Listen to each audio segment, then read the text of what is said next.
When you have won the Indianapolis 500, it becomes the defining moment of your life. Buddy Lazier, 1996.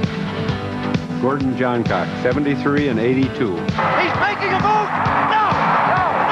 Not quite! It was a battle. Eddie Cheever, 98. Jim Rathman, 60. Mario Andretti, 69. My life has never been the same since I won the Indianapolis 500. Rick Mears, 79, 84, 88, and 91. Little Al, 92 and 94. He looked for a place to come by.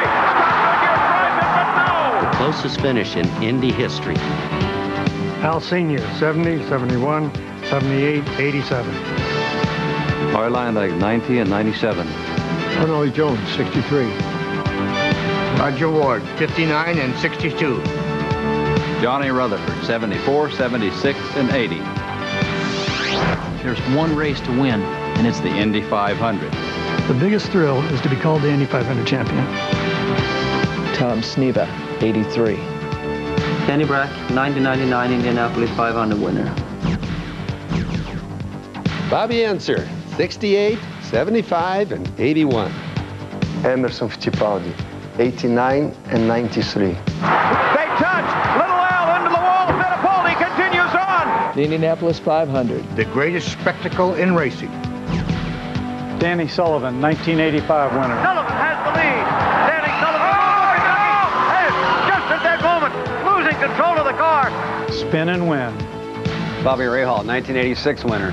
Jacques Villeneuve, 1995 winner. Juan Montoya, 2000 winner. 33 drivers, one winner.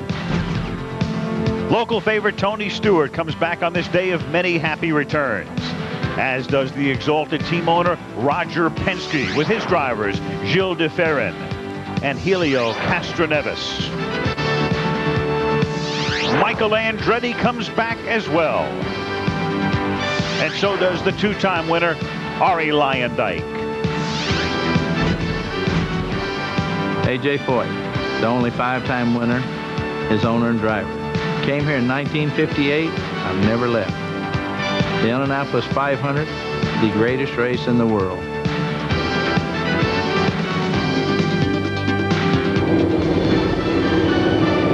ABC Sports presents the Indy Racing League. Today, the greatest spectacle in racing, the Indianapolis 500. And we've gotten a break in the weather. It has rained a good part of the week. It poured yesterday afternoon, but right now, cloudy skies, very slight chance of rain, but not until later this afternoon. The temperature is 62 degrees and 400,000 to look on. Good morning, everyone. I'm Al Michaels, and you know the temples of sport are easily identified. Yankee Stadium, Wembley Stadium, Churchill Downs, Madison Square Garden. They are to sport what Buckingham Palace and the Palace of Versailles are to royalty. And so welcome to the unquestioned shrine of motor racing, the Indianapolis Motor Speedway. This is where the kings of racing are crowned, and for the last few decades, the royal names have been Foyt, Andretti, Unser, Penske. But this sport had its own palace revolt 6 years ago, and with the armies marching off in different directions. But for now, however, all the kings and all the king's men are back together again, and the populace couldn't be happier. And just for good measure, there is an emerging queen on the horizon. There is no better story around than 20-year-old Sarah Fisher doing battle with the big boys at 220 miles per hour. And if there is something else that distinguishes the Indianapolis 500 this year, it is balance. Never in the history of this race has there been a narrower speed margin between the fastest and the slowest qualifiers. Within the hour, 32 men and 1 woman will take the green flag for what promises to be one of the most unpredictable, wide open, and competitive Indy 500s ever. And leading the field to that start-finish line and taking the green flag will be the pole sitter Scott Sharp, who qualified at better than 226 miles per hour, his 7th 500 start, as we go to Jack Arute. Well, Michaels, you would think that at 500 miles you might have some time to rest, but Scott Sharp, as deep as this field is, when do you ride and when do you race? These days, Jack, with the competition, I don't know if you ever rest. You know, you're always going to push pretty hard. Maybe you save a little something for those last 10 laps, but I think you're going to have to get on it pretty good all day. Al, they may have won the pole and the pit stop competition, but 24 days ago, they unloaded their gear with one goal in mind, and that takes place at 11 a.m. today. All right, Jack, as you will know, part of the pageantry and tradition here at the Indianapolis Motor Speedway, in about 40 minutes, the Purdue Band will play Back Home Again in Indiana, and that's appropriate because clearly one of the themes in the race this year, Back Home Again in Indiana, for this year's 500. Comebacks have been a part of Speedway lore since 1911 when Ray Haroon came out of racing retirement to win the first 500. This year's race will feature its share of returns. For Roger Penske, the finish line has always been the bottom line. No owner has won this race more times. His first win was with Mark Donohue in 1972. His teams have added 9 more wins, have earned 11 poles, and own a host of track records. He has been at the forefront of chassis design and engine design, and he's had the finest crews and drivers. But the bitter taste of failure came to the Penske team in '95, when after days of frustration, neither of his drivers, Al Unser Jr. or Emerson Fittipaldi, made the field. The IRL kart split has kept Penske away from Indy, but with kart champion Gilles de Ferran and Helio Castroneves, he's back this year as a major force. Arie Luyendyk returns to the Brickyard after a decade of dominance and a year in retirement. Winning the Rookie of the Year award in '85 was just a harbinger of things to come for the Dutchman. Arie won the fastest Indy 500 in history in 1990, and then in 1996 he set lap qualifying records that still stand. But on race day, a collision with Eliseo Salazar eliminated any chance for victory. A second triumph at the Speedway, though, came in 1997, and Luyendyk was at the peak of his career. But then age and other factors led to an early retirement and a move to the broadcast booth. It was in that booth 1 year ago he decided to return. For Tony Stewart, winning the Indy 500 has always been the ultimate goal. Growing up in nearby Columbus, Indiana, he was a racing prodigy and fantasized about the Speedway. The dream turned to reality in '96 when Tony started from the pole and was Rookie of the Year despite finishing 24th with engine problems. Then after running both the 500 and the Charlotte 600 on the same day in '99, he drove full-time for Joe Gibbs' NASCAR team last year. Now he's back and will once again pull an Indy-Charlotte double today. Michael Andretti is returning to the Speedway. No man ever has led more laps here without winning the race. The son of '69 winner Mario Andretti, Michael was Rookie of the Year in 1984, but he also brought the famed Andretti luck. In 1991, he was leading up until lap 188. A year later, only 8 laps from the finish, engine failure struck again. And then in 1995, with a 16-second lead, wouldn't you know it, another dose of Andretti luck.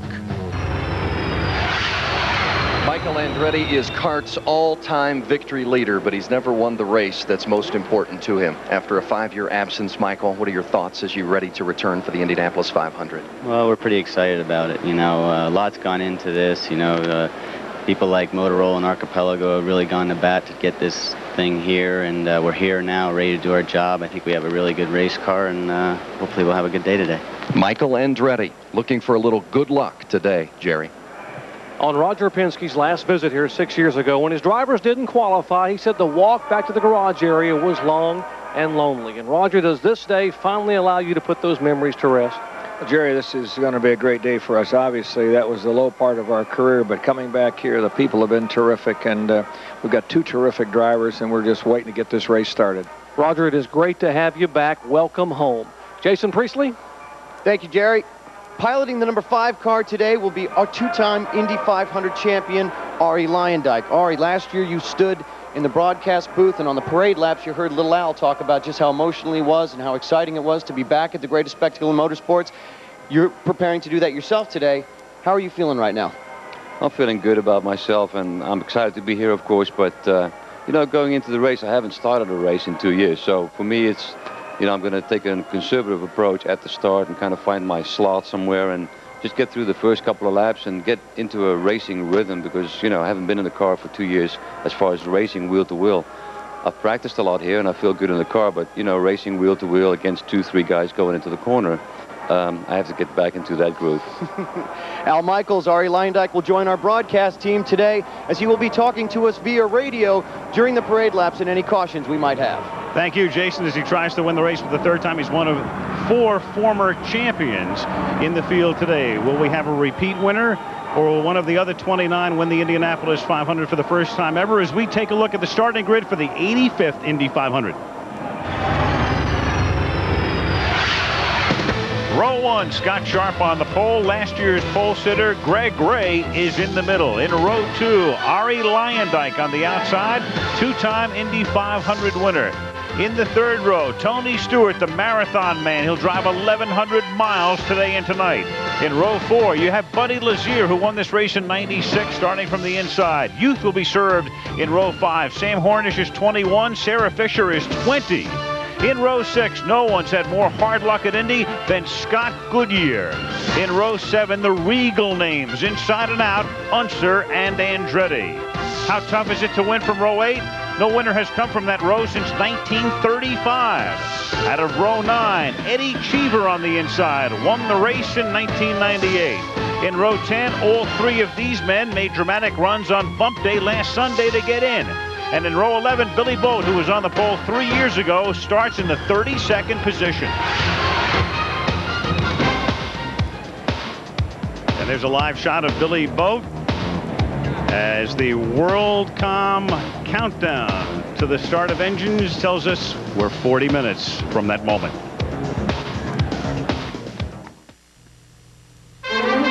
The 85th running of the Indianapolis 500 on ABC Sports, brought to you by WorldCom, official sponsor of Indy 500. WorldCom, Generation D.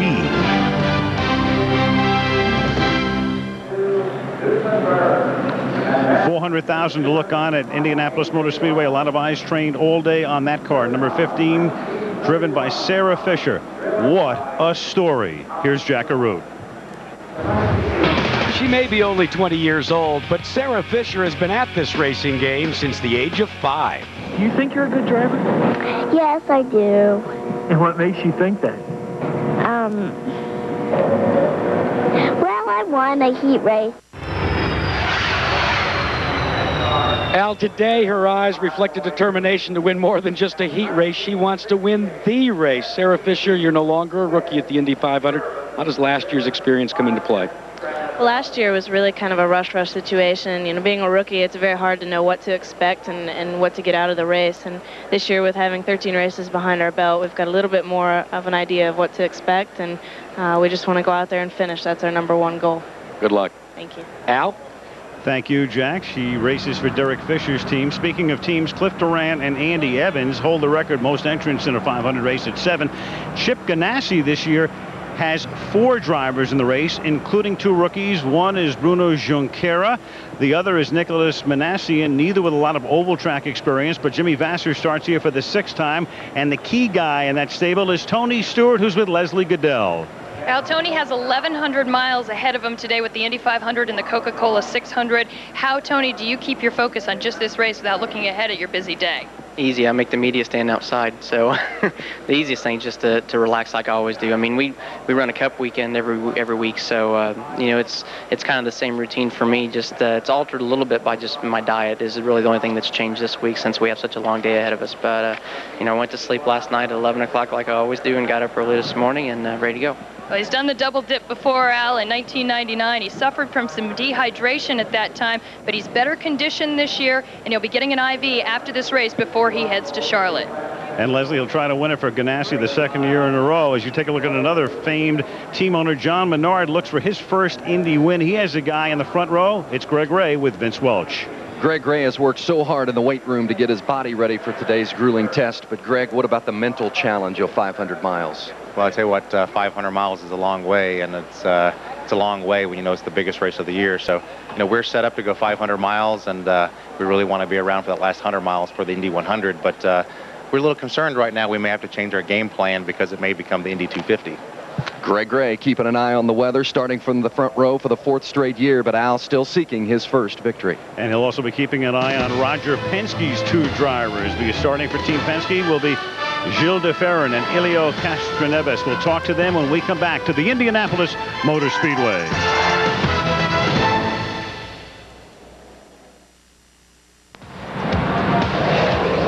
The WorldCom countdown clock. A little more than a half hour before the gentlemen and the ladies start the engines. Meanwhile, a look down at the Speedway. Aerial coverage of today's race being brought to you by Monster.com, sponsor of Monster Sports Jobs on ESPN.com. That blimp travels around to all of the great events around the country. Speaking of travel, here's Dr. Jerry Punch. 6 of today's starters who also compete on the kart circuit have had a busy month of May. After racing at Nazareth, they stopped in Indianapolis to qualify, then sped to Motegi, Japan for a race 9 days ago.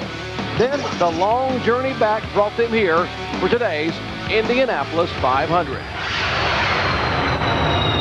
Penske's 2 drivers, reigning kart champion Gilles de Ferran and rookie Helio Castroneves, were a part of that whirlwind month of May. And Gilles, I got to ask you, it took a supreme effort for you and your crew just to be here. Why is this race so important?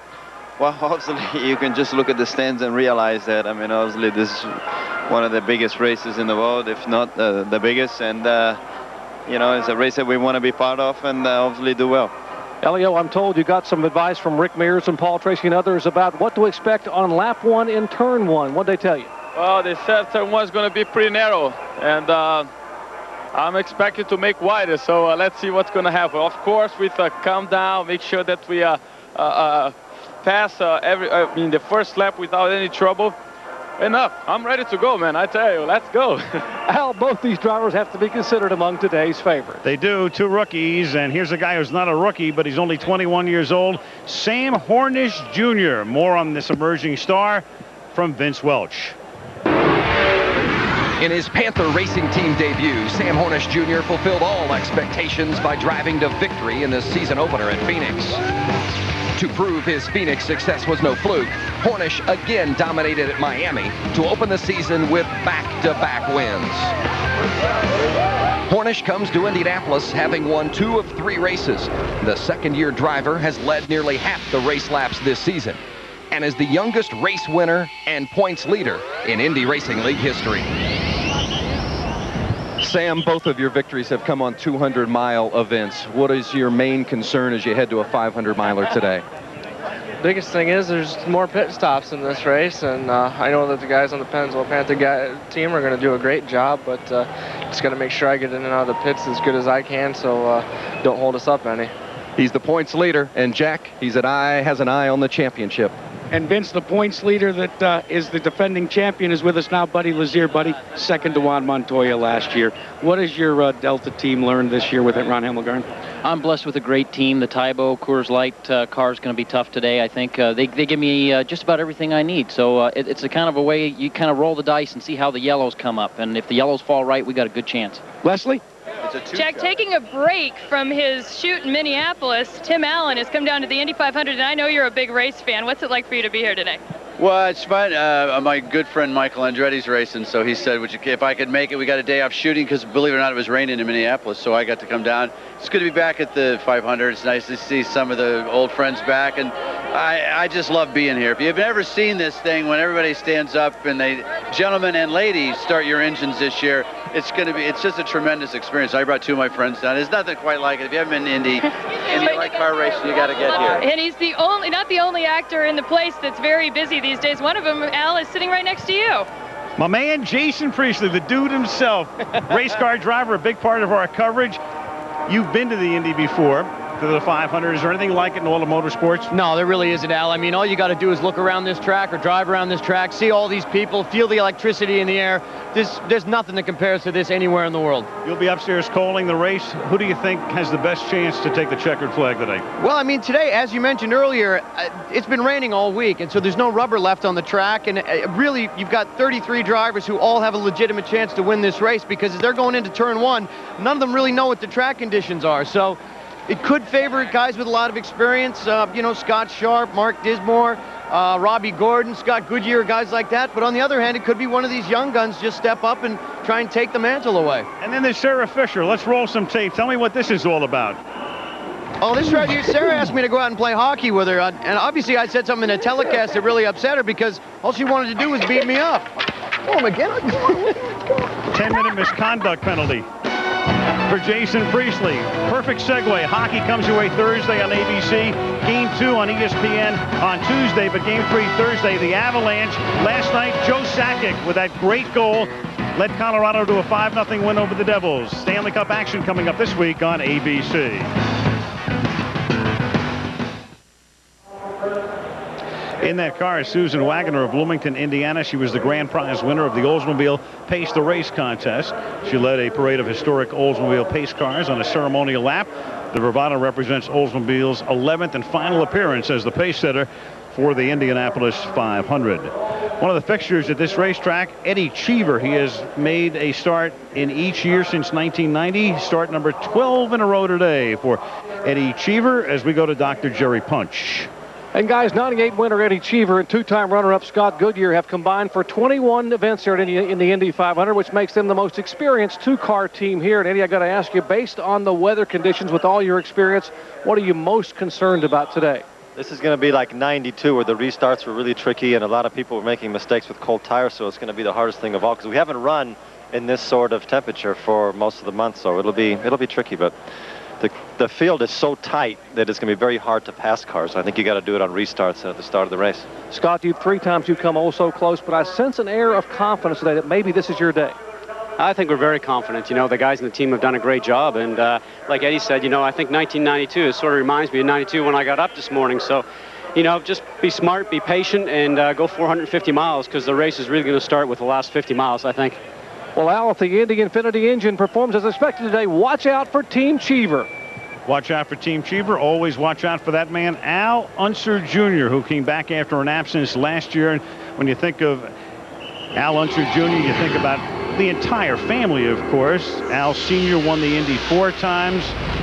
Uncle Bobby won it 3 times. 9 Indy 500 wins for the Unser family. Let's go to Jack Arute. Well, Al Unser, the landscape may have changed since you first came here in 1983, but what about your drive? Hey, it's if anything, it's gotten a little bit better, because we're more calm, know what more to expect here, and so we're going to go out there and just have a great time today. Al, how important is Al Unser Jr. to the IRL? He was voted most popular driver last year. And watching him each and every move today, the guys calling the race upstairs. Well, Bob Jenkins is a native Hoosier. First attended this race 4 decades ago. He's watching his 40th Indy 500. Larry Rice was Rookie of the Year in this race several years back. Has run here twice. Gentlemen, it is yours. Thanks very much, Al. Well, if qualifying is any indication of how it's going to go today, it's going to be exciting. You mentioned that this is the tightest bunch field in the history of the Indianapolis 500. That's going to be great for the spectators, but what about the drivers, Larry? Well, it's going to make passing critical. You have to plan a pass well before you get there. By the time you get to the short straightaway, between 3 and 4, you should be only a few feet behind the guy in front of you. You catch him coming off of the corner, then you drop down, going down the straightaway, and complete the pass going into turn 1.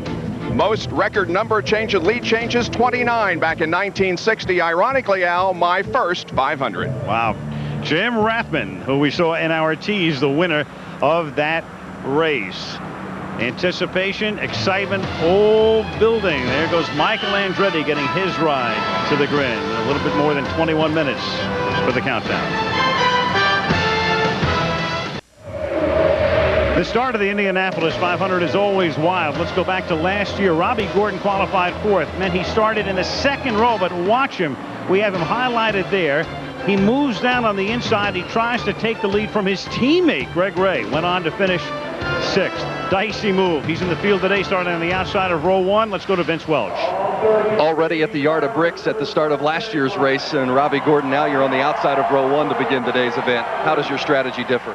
I'm very excited about the opportunity. You know, we qualified good. I think my race setups are pretty good. Starting on the outside, I mean, that's kind of the normal line going into turn 1. But the most important thing for me and everybody else is get all of us through turn 1 clean. It's 500 miles. We'll race them from their home. Al? All right, thank you, Vince. Well, starting in that 4th spot this year will be Mark Dismore. I know Father's Day is 3 weeks away, but this is too good a story to hold in the can for that long. Mark Dismore, a look at him with Jack Arute. There exists in every father-son relationship moments that both define and divide. It's hard for anybody and their father to, first of all, to get along and relate. But at the same time, I think the father always wants the son's approval, and the son always wants the father's approval. For Mark and Emerson Dismore, racing was their source of commonality, a chance for them to measure each other, an opportunity for Mark to validate his worth within his father's rigid value system. In 1991, Mark Dismore arrived at the Indianapolis Motor Speedway, a rookie. I wanted to be there so bad that I made some decisions that I probably shouldn't have made. And I knew that I needed to make a statement. Well, I ended up making a statement, but it sure wasn't the one I wanted to make. Yeah, I thought he was a dead man, you know, because that was a terrible crash. That crash robbed Mark Dismore of everything he held sacred. Broken bones and shattered dreams are all that remained. The emotional hurt was probably more devastating than the physical hurt. You know, I still feel like I can do well in this sport, and I go out and I have a miscue, and it kind of hurts me emotionally as well as physically. Quietly from the darkness emerged a tender act from an uncommon man. I know when I was in intensive care for about, I don't know, 10 days, 2 weeks, whatever it was, he was there every day for me, holding my hand, talking to me, you know, telling me he was proud of me, you know, and hang in there and everything will be all right. In 1999, the dad that Mark fought with and cried with contracted cancer.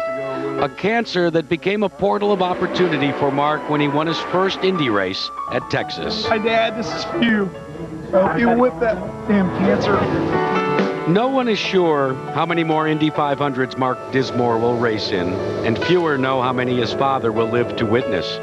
But both pray that God will allow them one remaining moment of celebration that will define them rather than divide them and crown Mark Dismore Indy 500 champ. Yeah, I'd sure love to see him win this one. It's what he needs, you know. It'd be the biggest gift I could ever give him.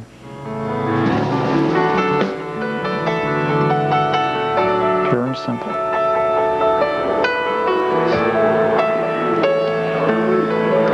Emerson Dismore will be at Mark's home in Greenfield, Indiana, watching the start of the 85th Indianapolis 500, just minutes away.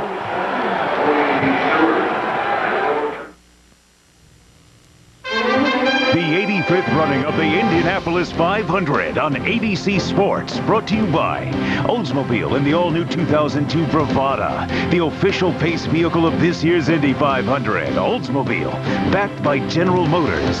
Pennzoil, protection under the toughest driving conditions. And Budweiser, with the crisp, clean, refreshing taste you'll find in no other beer. Indianapolis Motor Speedway moments ago. That picture for posterity. The 32 men, one woman who will, in a few minutes, take the green flag. Tony George, the president of the Indy Racing League and the Indianapolis Motor Speedway in the front. Jeff Ward will be starting 8th today, and of course he picked up sponsorship from the rock band Aerosmith earlier this week. A lot of eyes on that car as we go to the PA announcer Dave Calabro. All right, race fans, are you ready for a special treat? Ladies and gentlemen, I ask you to please rise and remove your hats. Here to pay tribute to our great nation and sing our Star-Spangled Banner, the lead singer from Aerosmith, ladies and gentlemen, Mr. Steven Tyler.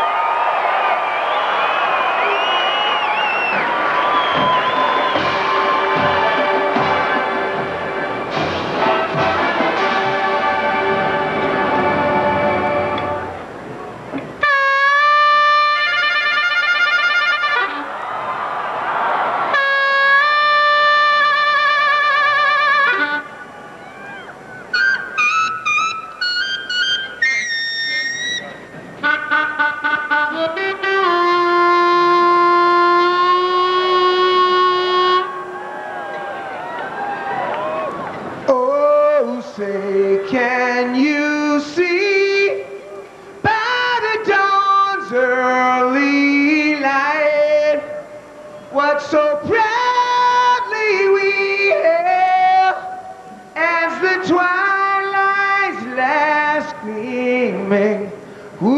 rainbow stripes and bright stars through a perilous fight. All the ramparts we watched were so gallantly streaming, and the rockets ran glad, who bombs bursting in air, can't prove through the night that our flag was still there.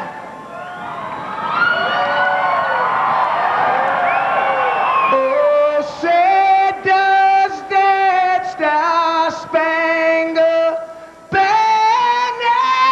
yet wave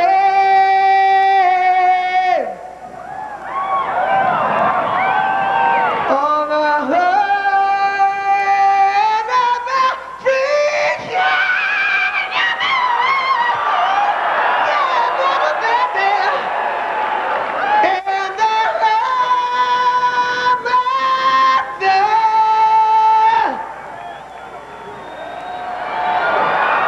Indianapolis 500.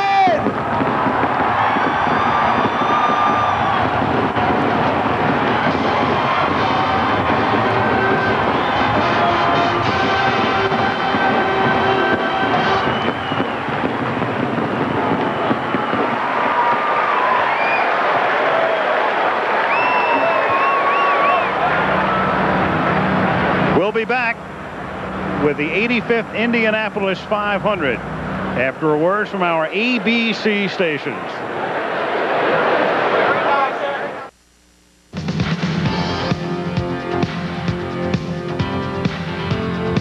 The winners are legendary Andretti, Unser, Mears,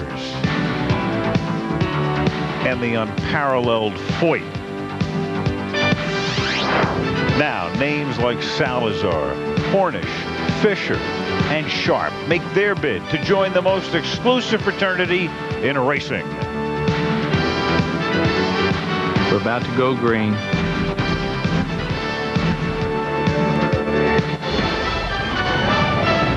ABC Sports presents the Indy Racing League, the premier event for the IRL, the greatest spectacle in racing, the Indianapolis 500. Pre-race pageantry continuing. The drivers getting into their cars on the starting grid. 33 per usual to take the green flag, and that's just minutes away. And right now, as part of the Memorial Day celebration, here is General James L. Jones, U.S. Marine Corps Commandant. Through their sacrifice, America continues to fulfill the ideals and hopes of our founding fathers. May God bless America, the men and women in uniform who serve her, and those who compete here at the Brickyard today. Semper Fidelis.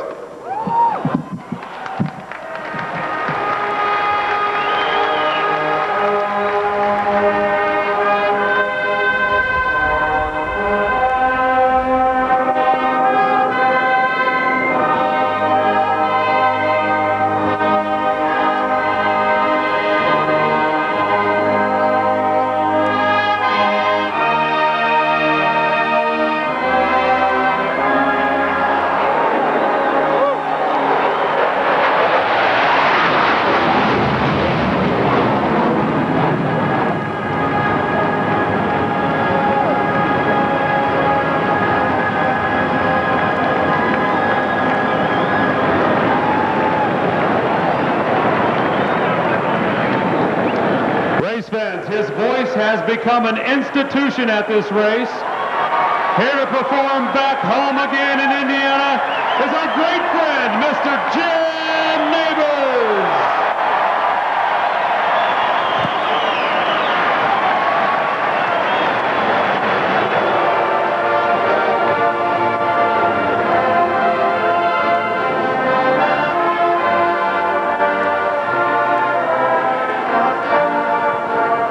Back home again.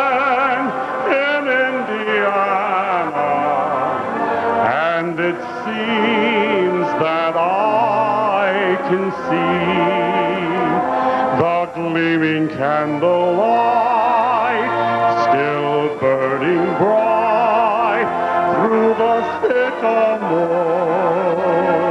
for me. The new mown hay sends out its fragrance through the hills I used to roam.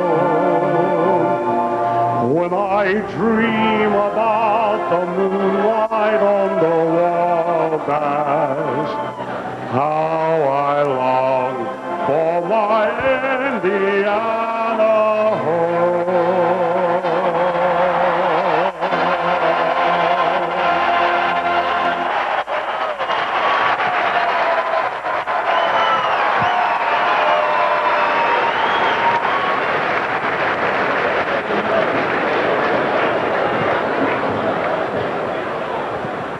And now, to give the most famous words in motorsports, is the chairperson of the Indianapolis Motor Speedway, Mary Holman George.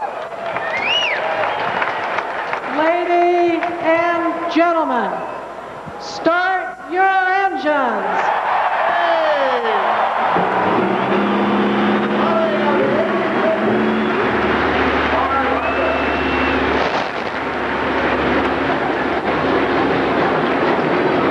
An amazing moment, always. And what would an Indy 500 be without one A.J. Foyt? Let's go to Jackaroo. AJ, for 43 years, you've been witnessing this moment as a driver and an owner. Describe it. Well, it's awful nerve-wracking right now until after the first 3 or 4 laps. So everybody's tied up and very got knots in your stomach. Vince Welch? Mario Andretti, you've won this race. You've run it 29 times, but today you're a father supporting a son. What would it mean to you to see Michael win it today? Well, it would mean everything for him. The important thing is what it would do for him in his career. That's why I'm happy to be here. I'm happy that he has a chance to go for it. Jerry Punch? Well, Scott Sharp and Mark Dismore's car owner Tom Kelly is unbeaten here in the month of May. Tom, you won the pole in the pit stop competition. There's only one thing left, the race. What would that mean? Jerry, it'd be the most unbelievable thing you could possibly accomplish in sports. To win this race today, it's just awful hard to describe. And no matter what happens, he is so proud of his team, he's nicknamed them Kelly's Heroes. Al? All right, Jerry, the car is ready to roll away from the grid and to take you from the green flag to the checkered flag. Let's go upstairs to Bob Jenkins. All right, thanks, Al. And we look once again at the WorldCom starting grid. The front row consists of Sharp, Ray, and Gordon, separated by just 7/10 of a second. Row 2, a popular veteran, the kart champion, and a 2-time Indy winner. Row number 3, 2 former rookies of the year and a veteran of 5 Indy 500s. The defending IRL champion and 2 from the kart series in row number 4. Row 5, 3 young but talented drivers. The average age here, 23. A veteran, a sophomore, and a rookie in the 6th row. Row number 7, 2 famous names and an impressive newcomer in the middle. A rookie won from 22nd starting position in 1927, where freshman Nicholas Manassian starts today. A former winner and 2 seasoned veterans sit in row 9. The 10th row consists of 2 veterans who finished in the top 10 last year and an eager sophomore. And in the last row, a pair of rookies and former pole sitter Billy Boat. Well, the weather has certainly improved from what it has been this previous week when it's rained every day. We now have a temperature in the low 60s. There is a cloud cover. However, the Weather Bureau is saying that if there is going to be rain, it will be late this afternoon, and there is only a slight chance of that happening. So it's cool here in Indianapolis, and that, of course, means that there is concern with tire temperatures and other things. But right now, we are close to being at the starting point. The first SUV in history, the Oldsmobile Bravati, is pacing the race this year. Its driver, Elaine Irwin Mellencamp. Also inside is our own Jason Priestley, who will be with us here in the booth later. But right now, Jason, you must have a bit of an adrenaline rush, I would guess. Oh, you got it, Bob. This is unbelievable. 400,000+ fans here standing on their feet, cheering on these 33 drivers. We're getting ready to take the checkered flag. I'm coming through turn 4 right now. I'm about to get my first look at the front straightaway. One word comes to mind, Bob. Booyah! Well, whatever that means, I assume you're having a good time and enjoy the ride. Now to Jackaroo. Well, Bob, last year, Juan Montoya won this race by shaving 1 second off of every pit stop. So teams have worked on their fuel tanks and their fuel hoses this year. They won't tell us specifically what they've done. We do know one thing. These hoses, Vince Welch, now are smooth inside to reduce the friction and increase the fuel load. Well, Jack, pit strategy will definitely play a key role today, especially for those teams in the back of the pack. They're going to need to make up some positions in the pit lane. That means when the leaders come in, those in the back may choose to stay out to gain some positions on the racetrack. Now, the key will be the yellow flags. When will those teams get the yellow? They're counting on some good fortune today. And Jerry Punch, if they get that good fortune, one of those drivers may be earning a fortune.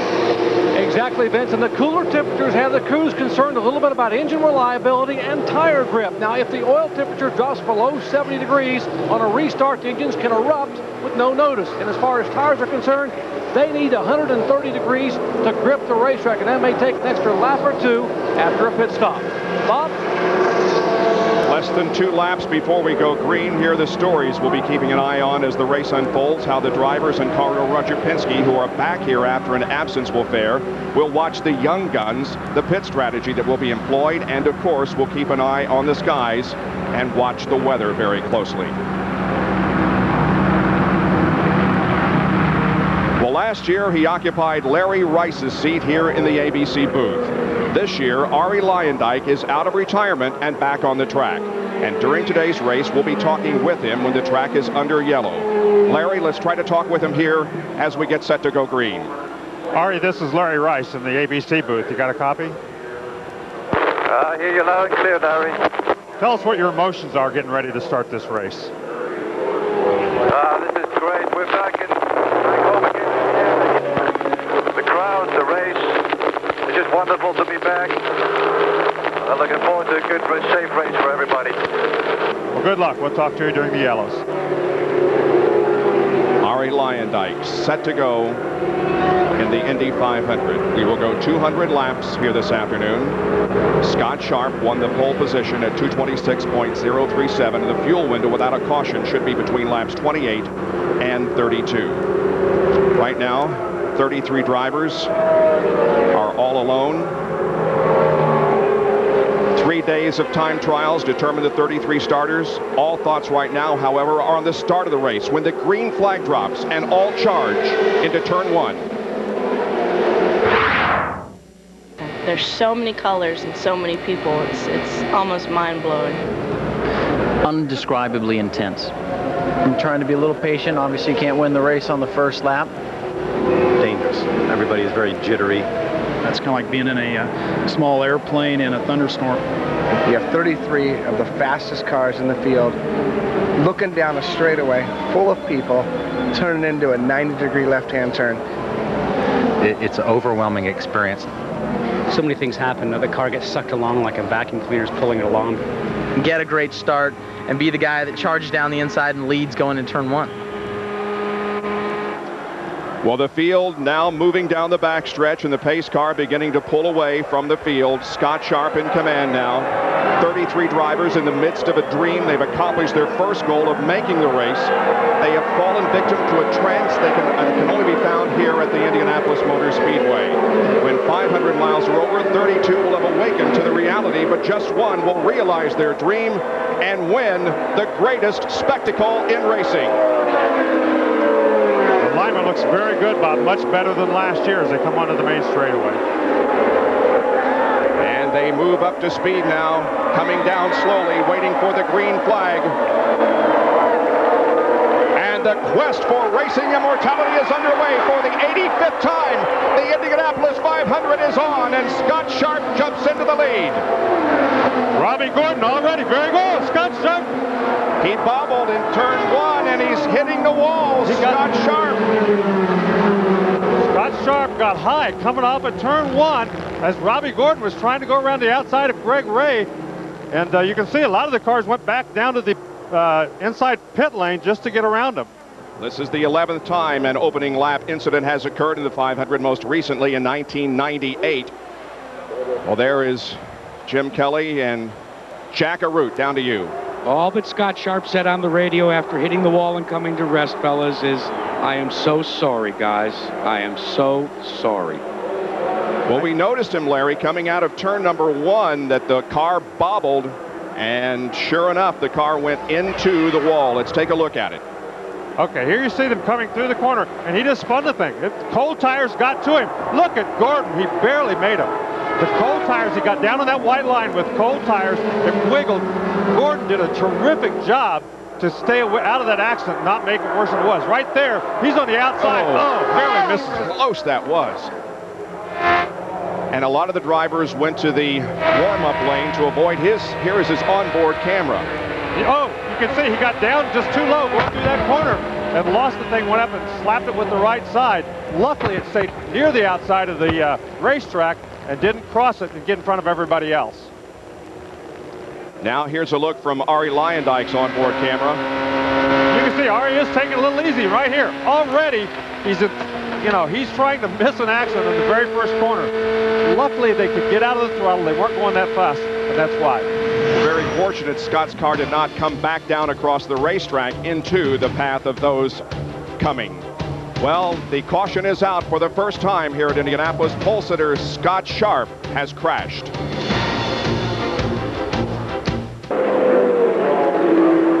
Well, the caution is out here in Indianapolis because of an incident on the first lap. Scott Sharp crashes. We're on board with Greg Ray. We'll watch from his perspective as to what happened to Scott when he got down into 1. You can see Scott go down on that white line, and when he touched that white line, he just got away from him. And look how close Gordon was.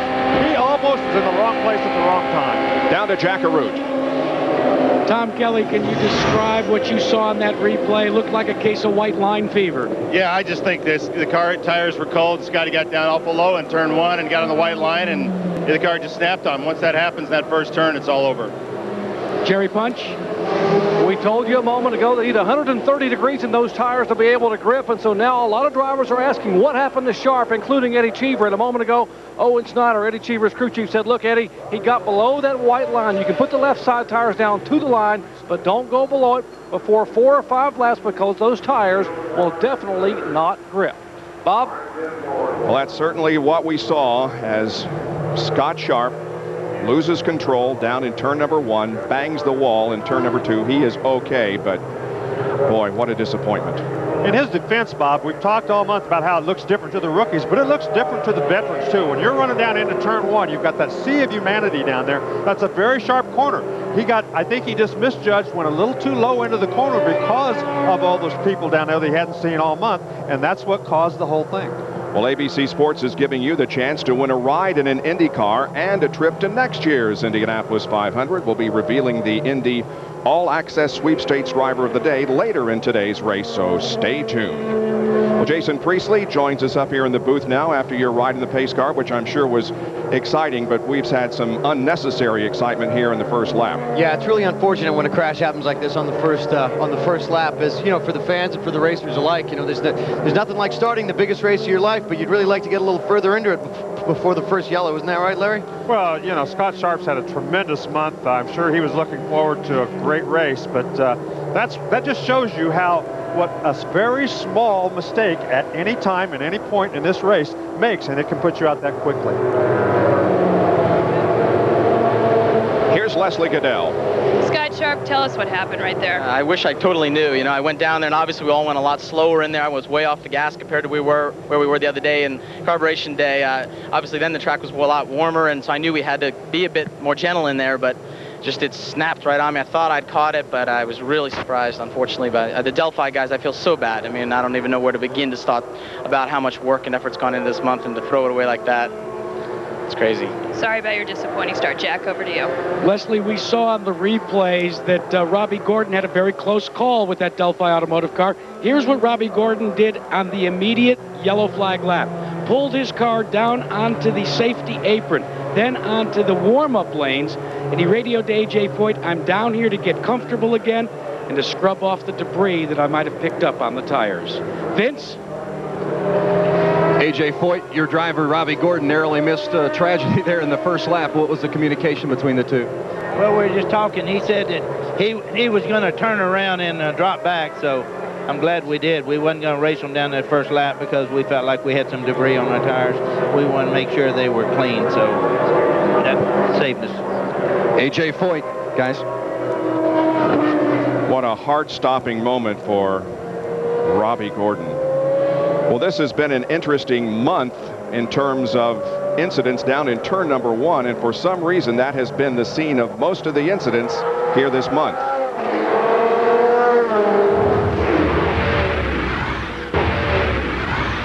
I think it's the hardest corner in all of racing, motor racing. It will haunt you, and even after 10 or 15 years, as much as I've learned, I still have so much to learn about turn 1. It's a tricky corner.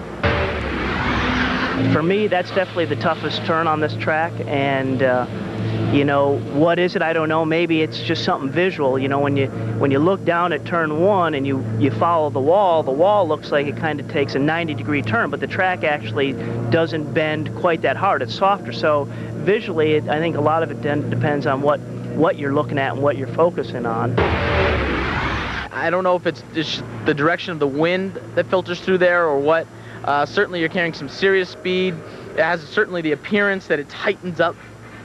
But, you know, I love turn 1. You get turn 1 right, the rest of your lap's going to be flying.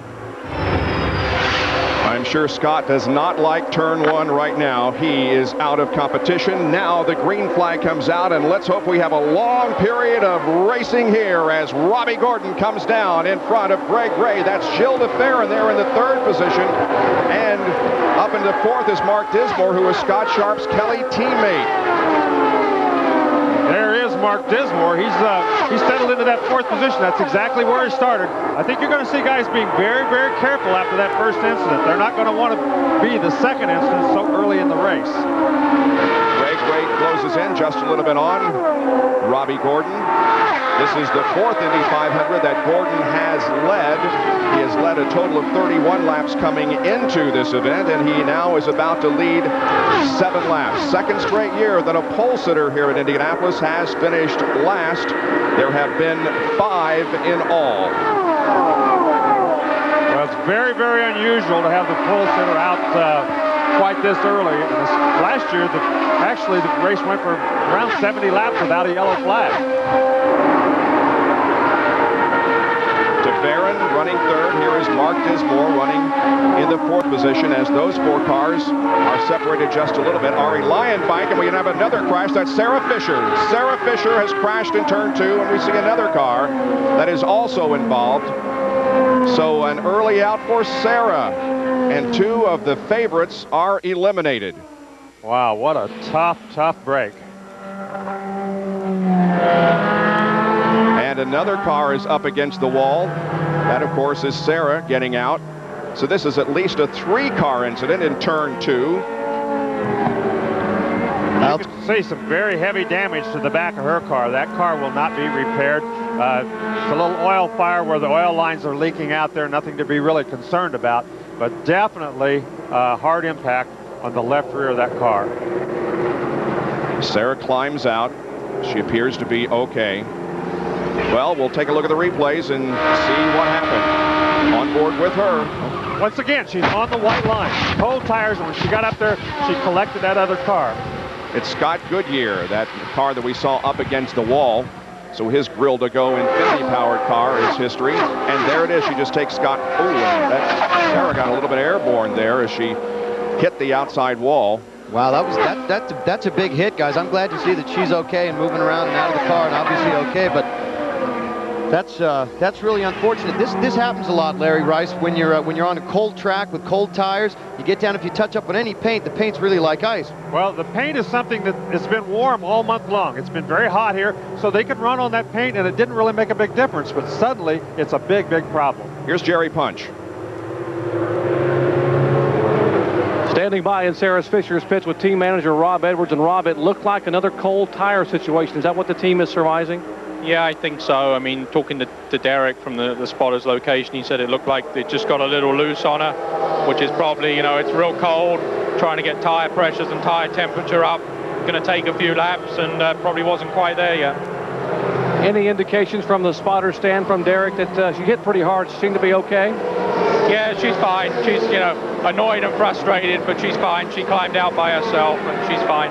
That's good news about Sarah Fisher. Vince? Check in with Dane Hart now from Scott Goodyear's crew. Dane, did you get any idea from Scott what may have transpired? Yeah, Scott's still in the car, evidently. They're trying to get him out. I guess Sarah spun in front of us, and he just had nowhere to go. Have you heard from Scott? Has he communicated back to you? Yeah, he just talked on the radio about a couple of seconds ago, and he said he was okay, but he was still in the car. He just wants the safety guys to get him out. Frustrating finish for Scott Goodyear making his return to the Speedway. Bob Jenkins? Buddy Lazier is on pit road, and it looks like that they're going to lift the engine cover. He reported that he was only on 7 cylinders on the radio, so they're going to take a look under the hood to see if they can find out what is causing it. Might be as simple as a spark plug wire off, hopefully, but even though that's, if that's all it is, he's still going to lose a lot of precious time on the racetrack. Already in the first 9 laps of the race, we have lost 4 possible winners, including the pole sitter, Scott Sharp. We'll be right back. 10 laps completed here at Indianapolis. Ari Leyendijk running in 5th position. Ari, this is Larry Rice. That first corner was a little more exciting than you wanted, wasn't it? Yeah, Larry on the inside was, Jill had a really good start, and we kind of decided to not do any games in the first turn, so kind of let him go, but I was keeping an eye on Mark Dismore on the inside, and when I looked up, I saw, I didn't know that it was Scott Sharp, but a car up against the wall. And good for me was that he didn't really bounce off the wall and back into my way. I just missed his drive shaft, which was rolling down the track. But other than that, never really got any debris on the tires, because that's a concern. You might pick up a puncture that way. So not really getting off to a good start here. We haven't really raced yet, but the car is good so far. Okay, well, good luck when they get the green. Down to Jack Arute in Buddy Lazier's pit. Well, Bob, Buddy Lazier is pitted for a second time right behind me. On the first stop, they changed the electronic spark box. But now, these Oldsmobile engines utilize electronic fuel injection. The spark box didn't cure the problem, so now the team is going to work trying to change the electronic fuel injectors. You can see them on the left-hand side pod of Buddy Lazier. They look like a string of salamis, but they provide the fire to these Oldsmobile engines. Well, we're still cleaning up the debris over in turn number 2 from that incident involving Scott Goodyear and Sarah Fisher. We'll return with more of the 85th Indianapolis 500 after this message and a word from our ABC stations. The 85th Indianapolis 500 continues on ABC's Wide World of Sports. 2 cautions here in the early going at the Indianapolis 500. 13 laps completed. An interesting warning to Eddie Cheever Jr. from his spotter just a moment ago.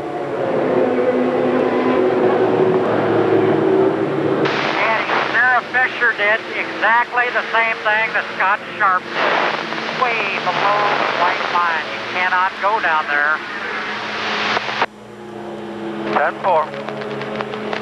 That was Owen Snyder, who is Eddie Cheever's crew chief. Still cleaning up. The evolution of these race cars has come a long way, and so has the safety. Here is more in this trackside with Larry Rice. Indy Racing League cars are designed with driver safety in mind. This roll hoop behind the driver's head has been FIA tested to withstand the stresses that it needs to withstand in case a car should get upside down. The tub, the driver's compartment, has Dyneema in it. That's an anti-intrusive material, so in case of a crash, nothing protrudes into the driver compartment and injures the driver. The side pods are longer and higher than they used to be, and they have a honeycomb material in them. That's all to absorb energy in case of side impact. In case of frontal impact, the steering shaft has to be collapsible, so it doesn't drive the steering wheel back into the driver. The driver's compartment itself is now 19 inches wide instead of 16. That gives it more room in here for the driver and for this beaded foam material seat. This is very energy absorbent and really helps the driver in case of a high G impact. He has a head collar that's also made out of that same beaded foam material. That protects his head and neck in case of an impact. All of these things are designed so that when you see that big explosion, if one of these cars ever hits the fence, the driver can hopefully get up and walk away. And that is exactly what has happened so far. Everybody has walked away, Jerry Punch. And some of the veteran drivers, Bob, are very concerned about the rookies making moves beneath the white line. And one of those is Eddie Cheever Jr., who just told his spotter a moment ago, I'm very concerned about the two Ganassi rookies right in front of me, Manassian and Junqueira. He said they're all over the racetrack. I have got to get by these guys when the green comes out in a big hurry. Bob? Well, Thursday night, the Stanley Cup Finals are on ABC. Can the Devils repeat as champions, or will future Hall of Famer Ray Bork finally capture hockey's holy grail? Avalanche versus Devils, live Thursday night, May 31st, 8 Eastern, 5 Pacific on ABC.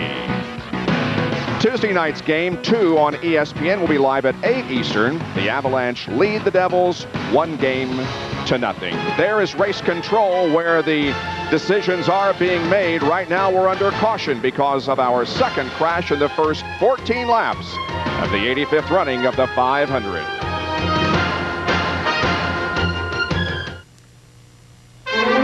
The 85th running of the Indianapolis 500 on ABC Sports, brought to you by WorldCom, official sponsor of Indy 500. WorldCom, Generation D. The joy of Pepsi. John Deere, nothing runs like a deer. And National Car Rental, go your own way with National's Emerald Club.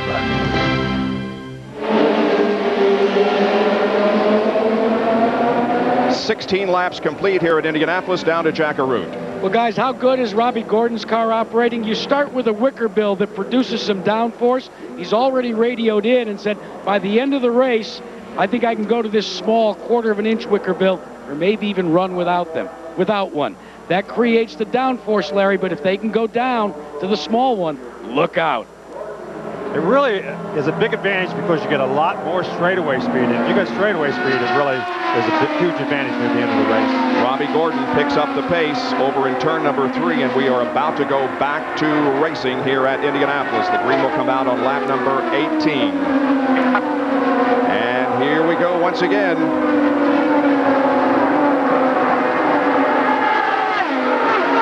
It's Gordon, Ray. Hornish is on. Oh, and a crash up coming out of corner number 4. And that's Sam Hornish and another car up against the outside wall as others try to dodge the debris that's been scattered. And it's Al Unser Jr. Little Al is very upset. You can see him shaking his fist, but he was just a victim of circumstances. Once again, the cold tires, these guys just tough break for Sam Hornish. It doesn't appear like he has much damage, but little Al's got, you can see the right front corner of that car right there. It's been in. We'll take a look at the replay again. This occurred as they were coming down for a restart, and Hornish just gets loose on that white line again. I think you're exactly right. I think he touched that white line again. Al tried to squeeze through on the outside and just couldn't quite make it. Let's take another look at it. Yeah, it looks like he's on that white line. He spins down to the inside, then takes off up the racetrack, and little Al just right at the last minute tried to dodge him and got into the fence pretty hard. So he's going to be done for the day. A tough break for him. But it appeared that Hornish actually didn't touch anything, although he's going to lose a couple of laps. Yeah, he was all over that white line, and this is a problem that when you're racing on slick tires like these guys do. When the slick tires are cold, they're really like 4 blocks of ice. I mean, I had a problem up at Laguna Seca racing up there on a cold morning, and they're really hard to control. Well, here's Sam Hornish's in-car. There he goes, right across the white line, and as soon as he touched it, that thing took off on him. These guys in the pits, they better be telling everybody to stay off of that thing right there. He was very lucky that he didn't get nailed by somebody. There were a ton of cars behind him. And here is the look from Al Unser Jr.'s onboard camera. It looks like he's going to make it through, and just right at the end, he just came right towards him. Little Al had to go to the fence to try to miss it. That's really unfortunate for little Al. I know he was, last year he was so excited being back here, and to have his race end this way this year is not what he wanted. Down to Jack Arute. Well, Bob, it happens out on the road as well. We're talking about cold tires, but really, I'm beginning to believe it's this white line. What happens when you drive on your passenger car is, if you ever notice when you get on a slick white line, it doesn't create the same sort of traction same sort of grip, Jerry Punch, as you get with a very porous asphalt. Indeed, but right now the grip that Rick Gallus is trying to get is a grip on his emotions. I saw your head down and your face in your hands, Rick. We are so sorry for this. What's happened at the beginning of this race? Yeah, it's too bad.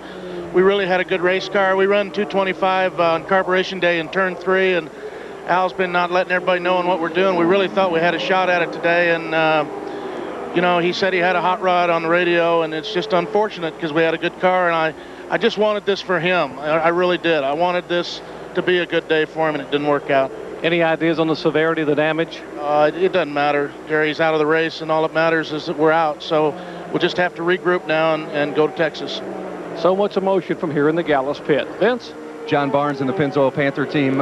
What exactly happened? Evidently down on the white line, but you didn't hit anything. No, he just spun the thing down there, and it looks like the cars, a lot of them are loose because of how cold it is and how hard the tire is. So guys are just getting down on the apron too far, and things jumping out on them. They made Sam get out of the car, however. Yeah, I don't know what the hell's going on down here with that. We're trying to get him down here, get the car down here, and we'll get back going again. He didn't hit anything or anything wrong with the car. Just going to put 4 new Firestones on it, guys, and get Sam Hornish back in the seat. Well, a slow beginning to the 500 here in Indianapolis. We'll take a break and be back with more 20 laps completed in the 85th running.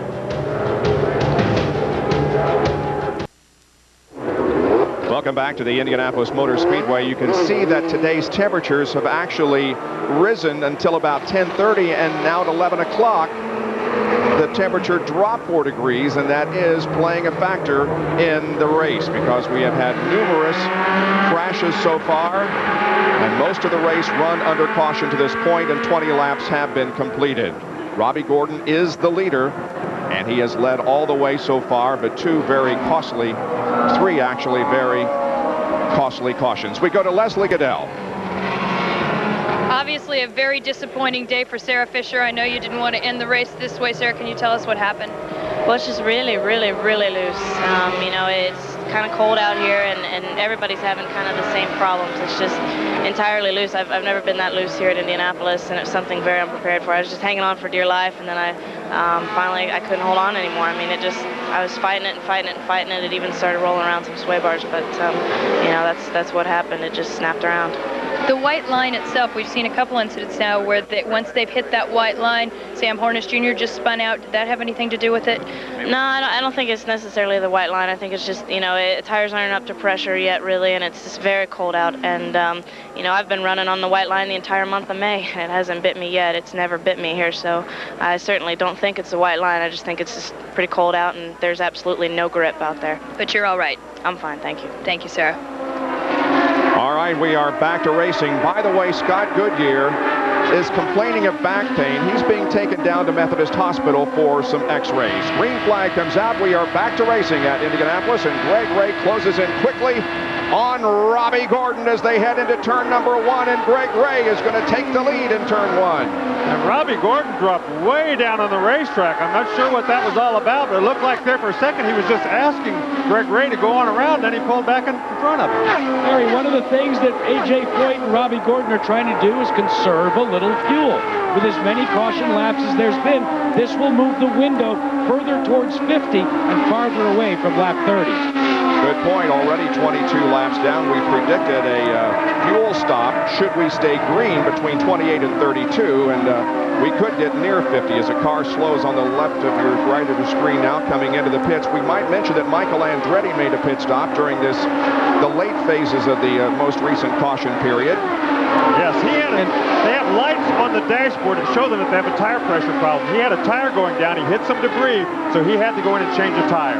Watching the And Larry Rice, Sam Hornish Jr. had to come back in a second time because after his Pennzoil Panther team pushed him out with 4 new fresh Firestones, Sam didn't have his belts buckled, so they had to bring Hornish back in, get the belts buckled, and Sam was urging him to hurry up so he could get out. But safety first, they had to get those belts buckled and get him tight in the seat.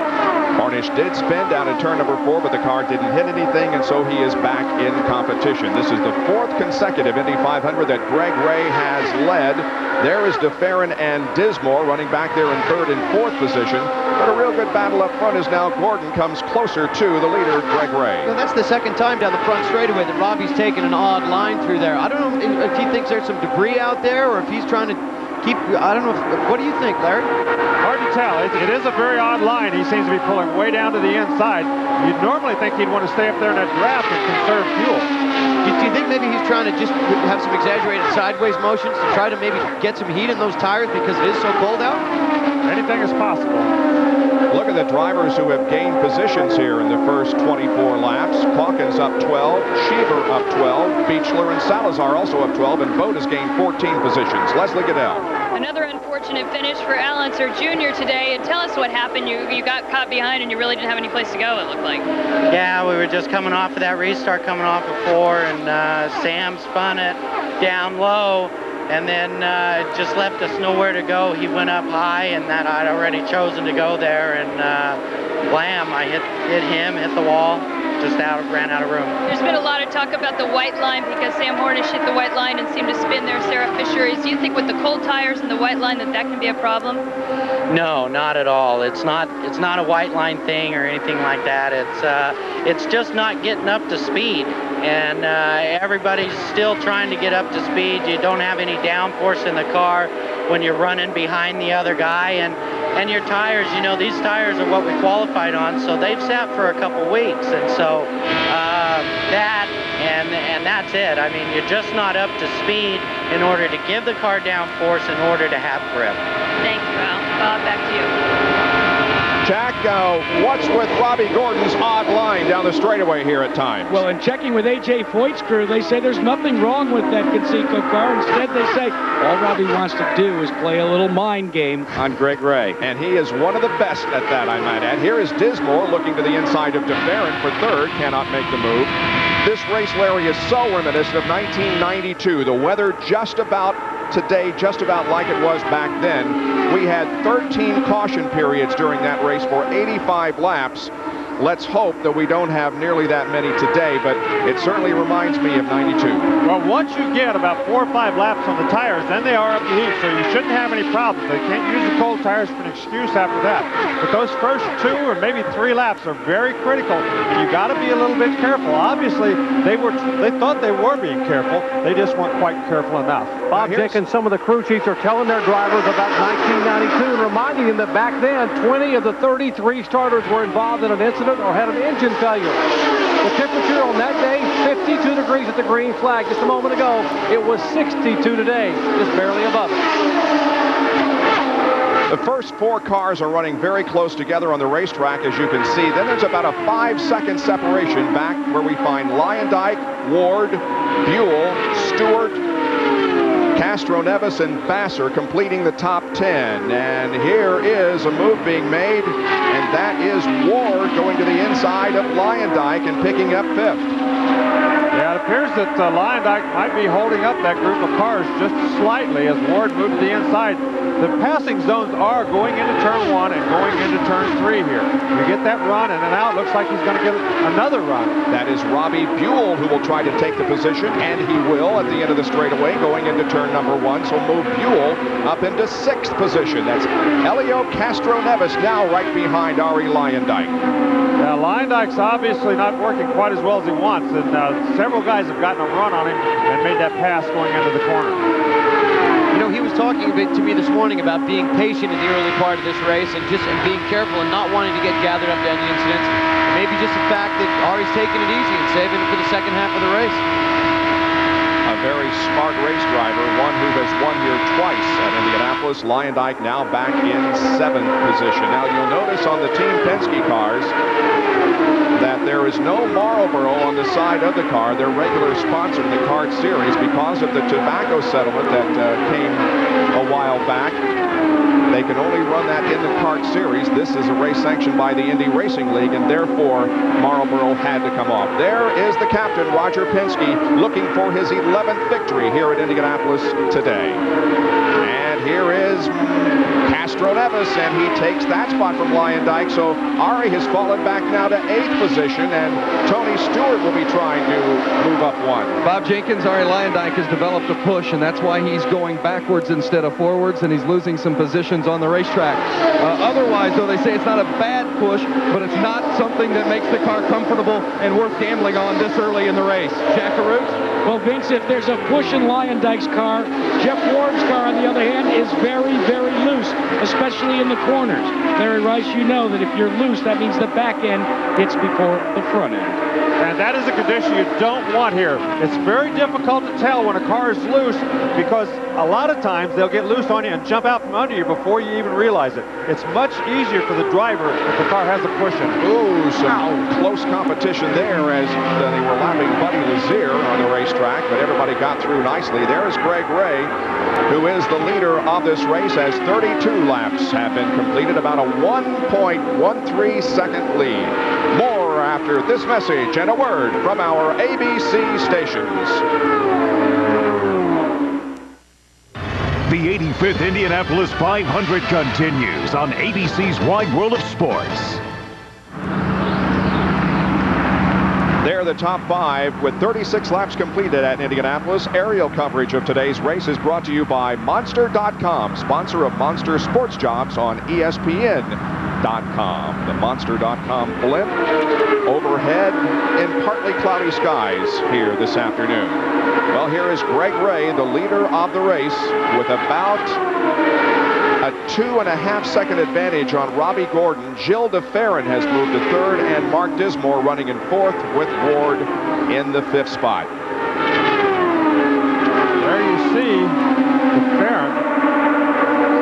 As it appears that Dismore has gotten around it. Well, that wasn't. There's Dismore right behind there. him. I apologize. As he makes a move on some of the slower traffic. Right now we have 22 cars that are on the lead lap. And when you look at your scoring box up there in the upper left, if you see arrows, it indicates they're moving up or down. Here you see the 22 cars on the lead lap. Buddy Lazier has had problems and has been into the pits on numerous occasions. Jacques Lazier is out there, but only has first gear, we understand.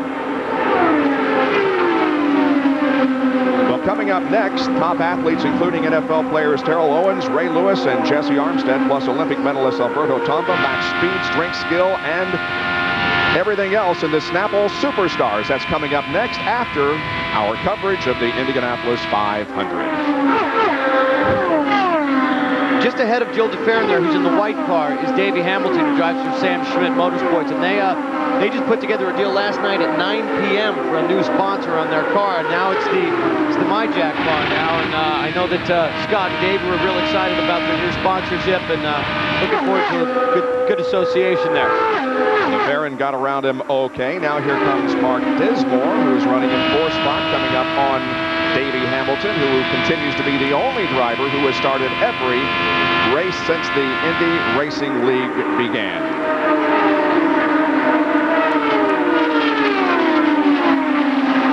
And Eddie Cheever Jr. comes in for a pit stop. Eddie Cheever getting his first pit stop of the day. He's come from 25th starting spot to 11th. No adjustments, just 4 sticker tires. Eddie very pleased with the handling of the car. On a single push, covered with the right rear tire. They're losing valuable time here into the green flag. Still can't get the wheel nuts right. He lost an extra 3.8 seconds with that problem. Infinity-powered cars started this race today. One of them is already eliminated in the accident involving Scott Goodyear. Eddie Cheever Jr. is another one, and Robbie Buell also has the Infinity power here in the race. Yeah, you can hear his crew chief there saying, we're fine, hang in there, hang in there. Let's not forget, it's a long race, guys. We still got 159 laps to go. Well, you have a tendency to get real excited and real mad when something like that happens. Here is Mark Dismore taking the position away from DeFerrin. And that was a textbook pass like we talked about prior to the race. He pulled beside of him and just blew him up going into the corner. DeFerrin had to give him the pole. You ask what happened to Robbie Gordon. He wasn't running up there in the top 3 or 4. That's because he's making his first scheduled pit stop, and it comes on lap number 41 to match the number on that car owned by A.J. Foyt. Gordon throws out the water bottle. They're trying to get with the fueling it looks rig. like they're having trouble with the fueling mechanism. Oh, man, that's very costly. He's not getting any fuel in there. They can't get the fuel to go in. They've been finished doing the tires for about 10 seconds now. They had to reinsert the fuel. And the clock now at 30 seconds and counting as Gordon continues to sit on pit road. And finally, 34.1 seconds after he stopped, he gets the car rolling again, but it's a very costly stop. Tex will be working on that refueler right away. I guarantee you he'll be down there. He's madder than a hornet right now. There will be no changes on Mark Dismore's car, but he is a little concerned. Remember, Greg Ray, who leads this race, is scheduled to come in. They put the car back in gear. In 11.4 seconds, Dismore is away. Expect Greg Ray next lap. And that would mean he would run 44 laps without a pit stop. He is now moving through turn number 2 here. Eliseo Salazar is in for a pit stop. Salazar was running in the top 20. Well, you can see they changed the front wing quite a bit on that car right there. He wasn't handling the way he wanted. We keep an eye on Greg Ray's now up the north end of the racetrack. That's Felipe Giaffoni just ahead of him. Oh, he didn't dive in that time. He must be trying to drag out another lap. That's impressive. This completes lap number 44. Well, there were a lot of yellow flag laps, but still, you have to be getting over 3 miles per gallon in order to run that many laps. So that's Larry, one of the advantages that a lot of these teams have this year over years past is there's a special fuel cell within a fuel cell that carries 2 gallons of methanol. When the fuel pressure goes on to 10 pounds, they know they've got 2 gallons left for a lap. Nicholas Manassian killed his engine on his stop. Here is Gilles DeFerrin. Bob, Gilles DeFerrin has not said a word on the radio the entire day. The car is perfect. They just gave it fuel and tires. So far, very strong for Gilles DeFerrin on the track and in the pits, 14.2. Lining up the tires, but you got to get some heat in them before you go out there on the racetrack. And Elio Castro Neves comes out right behind him. Yeah, it's got to be scary for these guys going out on dead cold tires onto this really cold racetrack, man. Well, that's Nicholas Manassian, and they tried to push start him, but that didn't work. And now here is the leader, Greg Ray, coming in, and he ran 45 laps. Remember, the mark to beat is 11.6 seconds set by Mark Dismore. 35 gallons of methanol. No changes for this team. 13 seconds. So from this end of the pits, fellas, Dismore's the big winner. The difference, 3 seconds. And you add up all the pit stops last year, and you discover that one of the reasons why Juan Montoya had such a good race last year was because he had good pit stops. Not to take anything away from his performance on the racetrack, but he spent very little time in the pits, and I believe that was the fastest we have seen so far today from the Greg Ray team. And of course, fuel mileage plays a big part. If you don't use as much fuel, it doesn't take as long to put the fuel back in. So the fuel mileage on the Comtex and the Ilmor engines seem to be better than almost anybody else. Comtech is the one that the Target uses. Ilmor is the one Dismore uses. And Tony Stewart picks up the lead of the Indianapolis 500. The young man who is doing double duty today, competing here in Indy, and then getting on a helicopter, then a jet, then another helicopter, and competing in the Coca-Cola 600 NASCAR Winston Cup race at Lowe's Motor Speedway in Charlotte later tonight. Wow, some real dicing going on back there. That was pretty close. So Tony Stewart becomes the 3rd leader so far today. And now he relinquishes the lead to come in for his first scheduled stop. Go to a 1/4-inch gurney and plus 2 turns. 2 turns away. Plus 2 turns. A 1/4-inch gurney. Okay, we're going to give you a total downforce. We're going to give you more total. Straight in. That's us right here. Slow down. Slow down. Slow down. Slow down. Slow down. Slow down. Nice and easy.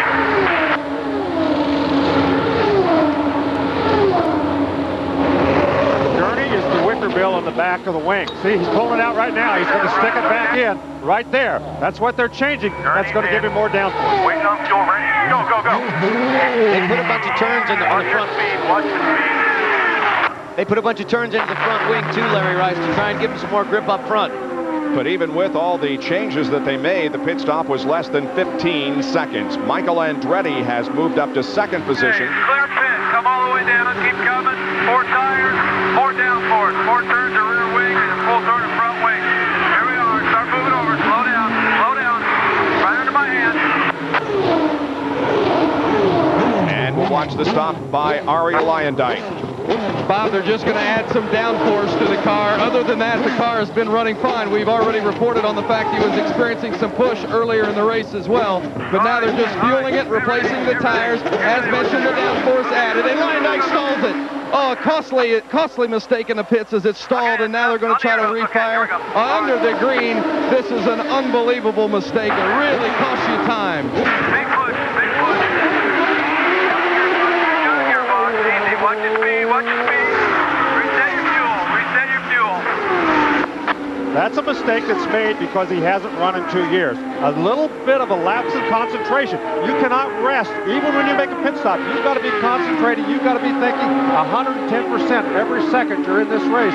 That time, he just made a slight mistake that cost him a lot of time on the racetrack. And Michael Andretti comes back to Indianapolis and is now the leader of the race. He pitted on lap 20, so he is out of sequence with everybody else. However, as Vince Welch told us in the time just before the green flag, that could be a smart decision to pit out of sequence, because really that's a good way for those who started at the mid or rear of the pack to move up toward the front. Well, he was upset because nobody else came in when he pitted, and he had to pit because of that low tire pressure.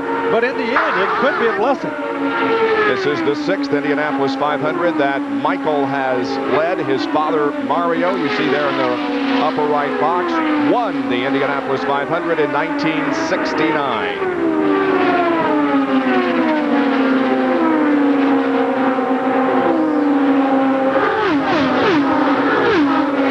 We are a fourth of the way through the Indianapolis 500. And here's our Aflac trivia question. Of the 60 Indianapolis 500 winners, what is the most number of races it took to win the race? Think about that for a while, and we'll have our answer a little bit later. Jack Arute has more on Robbie Gordon's pit stop. Well, you saw that Robbie Gordon had a lot of time to take on fuel. This is the dry brake fueling system that all cars use. It loads the 35 gallons. If you will notice, this is the dry brake area. This area pushes a flat piece that's on the car and makes a solid connection. If you do not apply this squarely, it doesn't make the connection, and therefore you can't let the fuel go in. It took a while for the fueler to realize that that was not happening. Some tough brakes for Robbie Gordon. As a matter of fact, he is just about to get lapped. He will be the next car to go a lap down. If he should be passed, Gordon slips back to 13th position. He is the last car on the lead lap. Michael Andretti leads the Indianapolis 500. Mark Dismore second, and Greg Ray is running third. We'll be right back.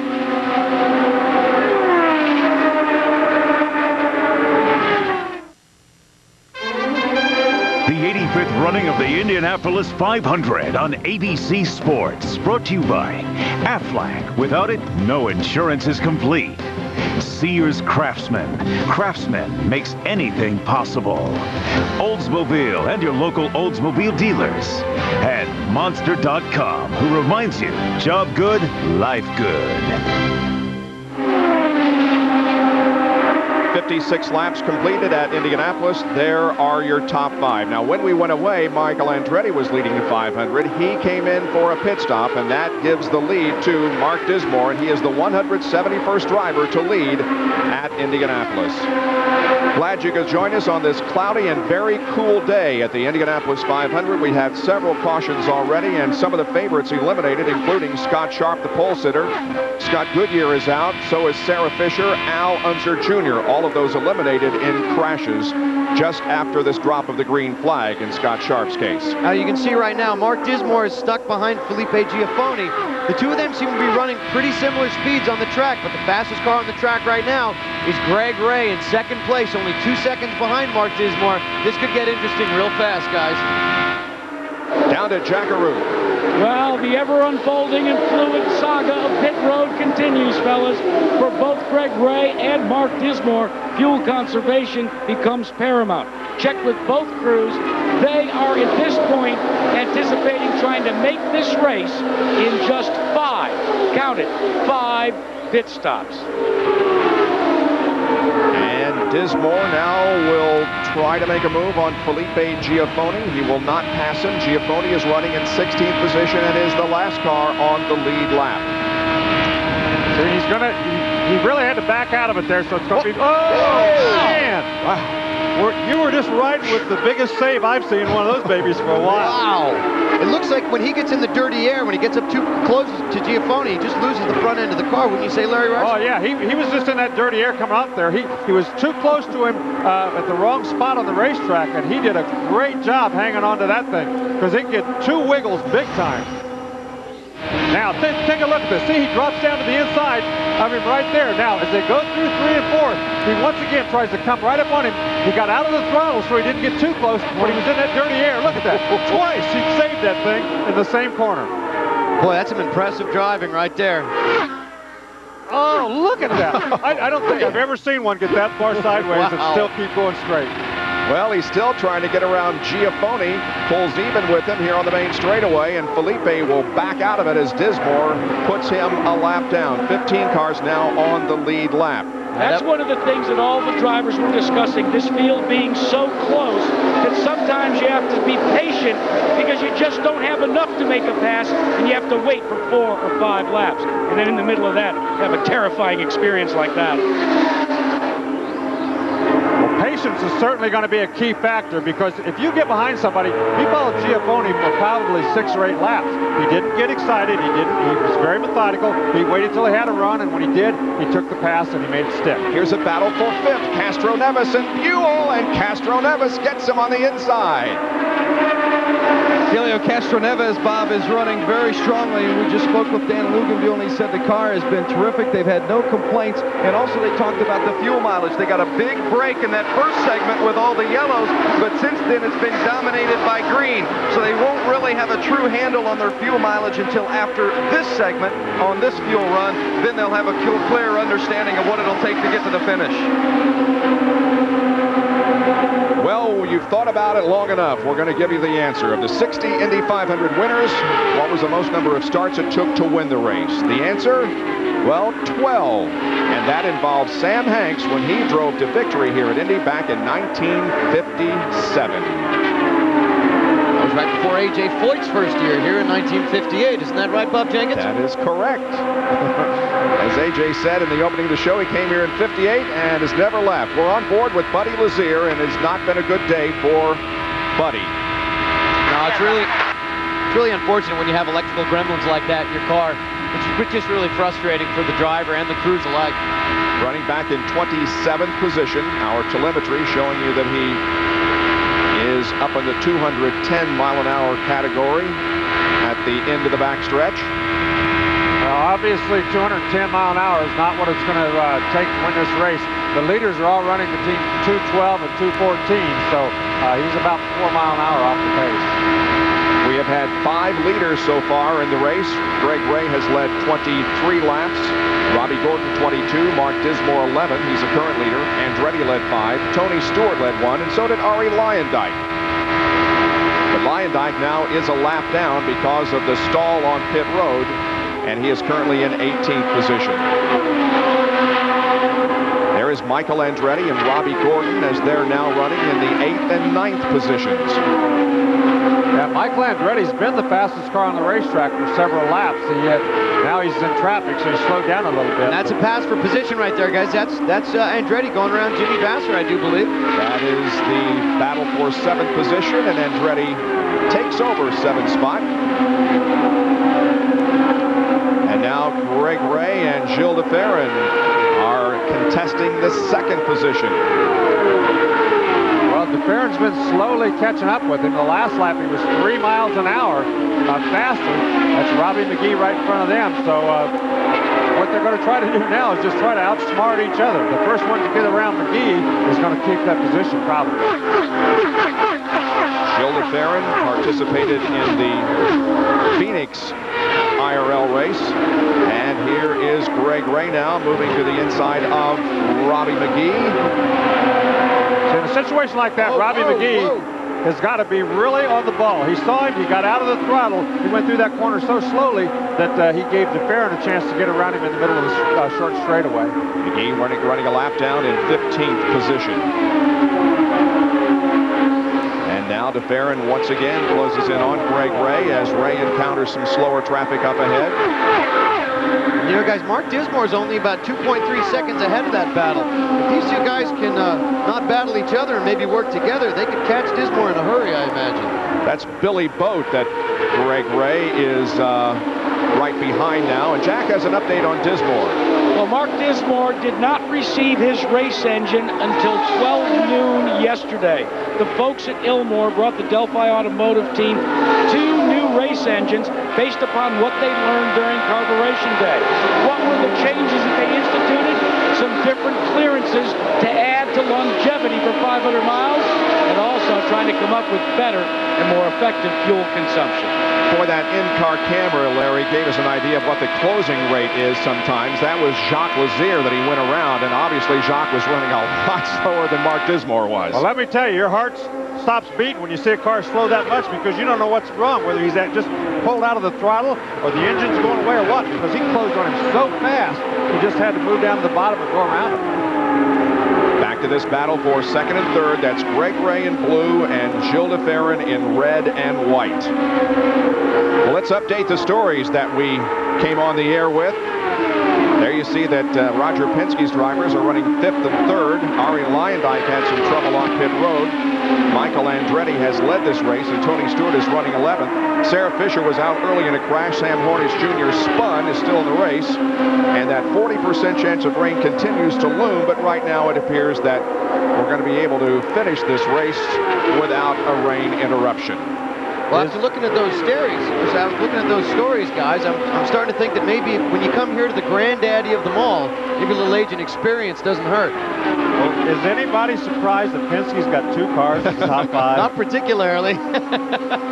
Well, for those of you who weren't with us in the pre-race show, Steven Tyler of Aerosmith sang the national anthem. Leslie? Yeah, we're very cozy up here on the 6th floor of the Pagoda. Steven Tyler, have you ever performed in front of a crowd quite like this one today?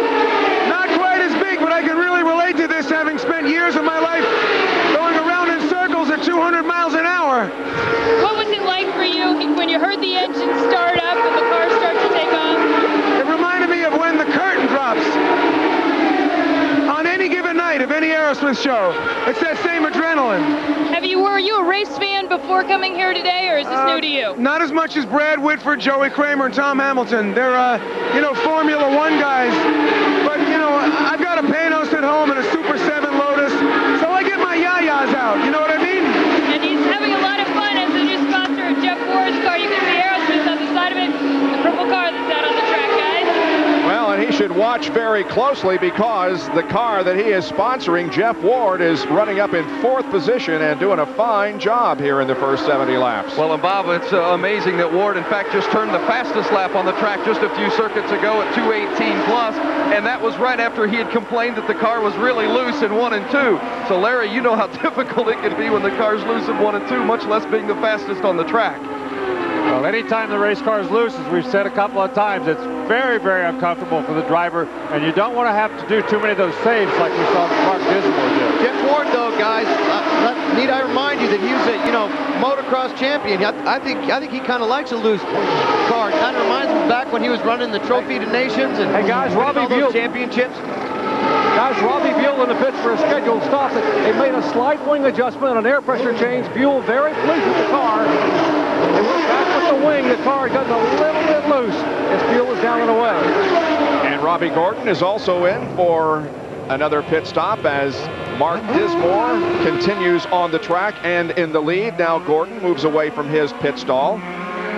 This coming on lap number 71 of 200 in the Indy 500. And he didn't go very many laps. I'm guessing they didn't get a full load of fuel in the last time when they had all that trouble, so he had to pit early.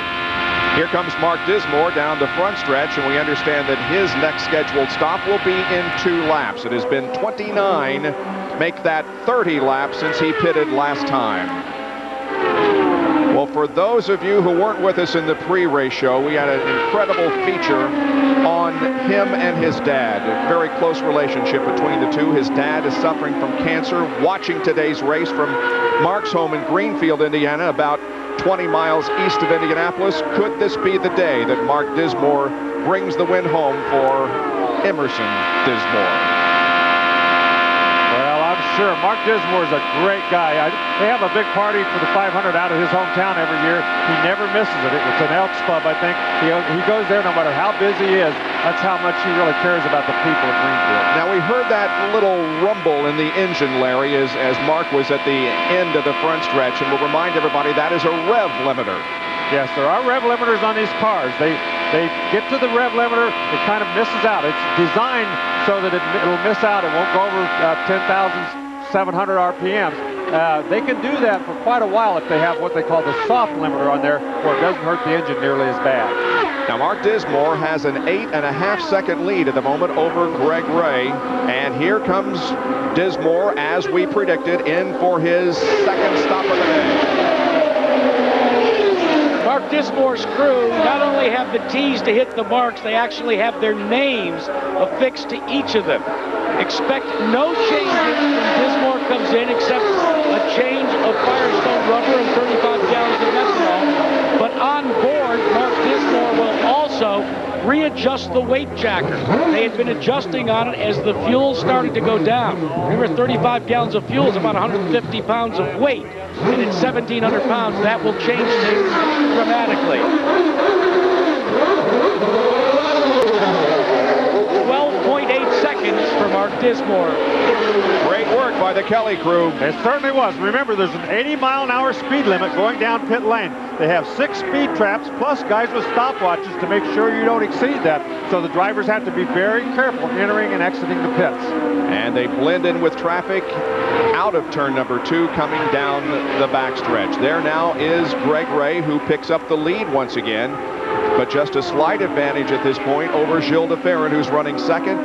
Jeff Ward moves up to third, then Elio Castro-Neves and Michael Andretti moves up to 5th position. Greg Ray leading for the second time here this afternoon. You know what? Donnie Beechler has come from the last row to 8th position. Good run for Donnie Beechler. Back with more of the Indianapolis 500 in just a moment. At the Indianapolis Motor Speedway, your leader, Greg Ray, is about 100 yards, now 20 yards away from his pit stop. There should be no changes in Greg Ray's track handling situation. But he has to be careful that he doesn't have the same problem befall him as what has just befallen Mark Dismore, who was going back up to the gear. Found out that he had lost 5th gear and 6th gear. Greg Ray stopped 12.8, but now Larry Rice, the key is that he doesn't lose those upper gears the way Mark Dismore just did. Yeah, tough break for Dismore, who was leading, but definitely has a gearbox problem out there. Now, Gilles de Ferran and Jeff Ward have already made pit stops. And Tony Stewart looks like he may have killed it again. He killed the engine. That's costly. They started. He killed it again. And a car slow down the backstretch is Nicholas Manassian, it would look like. And now Stewart fires the car and pulls away, and right ahead of him, or right behind him now, is Buddy Lazier as he exits the pits. And Manassian is indeed nearly stopped at the end of the backstretch. He makes the warm-up lane there in turn number 3, but the question is, can he make it around to the pit area? Well, if he doesn't, it's going to be a big break for Michael Andretti, because he needs a pit stop, and he's leading the race right now. So we'll see if Manassian can make it around. He's going very, very slowly in the warm-up lane and has yet to reach the short chute at the north end of the racetrack.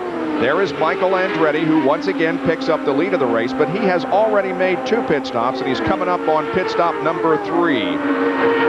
Ganassi has told his crew that his gearbox is gone, so without a gearbox, he is coasting. So if he doesn't make it down to that pit line, it may bring out the yellow, which would be a huge break for Andretti. And Larry, let's update you on Mark Dismore's situation. He cannot get the car from 4th to 5th or 4th to 6th. The gear change or the ratio change between 5th and 6th only about 50 RPM, but the change between 4th and 5th, to quote Jim Frudenberg, the team manager, it's a big jump. They're going to stay out there because they're not losing time right now, but it remains to be seen if that Ilmore engine can hold up to the pounding. Yes, he's on that rev limiter very, very hard, much like Buddy Lazier was down at Phoenix, because he's really revving the engine, and that's going to be tough to finish the race being that hard on the engine. Andretti still following Billy Boat. Boat is listed in 19th position, 1 lap down. And right now we have 7 cars on the lead lap as we await the pit stop by Michael Andretti. And here he comes. 80 miles an hour now. He has to slow down to 80 to run down through this area. And Bob Goodrich, for those just joining us, we might want to remind the fans that Andretti had to pit on lap 20 because of a cut left rear tire. That's why he is out of sequence. He pitted on lap 20, then lap 53. Now the 38-year-old Indy veteran comes in for what should be a routine pit stop. They don't plan any adjustments. John Kaminsky holds Michael in the pit to get the fuel complete. And he's down and away. Less than 13 seconds for Andretti. That was a nice pit stop. They did everything correctly. They didn't really hurry. They knew they had enough time, so they just made the pit stop, did their business, and got back out. Michael has now led 391 laps in 9 races here at Indianapolis. No one has led more laps here at the Speedway without a victory. Now we're on board once again with Mark Dismore, who is in the lead. But listen to the engine, Bob. Didn't do it that time. Well, I think he's feathering the throttle there to keep it off the rev limiter, because if you leave these engines, as you well know, on the rev limiter for a long time, it tends to bend the valves and hurt all kinds of things in the engine. Well, it takes a very tender foot to get that thing up and run as fast as he is and still not hit that rev limiter. He's got about a 7-second advantage on Gilles de Ferran right now. And you hear it just there as he's trying to get around that Target Chip Ganassi car, who's riding the rev limiter pretty hard, Larry Rice. Jack has more on Gilles de Ferran. Well, with that last pit stop, Roger Penske leaves nothing to chance. His fueler did not feel like the fuel nozzle to add the fuel felt just right. Roger came over and said, then change it. We've got spares. That is the heartbeat, the main artery to us winning and losing this race. There is Roger Penske. And Arie Luyendyk has made pit road once again. Luyendyk is in 15th position. This is his 3rd pit stop. Guys, one thing to... Wait on fuel. Ready? Hang on. Okay, go. Again, he kills it. One thing to remember, guys, this is the first pit stops for Arie Luyendyk in 2 years. He did not race last year, and he stalled it the first time through, and he stalled it here on the 3rd time. It's been a long time since Arie's made some stops in the pits. He is going to be very, very angry at himself. That was a mistake that he should not have made. Thursday night, the Stanley Cup Finals are on ABC. You can see the Devils as they try to repeat as champions. The Avalanche versus the Devils. The Avalanche leads 1-0. They won last night. Thursday night, May 31st, 8 Eastern, 5 Pacific on ABC. Tuesday night's game, 2, will be on ESPN, live at 8 o'clock Eastern. Wow, that was unbelievable, that pass that Mark Dismore just made. That was a moment, let me tell you. Wow. Mark Dismore leads the Indianapolis 500 by 6.5 seconds over Gilles de Ferran and Jeff Ward. More after this message and a word from our ABC stations. And thank you, Tim Brandt, as we once again rejoin you from the Indianapolis Motor Speedway, currently under the yellow. But we have been under the green for about an hour after the wildest start we had seen here in a number of years. In fact, you'd have to go back to 1992, the last time it was this cold that we had as many incidents early in the race as we had in 2001. And it all began just seconds after the race commenced, because the pole sitter, Scott Sharp, who had had a perfect month, he had won the pole with a qualifying time of better than 226 miles per hour just seconds into the race, losing it as he moved to the outside, hits the wall, and as he told his crew on the radio seconds later, fellas, I'm sorry, I'm just so sorry. Out he went, out went Sarah Fisher and Scott Goodyear. Sarah went down below the white line, though didn't blame that for this incident. In her words, she said the track is just very, very, very loose, and she took Goodyear out as well. Then on lap 17, it was young Sam Hornish at 21, second only to Sarah Fisher in terms of age in this race. He then took Al Unser out of the race. Ironically, it's Hornish who was able to continue with his damaged machine, but Unser was gone. And then you can see the leader, Mark Dismore, fighting to maintain control of his car coming out of turn 4 with the dirty air. So right now, under the yellow, it is still Mark Dismore leading in this 85th running of the Indianapolis 500. Right now, let's go to Jerry Punch. Thank you, Al, with the legendary Mario Andretti. And Mario, watching you, it's almost as if you're driving this race. You seem to be very, very nervous and involved.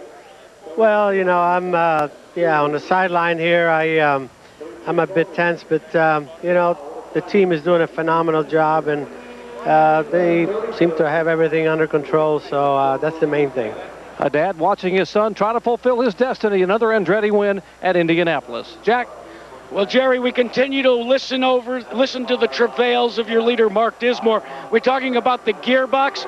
Here is a spare gearbox. This is what goes on the back side of the car and provides a translation of the engine and creates the power. They tried to put it into 5th gear, and Dismore is slowing because Jack, now... Yes, Mark Dismore is slowing. As a matter of fact, he is coasting, it would appear, and entering the warm-up lane. So just the very thing that you were talking about, Jack, has apparently caused the gearbox to go completely away. Here's what happened. Bob, here's what happened. During that caution, they tried to what they call take the dog and move it up into 5th gear. They asked Mark to do so under slow conditions to see if they had that 5th gear. Unfortunately, when he did that, the gearbox totally went away. Yes, it did, and I'm not sure he's going to be able to make it around to the pit area. No, he's not going to make it back. You could hear the engine revving. He was trying to get it in gear, but he was gassing it, and the engine was revving and nothing was happening. So a terrible, terrible break. I'm sure his father is as disappointed as all of us are for Mark Dismore right now. And the car has stopped, and so this caution period will continue until we get Mark Dismore's car off of the racetrack. So both Kelly cars are out of the race. As we go to Leslie Goodell. Well, I'm with Elaine Irwin Mellencamp, who today was the first woman ever to drive the pace car at the start of the race. What was it like for you? It was so thrilling. I can't really even explain it. It was so thrilling. It went kind of like slow motion. I could go around and could see all those people, and I actually did peek in my rearview mirror, which I swore I wouldn't. Could see the field behind you. It was so thrilling. Were you more nervous today than you thought you might be? No, I was surprisingly not as nervous as I thought I'd be, even when I looked in the rearview mirror. But you can hear everything. I had the window down, and it was amazing. It was just kind of like surreal. You admitted recently that this is you're just getting associated with racing. Sure. Have you turned into a big race fan now? Oh, absolutely. I'm just addicted to this. It's so thrilling. Well, she's also got an association with the IRL now. What will you be doing for them? I'll act as their spokesman. So I'll go out and really just kind of spread their story, because I think it's a great story, and kind of talk about the drivers, give a little more detailed attention to it, because it's just so great. I'm so excited. I just want to share my enthusiasm. Well, thanks for coming out here, Elaine. Bob? Elaine Irwin Mellencamp, the first female to drive the pace car at Indianapolis. Well, the word is, Jason, that there may be a few showers in the area. We are 8 laps away from the halfway point. Jerry? And a lot of concern down here in the Andretti pits, not about how well their car is running, but about the weather. If you look behind me, the clouds are beginning to build. And I heard a moment ago, Barry, I heard you tell Michael the rain is possibly 15 minutes away. Yeah, that's what it looks like on the radar, and we're obviously concerned about. It's pretty dark over there, but gosh, what a race he's driven so far. You know, we had to come in early there for a puncture tire where he ran over some debris, and he's driven his way back to second place. A heck of a job. All right, Michael Andretti will be turning the wick up, Vince. Gil DeFerrin running third, Helio Castroneves fourth. Roger Penske, the weather seems to be closing. How closely are you watching it? Well, I know it's a dark cloud over here to my left, but that's why we pitted right now, to be sure we had plenty of fuel in case we have to stretch it. But again, you know, it's a long way to go. Hope they'd stay here and clean up this thing so we could have a full 200 laps. Have the cars been as good as they seem as they've been? Cars have been fine. Drivers are just getting in the groove here, so we just got to stay smooth. A lot of good time here. We got to make some time in the next 100 laps. There is Jeff Ward's car. He has been on pit road for several minutes, Jack. Well, Mark Dismore, by the way, is going to pull down onto pit road, and we're going to show you these are the gearbox pieces that they are going to try and change as Dismore pulls in, as they call it, dead stick. He has cut the engine.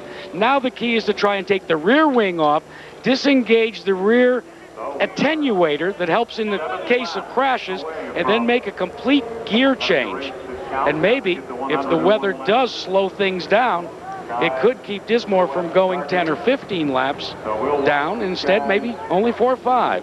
Jockey for position when we go back to green. We're in standing wall. According to our helicopter pilot who controls the in-car cameras or provides the signal for the in-car cameras, the rain is 3 miles away, and we have got less than 7 laps before this is an official race. Next time, however, we will be going green. Now, by staying out and not pitting there for a while, and he has since, but Tony Stewart and Jimmy Vasser both made up their laps, because remember, the new rule in the IRL this year is that the pace car picks up the leader of the race, and those who are running ahead of the leader get to encircle the entire track and join the rest of the field at the tail of the field. And Ganassi's telling Stewart, don't be afraid of the engine. Just go for it. We need to get up front. They've also had a couple of other problems. They put in a little more stagger, but he told him he was fine. Robbie Gordon just pulled in and topped off the fuel, so he wants to be able to make that this run a longer run and stay out there if everybody else has to pit. There you see the dark clouds that have gathered overhead. Let's see how things turn out. We may be going for the victory of the Indy 500 here in the next few minutes. Well, Greg Ray is the leader of the race now, and he begins to pick up the pace and has a pretty good jump on Andretti, DeFerrin, Castroneves, and Gordon as we are back to racing once again at Indy.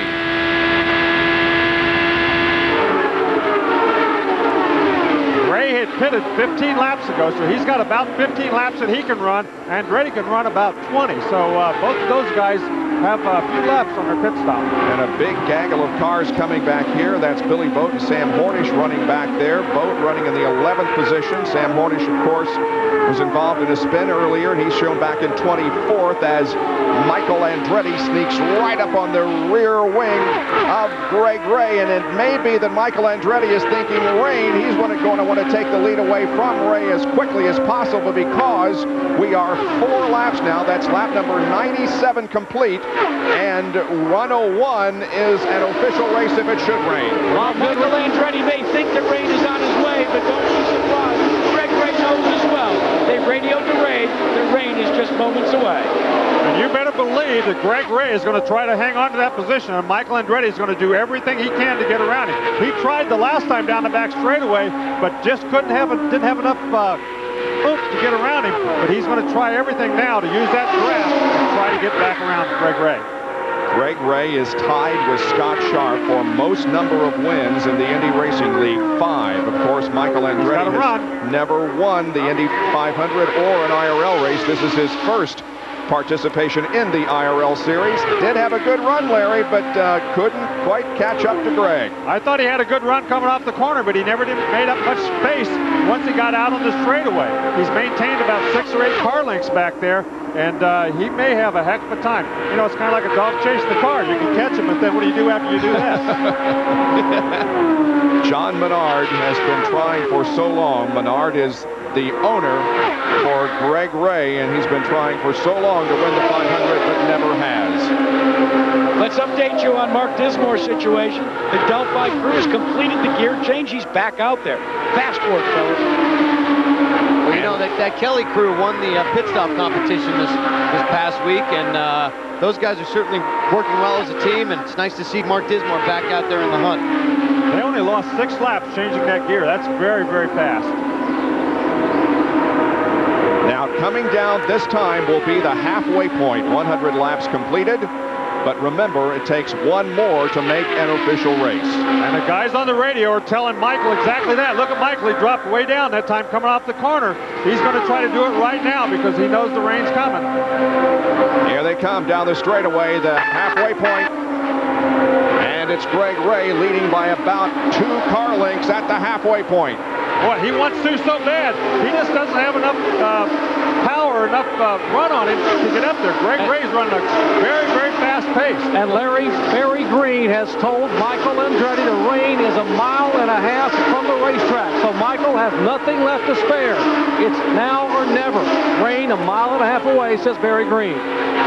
Both of those guys running over 218 miles an hour. Everybody else out there running 215 or less. And actually, last lap, Michael Andretti was faster than Ray. The leader of the halfway point has won only 6 of the last 24 Indy 500s. We do have an official race now, 101 laps completed. Now we just wait to see if it is going to rain. If not, then we got a lot more racing to go. And we just felt our first drops on the front straightaway, fellas.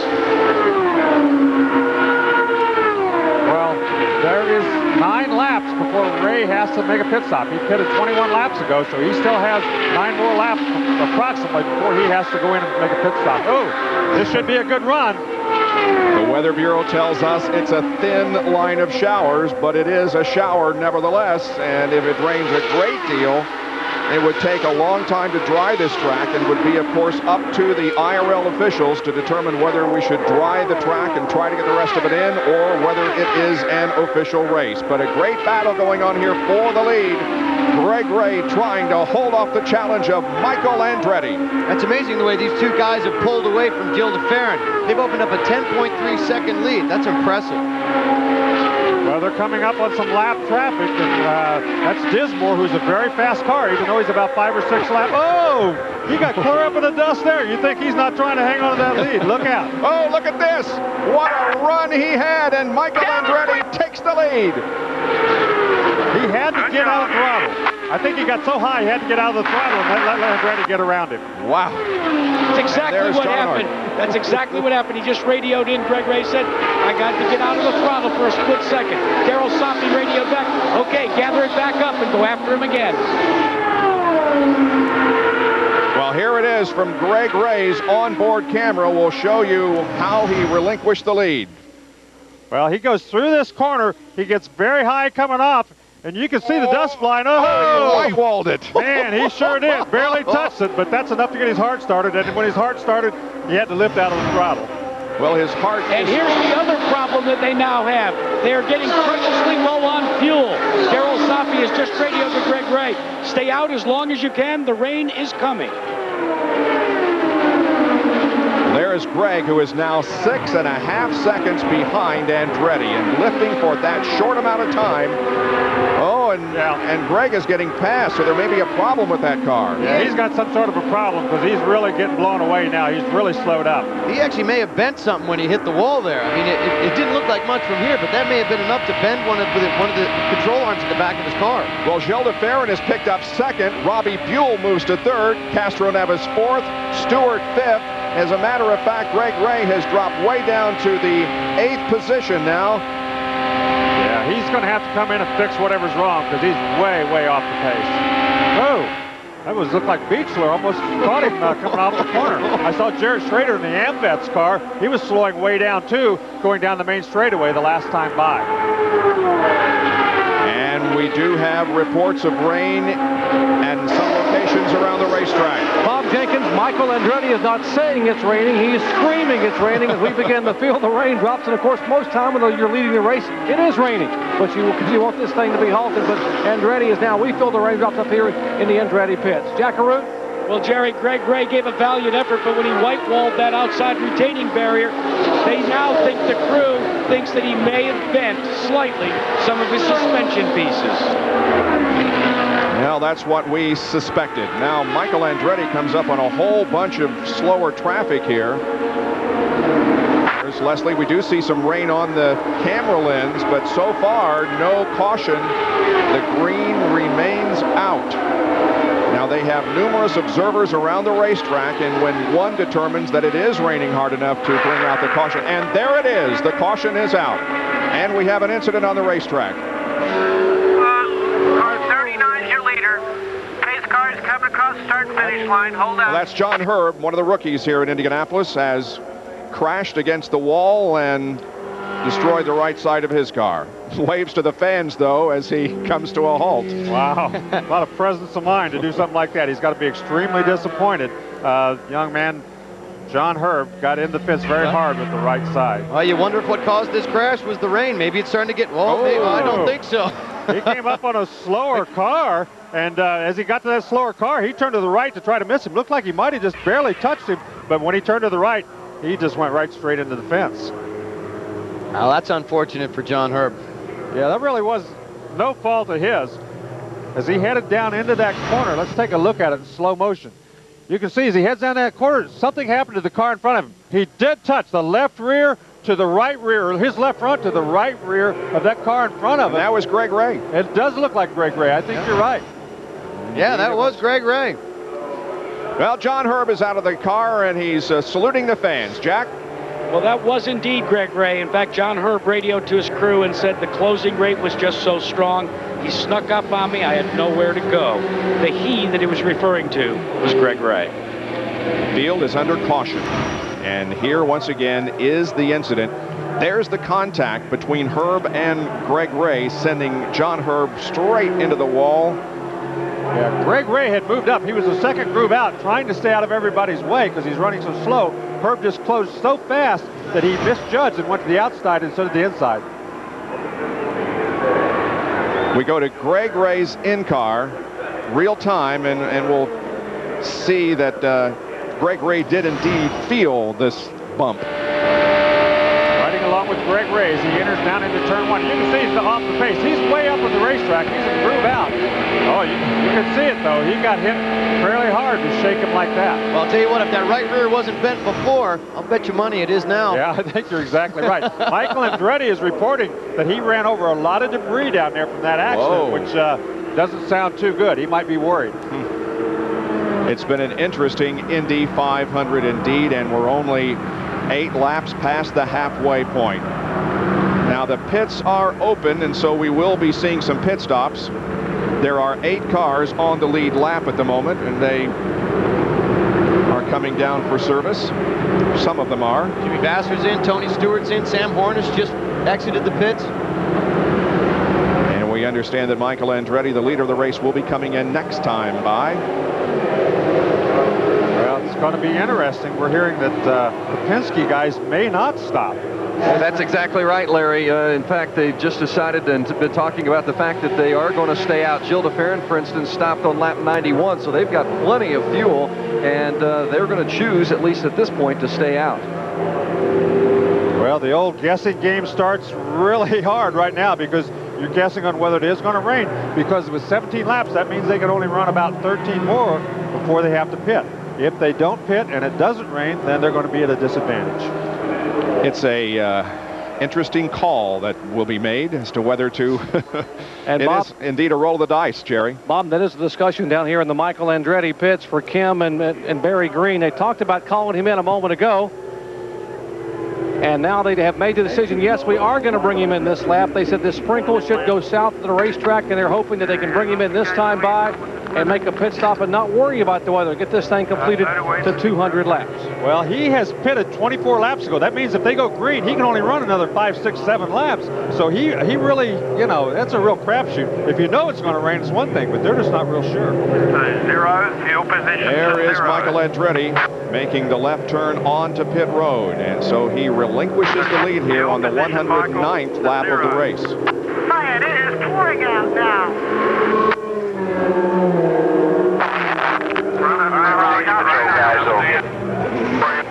And he's saying it's pouring, and on the mark, race set your fuel, on the mark.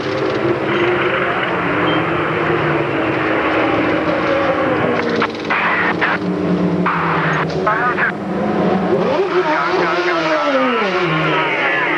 out there and blend. Get out there and blend. Line speed limit. So their work is done on Michael Andretti's car, and he will indeed blend in with the rest of the field, blending in right beside Greg Ray, as a matter of fact, and other cars that are in the warm-up lane. The warm-up lane looks like it's got a rush hour going on out there. Tomorrow, Ricky Martin, Christina Aguilera, Shaggy, Nelly Furtado, and many more celebrate the World Music Awards. You can see it tomorrow at 9, 8 Central, here on ABC. 109 laps completed here at the Indianapolis 500. Gilles de Ferran now the leader of the 500.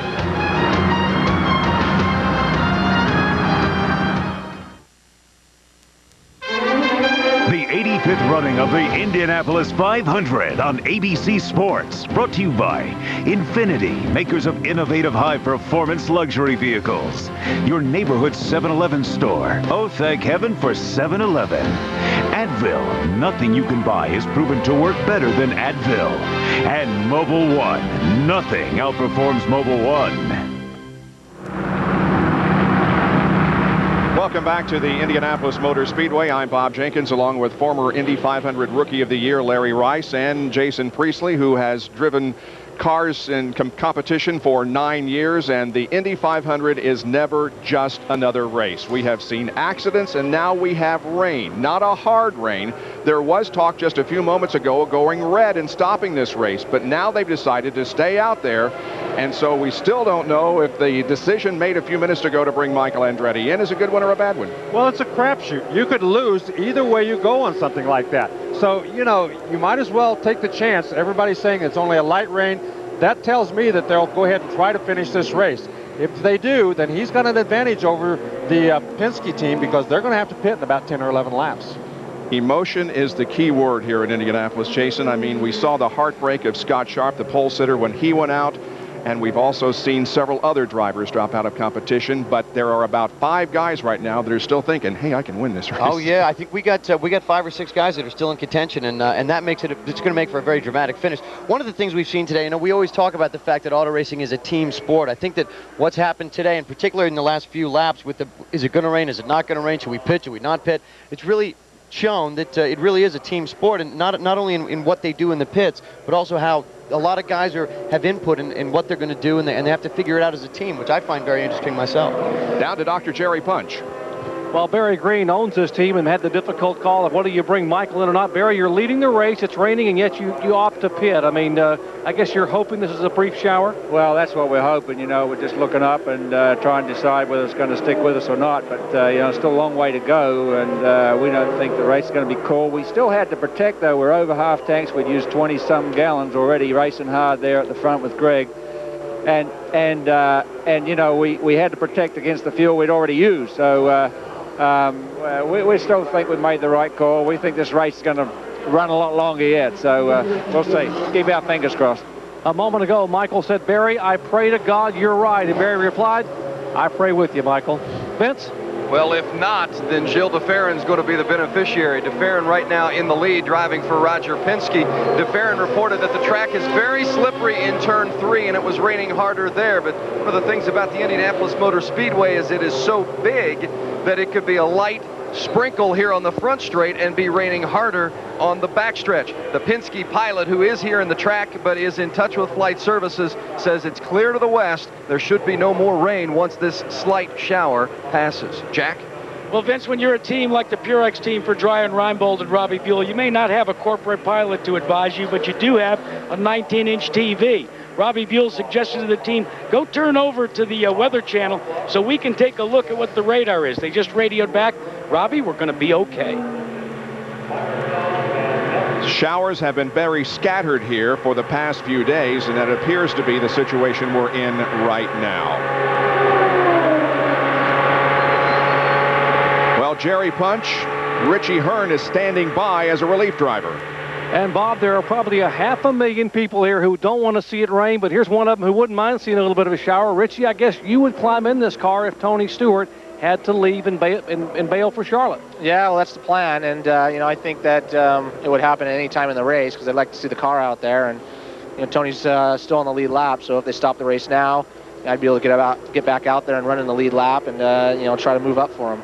I'm told that Tony's just been biding his time. The car's a lot better than he's shown here in the first 100 laps or so. Yeah, I've been listening to him on the radio, and he hasn't really complained too much. He's just kind of just staying out of trouble, and that's what you got to do here, and sprint the last 50 miles. But it's raining now, but I don't think it's going to rain hard enough for me to get in the car. I can't control the weather, but I appreciate Target Chip Ganassi giving me the chance to at least hope for it. So we'll see what happens. The more it rains, the more this man smiles. Bob? Well, coming up next, top athletes, including those from the NFL and other forms of sports, including Olympic medalists, will match their speed, their strength, and their skill. It's the Snapple Superstars coming up after our coverage of the Indy 500. Leslie Goodell is with Jeff Ward. Jeff, can you tell us what happened and why you're here in the garage right now? One of the input shafts threw all the grease out, I think, and then overheated. It just spins it down the front straight. I felt a big giant wiggle. I thought the wing maybe broke or something. So, I came in, but the Heritage team's done a fantastic job, and I'm just unfortunate. I think we had the best car out there. The car was absolutely, or the best car I've had here at Indy, and definitely capable of winning. And I was, pretty conservative, just running up front. So we had a lot left at the end, and that's hindsight. So we're pretty disappointed, but the crew did a great job, and the Menard motor was fantastic, and so was the G-Force chassis. So it's next year. Thanks a lot, Jeff. Bob? Tough break for Jeff Ward, who is out of competition. Larry Lyondike, this is Larry Rice. You got a copy? I hear you, Larry. How wet is the racetrack right now? I think this is going to blow over. As it was coming down earlier, I think they should have thrown the yellow light just a little bit sooner. It was pretty wet on my shield, so I just backed out of it because there's no need taking chances if you're running in 20th place anyway. So we'll just have to wait for the track to dry. What about the 20th place? You had to kill the engine a couple times. Clutch problems? My biggest problem is getting out of the pit. That has cost me, I'm sure, the laps that I'm behind. My speed is not fantastic, but it's pretty good. My car is good. It's not great, but I just have tremendous troubles coming out of the pit. I do not have a good feel for the clutch, and I'm getting real nervous to go into the pit because it might happen again. So we'll see. I'm going to do my best. I'm going to try and leave the pits as slow as possible to at least get out of it right away. Okay, man. Have a good run. That's Ari Lyondike, who is indeed running in 18th position at the moment. Gilles de Ferran is the leader of the 85th running of the 500.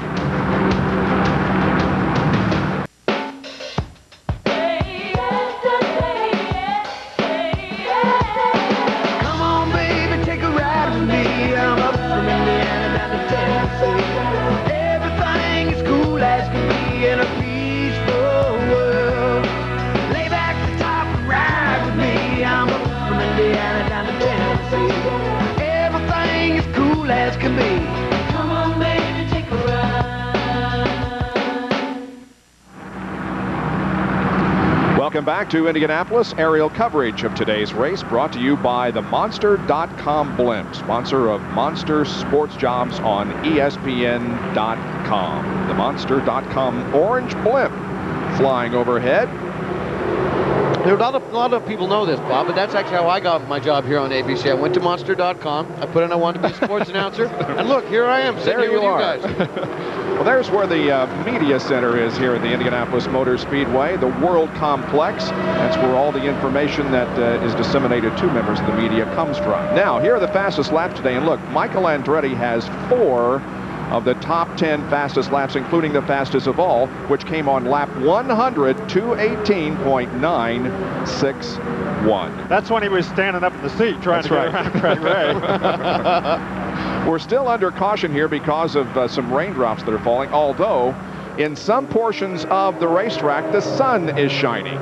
There is Michael Andretti, who gave up the lead to make a pit stop. He's now shown his 4th. Gilles de Ferran is the leader of the 500, 116 laps completed.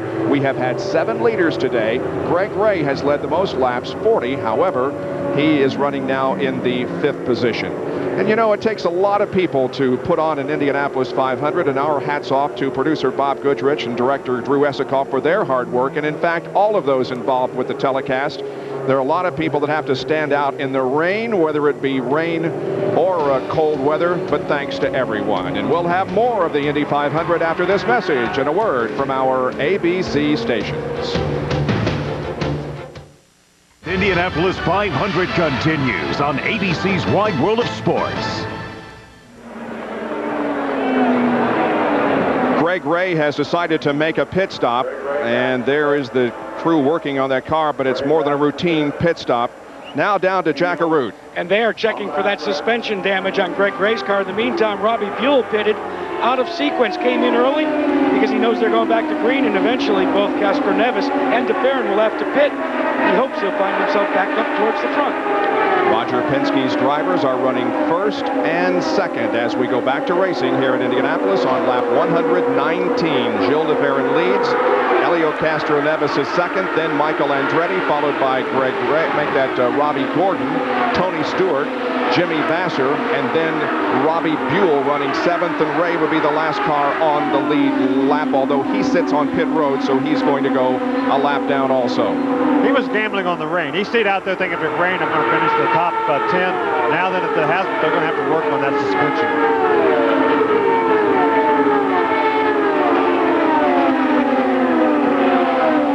Leslie, let's talk to John Herb, who crashed not too long ago. Well, Bob, the good news is he's okay. I asked him about the ice pack on his shoulder. He says he's saving that for his margarita later on. But you want to talk about the crash and tell us what happened? Yeah, you know, I came into one. I had a run on Davey Hamilton, moved inside. I was wide open on the gas, 6th gear, got into the corner. I was already covering the brakes, you know, once I got position on Hamilton. But Greg Ray must have had a problem. He was down low in the groove, running real slow. I was closing on him over 100 miles an hour and tried to woe it up, tried to move high and get around him. He came off the bottom and we made contact, and that put me up on the wall. It's a shame. Feel bad for the crew, bad for Epson and International Star Registry. You know, the life shirt guys who are working the life shirt today. I mean, you can talk about that. What is this life shirt? Well, it measures my heart rate as well as all my breathing. It's got encephalograms that go around my chest and my stomach that measure my volume of air that I take in and how it rises and falls. But, you know, it's just a shame for the team. I feel bad for the guys because we were working according to plan, and it was time to get on and start moving up. But, you know, something like this happens. It takes you out. I just feel bad. I'd like to say hi to Lincoln Elementary kids out there and all my ARCA buddies. They don't get the information on his vital signs until they download it. I can't imagine what it's going to look like shortly after he had that crash, Bob. Sam Hornish made a pass a while ago on Castro Nevis. That's Donnie Beechler, who's running back there in second. He's trying to get his lap back and get back on the lead lap. There's Ari Lyondike.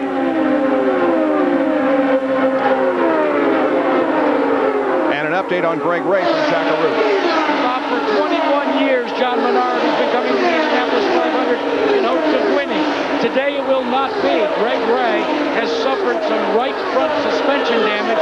He's still on pit road. They're going to try and effect the changes and send Ray out many laps down. And so the man who has led most laps here today will not win the Indianapolis 500, that being Greg Ray. Well, a lot of battling going on back here in the pack. You see Lyondike right there. He's still running pretty fast. He said the car wasn't handling great, but it wasn't handling bad. So he's hanging in there, even though he's clear back in 18th or 19th position right now. And he's running laps around 214 miles an hour, whereas those up in front are in the 218 and 219 mile an hour range. Now, there are the drivers who have increased their positions. Michael Andretti up 18 from his start. Donnie Beechler up 19. Also, Aliseo Salazar. Both of those drivers, Beechler and Salazar, are A.J. Foyt drivers. Billy Boat has moved up 21, and Felipe Giafoni, who began from the last position, has moved up 21 positions since the beginning of the race. There's Michael Andretti's speed down the front stretch, 222 plus miles an hour, and Michael Andretti is in third position with 76 laps to go in Indianapolis. Gilles DeFerrin leads the 85th running of the 500. It's time to reveal the Indy All Access Sweepstakes Driver of the Day. Hi, I'm Greg Ray from Plano, Texas. I'm the Indy All Access Sweepstakes Driver of the Day. For your chance to win a ride in an Indy car and a trip to next year's Indianapolis 500, log on to ESPN.com, keyword Indy Pass. Fill out an entry form and include the name of the driver of the day. One entry with the correct answer will be selected at random as this week's winner.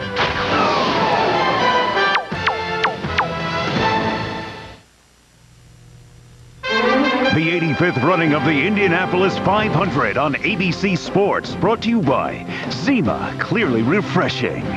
FedEx, this is a job for FedEx. At Target, expect more, pay less. And Oldsmobile and your local Oldsmobile dealers.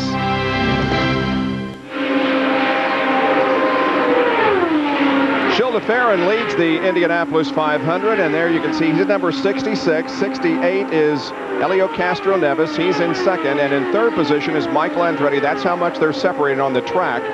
Statistically, 2.09 separate first and second, and then 8.68 seconds from first back to third. Watching Tony Stewart, who is now running in fourth position, about 10.3 seconds behind the leader of the race, Gil DeFerrin. Yeah, and he's been running some pretty quick laps, but DeFerrin and Castro-Neves have been running in the 218, 219 mile-an-hour bracket.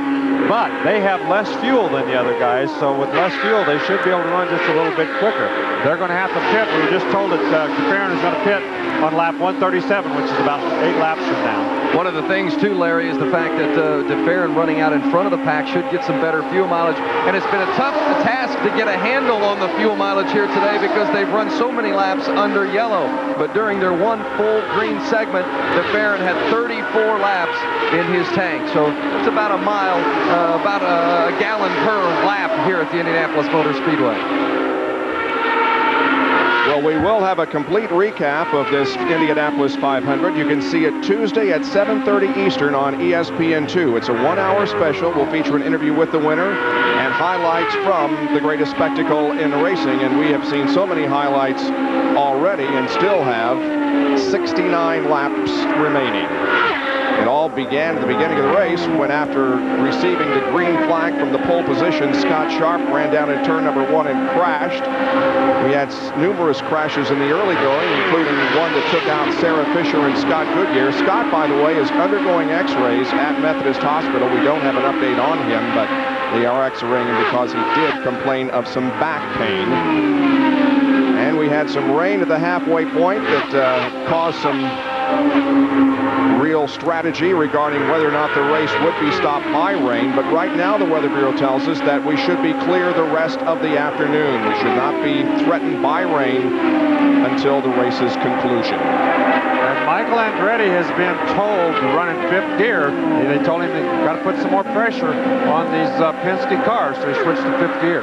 And Gil DeFerrin just put Robbie Gordon a lap down, which I think is just unbelievable. I mean, Robbie's car's been running well all day, and he started from the front row. That's just unbelievable. These two Penske cars are really hooked up, and these two drivers are just driving the wheels off. Yes, they are. They've had a pretty quiet month, all in all. But boy, when it comes race day, these guys are ready. And Robbie Gordon is on pit road as they refuel and change the 4 tires on that car. All tires, of course, supplied in the Indy Racing League by Firestone. The Firestone Firehawk tires. And we have a crash. That is Corey Witherill. Yeah. I'm not sure that he made a contact, but the tires are flat. At least the right rear is. Well, you slide very far with the wheels locked up at 200 miles an hour. You're probably going to have a flat tire or two. And it looks like you're right. He does at least have one. Doesn't appear to be any damage to the rear end, at least to the left rear corner that we're looking at.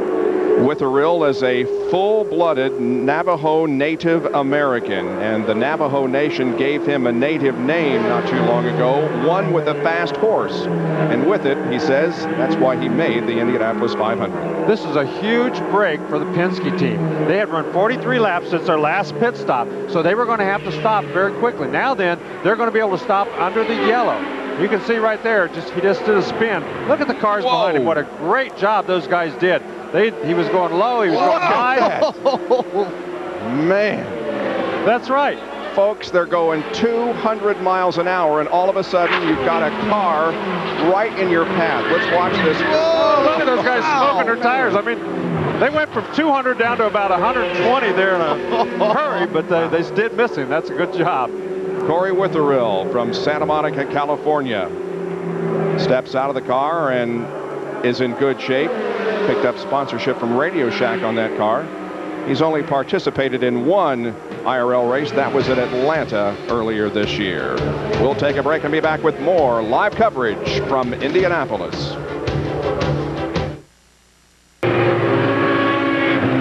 Still under caution here at Indianapolis. While we were away, we had some pit stops. Watch the rush out of the pits.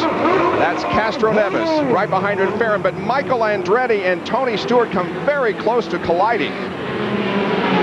And I'm going to tell you, let's take another look at it from a different angle. There's DeFerrin coming out. Castro Neves tries to beat his teammate out, and when he does, he pulls right out in front of Stewart. Stewart slams on the brake, and Andretti, I think, does actually run into the back. And Stewart is so mad he could fist fight somebody right now, I guarantee you. Let's take a look. Oh, you can see, yeah, there was evidence that he did make contact with that's Stewart. A tough break for him, but aerodynamically, we're just going to have to wait to see how bad that hurts him. So it could be a big, big deal for Michael Andretti. Here's Jackaroo. Well, when all of that unfolded, the one man that was in total control was Roger Penske, who calls the shots for Gilles DeFerrin. Helio Castroneves started to pull out, and all Roger said is, go, go, go, Vince Welch. And that's exactly what Gilles DeFerrin did. Well, and Tony Stewart got out very quickly, got out in front of Michael Andretti, in fact, on that stop. And then, Chip, was there actually contact made? It looked as though there was. Yeah, apparently there was down there. You know, they told us in the meeting that that's against the rules to pull straight out. Looked like DeFerrin didn't have anywhere to go but straight out, fighting with his teammate down there, and we got hit. We checked up and got hit from behind. I mean, it's incredible. Been a comfortable race so far, and Tony Stewart just radioed in and said it took me 135 laps to remember how to do all of this. Let's go to Jerry Punch. And the discussion is ongoing here in the Michael Andretti pits. Barry Green, Kim Green, Michael Andretti, Mario Andretti, they've all been talking about what they should do here. And apparently they are going to leave Michael out. They had the spotters look very closely at the front wing. They saw the damage that we all saw at home from the contact with Tony Stewart. And they figured the wing should be okay. And again, they said should, but I'm not sure that they're very sure. Tony Stewart is now leading the race, and I think he was put there by the IRL officials because they were told to stay in that inside lane. They pulled out, they blocked him, so I think they were penalized for that, and they put Tony Stewart. That's right, they pulled out into the high-speed lane, so that's what they're being told from race control. So Tony Stewart was put in front of the pack. That's exactly right, Larry. And Chip Ganassi was very upset when that incident first happened because he was recalling that rule, and he was voicing his concern with the Indy Racing League officials. They came back to him and said, your driver will be placed in front of the 68, and immediately Ganassi radioed that to Tony Stewart, who was obviously very pleased to hear that news. Back to racing at Indianapolis on lap 140, 60 to go. Tony Stewart leads the Indy 500. What a story this is going to be, but look at DeFerrin and Castro Neves chasing him closely. Andretti right behind back there in fourth, so we'll find out very quickly if that wing does hurt him any. It'll take a couple of laps, but right now it appears like he's keeping up quite well. And that's Robbie Buell back in fifth, and Vassar, Junqueiro, Gordon, and Beechler gets back on the lead lap. Now 9 cars on the lead lap, and Michael Andretti has just taken third position from DeFerrin. Well, it looks like that wing isn't slowing him down much at all. Actually, that's good to see, because I'd hate to see his race end with some more of that Andretti luck. Let's see who's fast out there. As they hit the line, we'll show you their speeds. There's Stewart. And Michael Andretti is the fastest car on the racetrack. And Robbie Buell is second. And we must remind people that Buell is driving one of those Infinity engines. Only 3 of them started the race. Everybody else in an Oldsmobile Aurora engine. But an Infinity is showing very, very well here today in 5th spot. Well, he's done a good job with that Infinity all month long. Right now, he's the one guy that's putting a little pressure on the Penske cars and Michael Andretti. Eddie Cheever Jr., of course, drives an Infiniti. He's shown in 26th position. And the update on the other Infiniti driver, Scott Goodyear, is that he has received a fracture of the lower back. They did some x-rays and determined there was a fracture of the lower back, and so he will be admitted to Methodist Hospital. Well, Tony Stewart's hanging on to that lead quite handily right now. It appears that Castroneves is just kind of hanging on right behind him, just willing to follow right now and really make a move towards the lead. And here comes Robbie Buell up on Gilles de Ferran.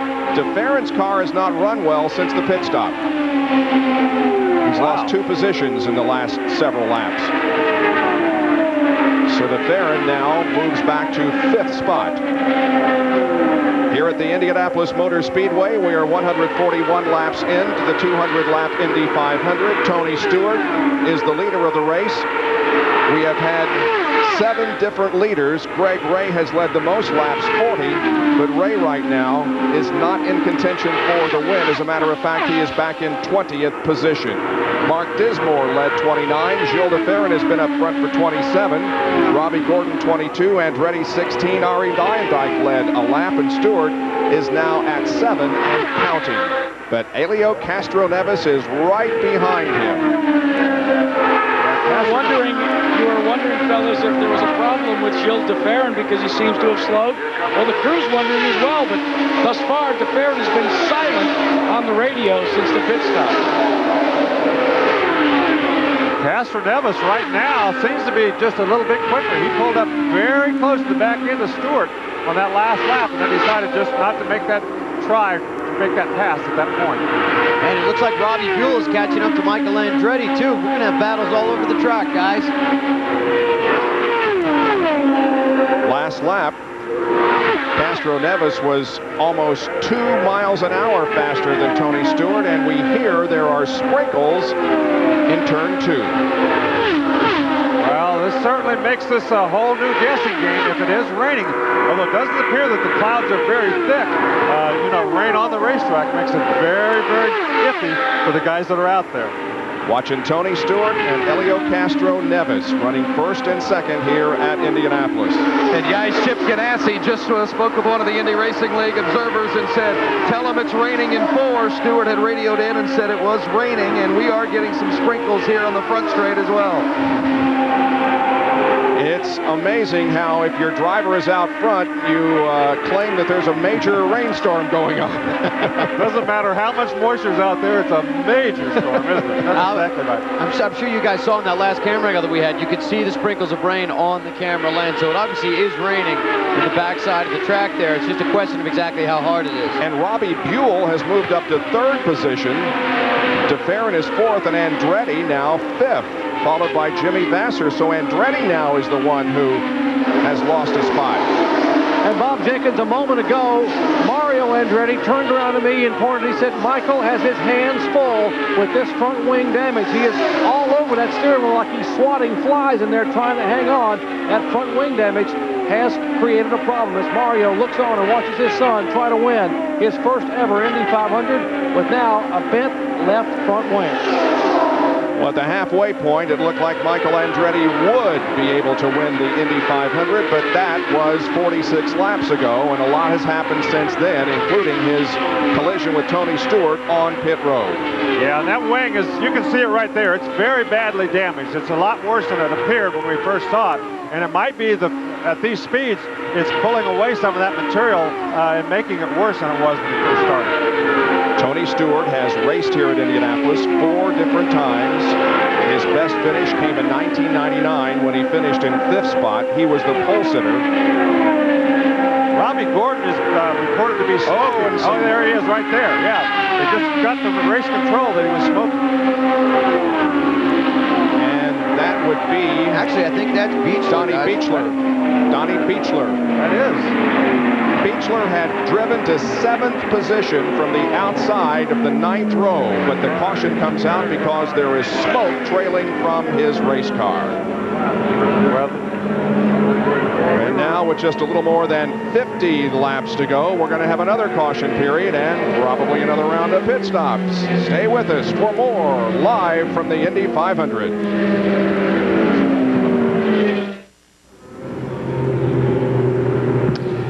in Indianapolis, still under the yellow. Al Michaels reporting with this race beginning to wind down right now, about 3/4 of the way through right now on lap number 149.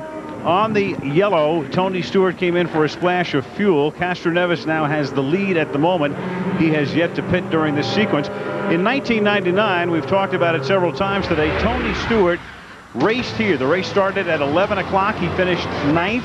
Then he was taken by helicopter from the speedway to a private plane, arrived in Charlotte, North Carolina, accepted the cheers of the huge throng there, drove 600 miles. He was so exhausted, he needed an IV and fluids and all of that. And he says, now, 2 years later, he said, I think I over-dramatized it a little. I was just a little bit tired of having to answer all of the media questions. But he'll be answering a lot of questions in Charlotte in a couple of hours, because right now he is very much a primary contender with 50 laps to go, or 125 miles. And can you imagine, I mean, Tony Stewart, if he wins this race, in a couple of hours he'll be in Charlotte, North Carolina. Hey, what'd you do today, Tony? I won the Indianapolis 500. Let's see if that happens. Let's go to Jackaroo. But there is a big difference this year versus that year in terms of the way Tony Stewart is prepared. That year when he went down to Charlotte, he feasted on mini bagels and about 20 bottles of Gatorade. This year they've enlisted, Joe Gibbs has, the help of a strength and conditioning trainer that's been at Tony's side since the beginning of practice at the Indianapolis Motor Speedway. The things that they have cut out of Tony's diet: pizza, cheeseburgers, and soda pop. The promise after the World 600 this evening: all the pizza you can eat. Jerry? And Jack, a moment ago, Michael Andretti came down pit road with Team Green, and John Comiskey and the crew came out and took the entire nose off to replace it. What a break for Michael Andretti. An 11.5-second pit stop for 4 tires. And here is the damaged wing. Take a look at this left front wing where he ran into the back of Tony Stewart. It was only an initial crinkle, but with those laps they ran under green with all the force at 200 miles per hour, the wind began to rip some of the carbon fiber and Kevlar apart. Take a look.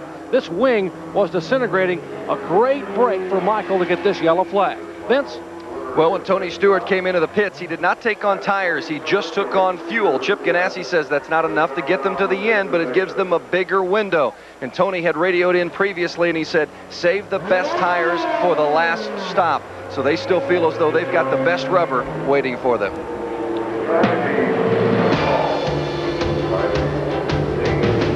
49 laps remain in the Indianapolis 500. Helio Castroneves leads over Robbie Buell and Gilles de Ferran. Stay with us for more from Indy.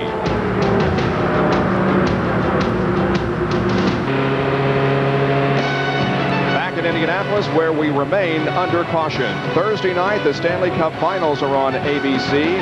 It's the Devils against the Avalanche. The Avalanche won last night. Thursday night, May 31st, 8 o'clock Eastern Time. That's 5 Pacific on ABC. And Tuesday night, game number 2, you can see on ESPN at 8 o'clock Eastern. So the caution remains out here at Indianapolis. Driving 500 miles at speeds over 220 miles an hour can be an exhausting experience. Most drivers relax, at least physically, during caution periods.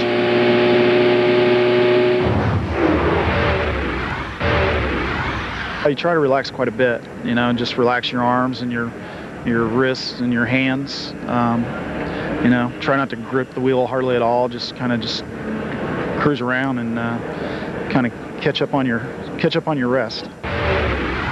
Depends how long it is. If it's really long, then you can kind of wind down a little bit, but you don't want to use the yellow to relax. You need to use it to think about, what do I need to do to make this car better? Really, actually, under yellow, we're talking to the pits, describing what the car's doing, so we can make changes, trying to decide when we're coming in for the fuel window. If you're lucky, tilting your visor up to get a little fresh air, but actually, we're pretty busy during the yellow, so you don't get much rest. You have to not only relax under the yellow flag, you have to also relax when you're going down the straightaways. You have to force yourself to breathe and relax your hands and get ready for the corner. If you don't get into that rhythm, halfway through the race, you start getting cramps in your hands and you start thinking about, oh goodness, I got another 100 laps to go. So relaxing on the straightaways and under the green is vital. Eddie Cheever was just talking about cramps in his hands. Tony Stewart is experiencing one in his foot. The gentleman you see there in the green jacket is Dr. Rob Heyer from Charlotte. That's Tony's physician. Tony asked for him to get on the headset and said, I'm feeling a numbness and a cramping in my right foot. The doctor told him there's not really much you can do. If you get a chance, try to wiggle it around, but there's not much they can do for him now in the car with the cramping or the numbness in his right foot. And Bob Jenkins, the right foot happens to be a pretty important foot when you need to get it on the gas to win the Indy 500. That's the one you need to stand on the button. Well, we're 152 laps into the 500, still under caution. There are a little bit of raindrops in a few areas around the speedway. There you see the complete rundown of how everybody is running, with Scott Sharp out in a crash on lap 1.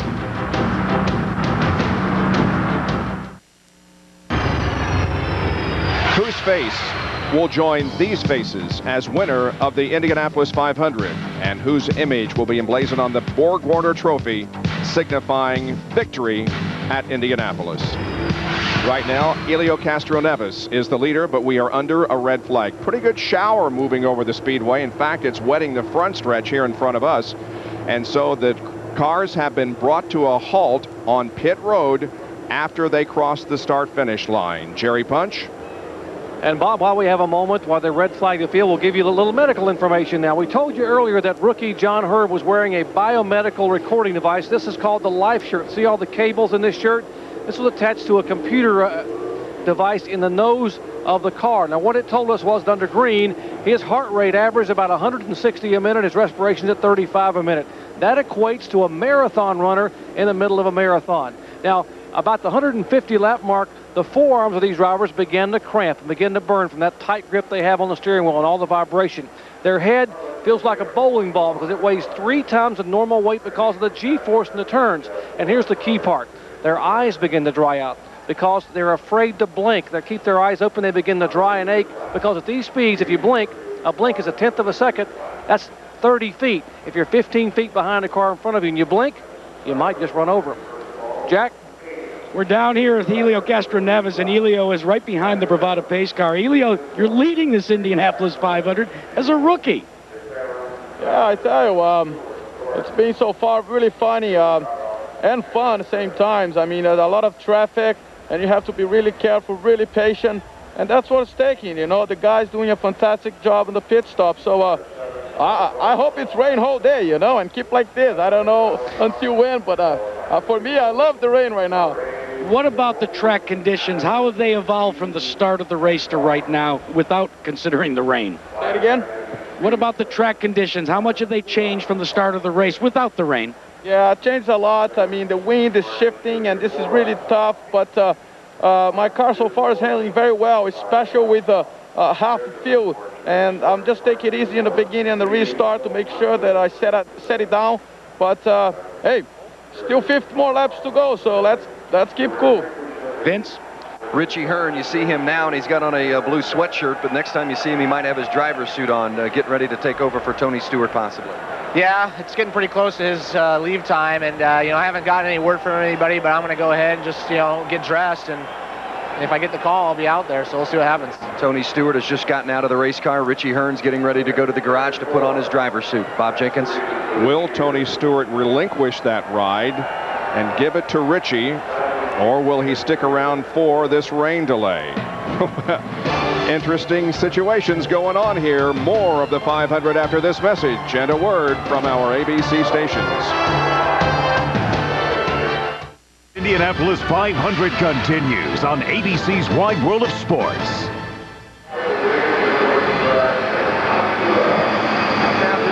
Just took off running, and Tony said he wants more than anything to just get some movement into his leg because he was struggling with his cramp. Hey, Tony, real quickly as we go, what's your debt?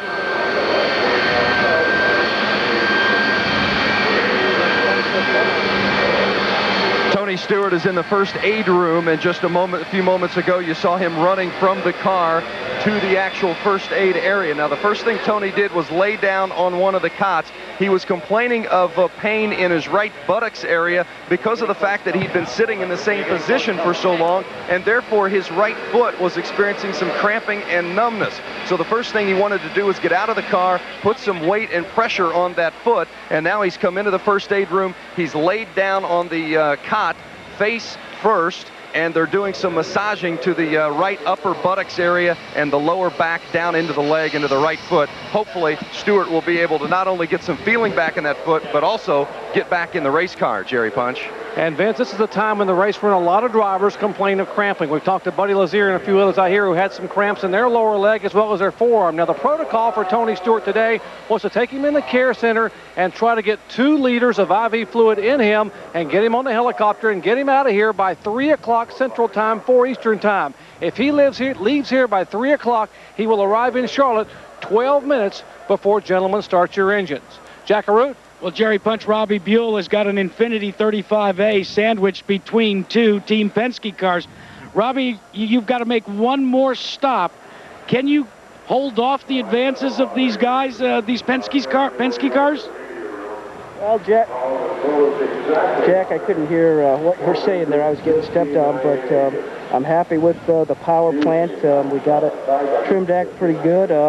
You know, hopefully this rain will pass and we'll get a shot at leading this thing, so we'll keep our fingers crossed. You guys made a calculated gamble when you pitted early. Now, what about pit stops? You only have to make one more stop and then you can go the distance? I really haven't thought about that too much with the guys, but I imagine that's probably what we can do. There's, probably about 45 laps left right now. So, yeah, we should be okay. Jerry Punch, the last thing a driver wants to think about is how many laps before he has to come onto pit road. He just wants to depress that right pedal. Exactly, and Michael Andretti has already dodged a couple of bullets here today, and he climbs out of the car and is trying to wipe off his visor. And we'll get over and get a quick comment from Michael. Michael, initially you dodged one bullet. That cut left rear tire could have put you out or could have had a problem, and then the wing problem. Yeah, I mean, just one of those deals. It seems like every time we start to get going good, something happens, but you know, hopefully the problems are behind us. We'll get this thing going and try to get it back up front. You still have an awfully good car, and I know Barry and Kim Green and your dad Mario have been smiling ear to ear on pit road thinking about what could happen in these final 40 laps or so. Yeah, I think it's going to be interesting. You know, we have the car to win. You know, it's just if we can get let all these problems leave us go, you know, maybe we'll get up to the front. Maybe indeed Michael Andretti will get his first Indy 500 win here today. Leslie? Jerry Cheever was just saying it's a real bummer, and I think that's probably an understatement, to be sitting up here in one of the suites watching the race going on below. What happened today? I don't really know. I think it might be an electrical problem that we had throughout the whole month, or we might have had a problem in the top end of the valve, but it's all very confusing down there. We're not sure, but it was very disappointing to see Scott's Grill to Go car crash right in the beginning, because there's one thing that Scott is good at, is finishing races, so he got caught up in somebody else's accident. So all in all, it's been a terrible month for Cheever Indy Racing. You just got to pick up the pieces and go on. And you felt real comfortable with the speeds that you've had. It was just sort of longevity with the engine. It wasn't so much a question of longevity. It's always little pieces that make up an engine. But we've got Robbie now who's running second, so we're all rooting for him.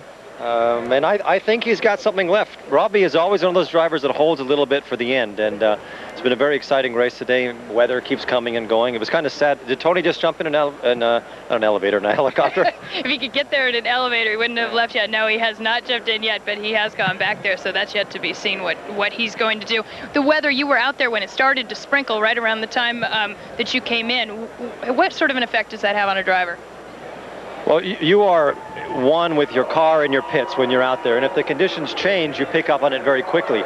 Luckily, when we were out there, the track, we were under yellow when it started to rain, and I mean, there's no way you could run these cars at 230 miles an hour if it's sprinkling. So they've done the right calls all day long, and they had to stop the race now because it's just getting too slippery. These slick tires, even at 30 miles an hour, it's impossible to drive. But it's very difficult for a racing driver to start a race, get out of the car, get back in, get all this input from people, and just go for, what is it now? How many laps they have left? We're at 155. 45 laps is a long way. That's a tank and a half, so it's a long way to go, but it'll be exciting. I don't like watching the Indy 500 from up here. I'd much rather be down there, but I'm going to have to wait another 365 days to do that. Well, I guess a lot to think about between now and then. Jerry Punch? And Chip, we just heard a moment ago they were calling drivers back to their cars, and you're looking for Tony. Yeah, his leg went to sleep. I think he went over to the medical center, so I got to go get him back over here. Well, we know he's at the medical center. Will he come back and get in the car, or will Richie be the guy? No, we're not on his window yet. Don't worry about that. We're not on his window yet. All right, he just walked out of the medical center, and Chip Ganassi looking for his driver because they are calling him back to the cars.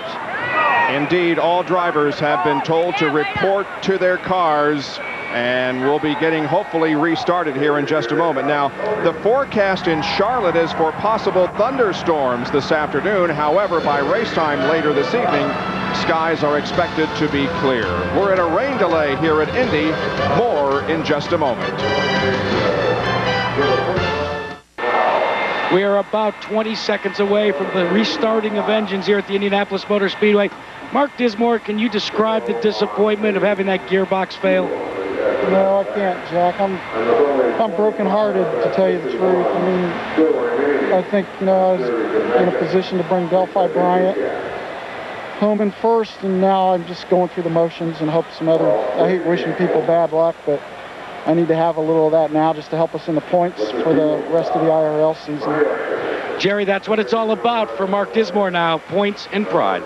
Well, down here in the Target Ganassi pits, Jack, they are restrapping Tony Stewart back in the car, and Tony had run to the infield care center for some deep tissue massage. He was complaining of cramping in the leg. And let me show you what the problem was here.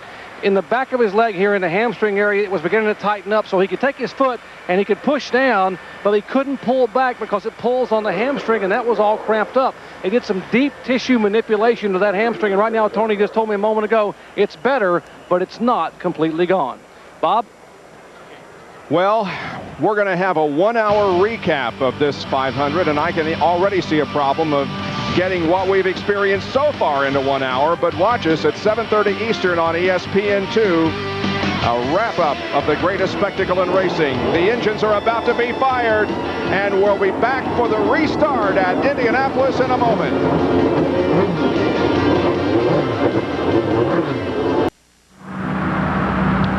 Aerial view of the Indianapolis Motor Speedway as the sun is shining over most of the track right now, and aerial coverage of the 85th running of the 500 is being brought to you by Monster.com, sponsor of Monster Sports Jobs on ESPN.com. Yes, sunshine. They always say that if you don't like the weather in Indiana, wait 10 minutes and it'll change. We had a pretty good shower about a half hour ago, and now we've got sunshine. Roger Penske sees his drivers running first and third. Roger Penske has more wins here in Indianapolis than any other owner. 10 times his drivers have gone to victory lane, 7 different drivers, and 29 front row starts, including 11 pole positions. Could he make it number 11 today? Well, he's got a pretty good shot at it right now with his drivers running first and third with 156 laps completed. Well, you never want to count out the captain. Every time he's ever come here, with the exception of 95, he's been the man to beat for the last 20 years or so, and that's no different this year. The red flag was 16 minutes and 34 seconds, Jack. And one of the things under red flag conditions that you're allowed to do in the IRL is make repairs to your car. That's what A.J. Foyt did back in Gasoline Alley. They replaced the oil cooler on Robbie Gordon's car. And he is back out there. Also a good bit of luck for Robbie Gordon there to be able to have that 16-minute red flag, to be able to change out that oil filter. He remains the last car on the lead lap for us in 8th position. It's Castro Neves, Buell, DeFerrin, Basser, Stewart, Junqueira having a good run for Chip Ganassi, Michael Andretti, then Robbie Gordon. Then a lap down in 9th position is Eliseo Salazar and Billy Boat, who survived 48 minutes on the bubble last Sunday and watched 12 drivers try to knock him out of the field. He survived and now has gone to the top 10. Robbie Gordon, we understand, is going to get a drive-through penalty for working on the car under a red flag situation. Just a drive-through 80 miles an hour for Robbie Gordon. Bob, one of the concerns right now for Roger Penske and Helio Castroneves is that these engines, these Ilmore Oldsmobiles, have been sitting for as long. They've got to get the temperature back up. Roger has warned Castroneves to be careful on the engine and the gearbox when they go back to green. Well, Larry, We've got 157 laps completed. Still a long way to go, as Eddie Cheever Jr. said. We've got more than a tank full of fuel to burn off. What's the strategy? Well, everybody's going to have to make one more pit stop. But Stewart, Andretti, and Junqueira all stopped on lap 149. So they can run about 15 laps farther than anybody else that's in that lead group. So they're going to stay out there, hope for a yellow, and hope that that'll put them a lap up on everybody. And Larry, a moment ago, Chip Ganassi told Tony Stewart, we are fine on fuel, go to +3. That's full rich and full power, and let's rocket this thing to the front so we can make a short pit stop and win this thing. So it's full power now for Tony Stewart. As far as the driver in the second position, that's Robbie Buell. He can stay out until about lap 170. He would maybe have a lap or two to play with, but they will like to have him in by 170 if they don't have a yellow beforehand. And 170 is also the mark for Helio Castroneves, and they are concerned, as we said, coming back up to speed. The green flag waves once again at Indianapolis, and the 500 is back under race condition. And Robbie Buell looks for a way around Helio Castroneves as they head for turn number 1, and Buell can't get the job done as Castroneves pulls ahead a little bit. And he told his crew that Helio would probably try to block him, but he was going to go for it. That's exactly what Castroneves did.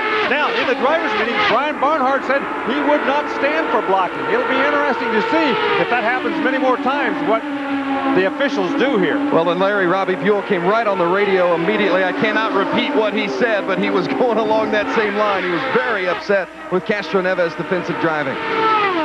Yeah, Helio actually moved to the inside to block him from taking an inside line, and then when Robbie moved to the outside, Helio came out there again, then went inside and outside again. That's four blocks. That's 3 too many, isn't it, Larry Rice? Well, you see right there, he tried to do it once again. He tried to go to the inside. Castroneves kept moving down and moving down. He tried to go to the outside then, and then he had to back off. You can't stay right behind him in the middle of the corner. You got to give yourself a little room because there's too much dirty air. Chakaroo.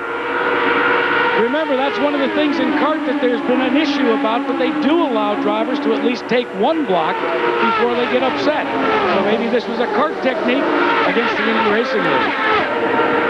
Meanwhile, Gilles de Ferran is right there in third position. He's right on the rear wing of Robbie Buell, and Jimmy Vasser is not far behind. Michael Andretti also. Well, Robbie Buell has another run, but he just couldn't do it. He had to move back up on the racetrack to enter the corner. But when he does that, that's when de Ferran closes on him. So he stands a real risk of losing second when he doesn't make that run work out. Roger. Bold entry. All right, we got a fight on our hands, pal. Clear behind. Indeed, we do have a fight on the racetrack. Penske drivers running first and third. Ganassi has 3 drivers in the top 10, and A.J. Foyt has 2 drivers in the top 10. Multi-car teams are showing their strength here this afternoon, and now there are 39 to go. Wow, the big names at the Indianapolis Motor Speedway never seem to change, do they? Penske, Foyt, Chip Ganassi, unbelievable. They're all here. Right now, it's Robbie Buell that's sitting back there thinking, how am I going to get this job done? Good job, clear behind. Now then it settled in a little bit. Remember, Robbie Buell was leading the point standings in the IRL. At this time last year, he had won the race in Orlando and had some other good finishes that put him in the points lead. This year, Buell finds himself all the way down in 20th position in the points. But boy, performance here in Indianapolis would strengthen this team tremendously. It's the Team Purex Dryer and Reinbolt G-Force that Robbie Buell drives. They picked up an associate sponsorship from Coast Soap earlier this week. And look at the line speeds in order, first, second, and third. Wow. Is when you're running in the dirty air, you can't run quite as fast as the guy in front of you unless you get that draft and really are able to get sucked up through the draft.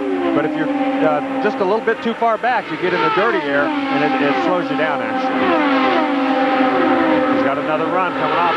No, not close enough. There's Helio taking a more defensive line going into 1 that time and taking a much straighter line. Obviously, he might have got spoken to by race control. Well, when he runs that low into the corner, it's got to hurt him a little bit coming off of the corner. So entering the corner that low doesn't give you a very good angle at the corner, but Robbie Buell still hasn't been able to make that move, make it stick. Helio Castro-Neves has already won in kart racing this year. He was a pole sitter and a winner at Long Beach. Finished second in Japan just last week. Had an 11th place finish at Nazareth and an 8th at Mexico. So Castro-Neves is having a good season in kart, and he's having a terrific race at Indianapolis. And let's not forget that these guys all must make one additional pit stop. You cover a football field in 0.8 of a second. So if you can shave 1 second off on your pit stop, that can be the difference between first and fourth in this race. There's Stewart and Andretti running in 5th and 6th position, respectively. Stewart is complaining of a push, and he's been told to use the sway bar to try to correct that. So we'll see if he picks up any speed at all. Right now, Michael Andretti catching him, though. Stewart and Andretti both running about 11 seconds behind the leader of the race, Castro-Neves. When we began the race, we told you we would watch some stories for you throughout the event, and we continue to do so, watching specifically those on the comeback, including Roger Penske as car owner, and also drivers Lyondike, Andretti, and Stewart. Unfortunately, not a good day for Sarah Fisher as she was out with a crash. Oh, and that's somebody sliding into the inside retaining wall off of corner number 2. We'll check to see who it is, but it's going to bring out the caution. And it is Buell. That's Robbie Buell. I thought so. Oh, man, what a tough. Not that bad. Will it roll, Robbie? Will it roll? I don't think so. Can you roll me? Can you push me? If you can get that thing fired up, I don't know how hard you hit. I couldn't see. Here's what happened to Buell running in 2nd spot. Just got loose coming off of the corner. Slid out, missed the outside wall. Hard on the brakes, but he did make some contact on an inside wall. And Gilles de Ferran was right behind him, and de Ferran did a nice job of getting on the brakes and not getting collected by Robbie. Well, he certainly did. He was hard on the binders, too. Right there you can see the contact. Wasn't hard contact, but these suspension pieces are pretty fragile. It doesn't take a lot of contact to do a lot of damage in these cars. Down to Vince Welch. Dennis Reinbold, one of the owners of this race team, and certainly challenging for the lead, but what a disappointing turn of events. Yeah, it's a challenge. The Purex Infinity car was really fast. I really wanted to give Infinity the first win of the Indy 500 today. I thought we had it wrapped up. Or not wrapped up, but I thought we had a heck of a shot. So it kind of breaks our heart to see that happen, to say the least. Dennis Reinbold. So Robbie Buell will not win the Indianapolis 500, and that puts the Penske cars 1st and 2nd. Well, it looks like some of the teams are setting up for pit stops. This will be interesting because when they come in, they'll still have 34 laps. That's really on the edge. Whoa, so fuel mileage, if they pit now and there's no more yellows, fuel mileage is going to be the utmost importance and probably will win this race. And Larry, let's not forget that for the leader, Helio Castro-Neves, they wanted to go to 170. If they pit before then, it is going to be dicey. Remember that they run an Ilmor engine. Those engines were taking all of the information from Carb Day and redone to try and increase their fuel mileage for situations just like this. And Jack, no problem at all for fuel consumption up here in Tony Stewart's pit. They can pit now and make it without a problem whatsoever there. But the problem you heard a moment ago Larry Rice talk about is Stewart has a push in the car. He did manipulate the weight jackers, as Larry Rice mentioned, but Tony said it didn't help. So they're going to make an adjustment here in stagger. They're going to increase the stagger here when he makes his pit stop in a lap or so when the pits open up, which should be his final stop. Maybe that will rectify the push, and Tony can make a charge for the lead. Well, the pits were closed that time by. They will be open next time by. And so that will be a pit stop on lap 168. And looking up and down the pit lane, Bob, it looks like most of the teams, if not all the teams in contention, have got their tires out and their guys are getting ready for their drivers to pull in so they can make a run to the finish. This was a huge break for Robbie Gordon because he was within a couple of car lengths of being lapped by Castro-Neves when the caution came out, but now he's back at the tail of the field. And we're going to see about the fuel mileage. The two cars in the lead are Ilmor engines, the Penske cars. The next two engines are built by Comtech. Andretti's engine is built by Speedway. So 3 different engine manufacturers or builders in that top 5. And fuel is going to be very, very important here near the end. All right, right, we'll see what happens during these pit stops here in just a moment as the field moves through turn number 3. That is Robbie Buell's car on the back of the hook. It is rolling. You can see it's being pulled. It's not being hauled in. It's being pulled, so he may be able to get back in the race. The Bravada pace car, or pace SUV, actually. First time in history that such a vehicle has paced the Indy 500. The pace sub, we love to call it. Yes. Here we go. They head for pit road. There's first, second, and third, Castroneves, DeFerrin, and Vassar, and where they will be stopping.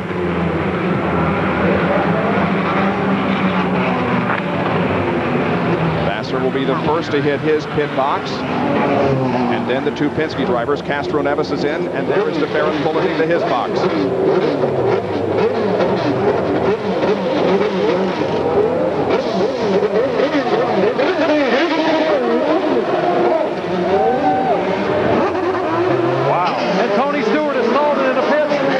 Gets it refired and now gets it away, but that stall cost him an extra 3 or 4 seconds. And also Jimmy Vassar stalled on his exit and loses several positions. And it was a battle once again as to who would be first out among the Penske drivers. Castroneves once again pulled out into that fast lane. There was nobody coming that time. It'll be interesting to see if they penalize him again, because he did pull out into the fast lane. Not only did he pull out in the fast lane, Larry Rice, it looked to me like he actually had contact with the wall with his right rear tire. Could be interesting to see if he's done any damage to that car. Stay with us for more action. The 85th running of the Indianapolis 500. 168 laps completed.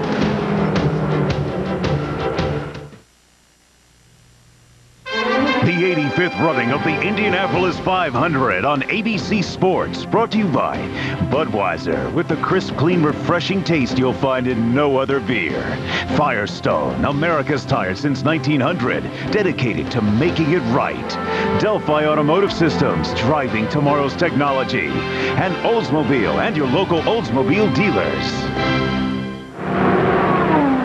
Almost ready for a restart here at Indianapolis. Let's show you once again the race off pit road. Watch the bottom of your screen for the Penske cars. Yeah, if you look right here, you'll see where Helio Castroneves almost hits the wall. Right down here. There he is.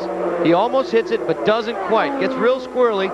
From the other camera angle, it looked to me like he hit the wall, but my good friend Larry Rice was correct. No contact. But he did move out in that outside lane, Larry. Yes, and you know, he almost has to do that to miss his teammate, but it's not really what they're supposed to do. He has been told by Tim Cindric, the head of that operation, that he has to keep a straight line. Race control has told him that he has to keep a straight line. He can't block it. But in his defense, it's difficult to stay in that same line when you've got somebody pulling out right ahead of you, especially if it's your teammate. Oh, absolutely. This is and this is crunch time. This is the Indianapolis 500. That's you right. want to win this baby. Let me tell you, you're going to take chances here you don't take every week. You know, guys, when we came out of that pit stop, look who's in third place, Michael Andretti. Yep. And you know, guys, when you talk about taking chances, Michael Andretti's going to be taking one because he needs better than 2.3 miles per gallon to get to the end of the Indianapolis 500. Jack? Well, Vince, Tim Cindric, as Larry Rice alluded to, has been talking to Helio Castroneves and repeating over and over just a couple of words. Remember, lead, don't block. Lead, don't block. More than 3 times for the normal mind. We'll have to wait and see what the rookie Brazilian does. We are ready to go green at Indianapolis.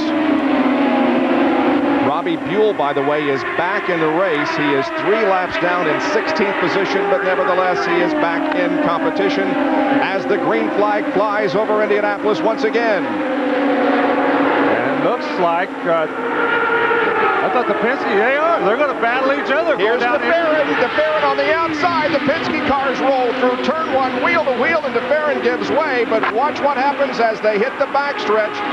Will DeFerrin have the momentum to pass his teammate? No, but looks like that Helio Castroneves has held him off for the time being. Wow, you really got to trust your teammate to go into turn 1 too wide like that. That's impressive driving on both of their behalves. On board with Mark Dismore, who's not in the battle for the lead, but a good view of what's up ahead of him from the top 2. Well, both of those guys had to lift. They both were side by side. They had to lift. That's what gave Dismore the run on them. going down the main straightaway, but it looks like Dismore actually is outrunning them anyway right now. Mark Dismore does indeed get a good run down the front stretch, but backs off and falls behind him. Now we're on board with Sam Hornish Jr. He's fourth in line, but he's not really in the running after that spin earlier in the day. But he is running with the leaders. Just goes to show you what one small mistake early in the race, how much difference that can make. Yeah, and that really puts a big point on what Mark Dismore was saying earlier during the red flag about how disappointed he was, and he really felt he had a car that could have won the race today. Looks like he does. I mean, he's having no problem running with the leaders. Really disappointing day for Mark Dismore and the whole Kelly Racing team. He's 17th, 4 laps down, and yes, his lap speed, as a matter of fact, he is running over 219, and the only other drivers running over 219 are these two, the two leaders, Castroneves and DeFerrin. Yeah, it appears that those 4 cars have actually pulled away a little bit from everybody else out on the racetrack. So when Andretti, should he get some speed and get up there, he's going to have a heck of a time getting around these lap cars to get to the Penske cars.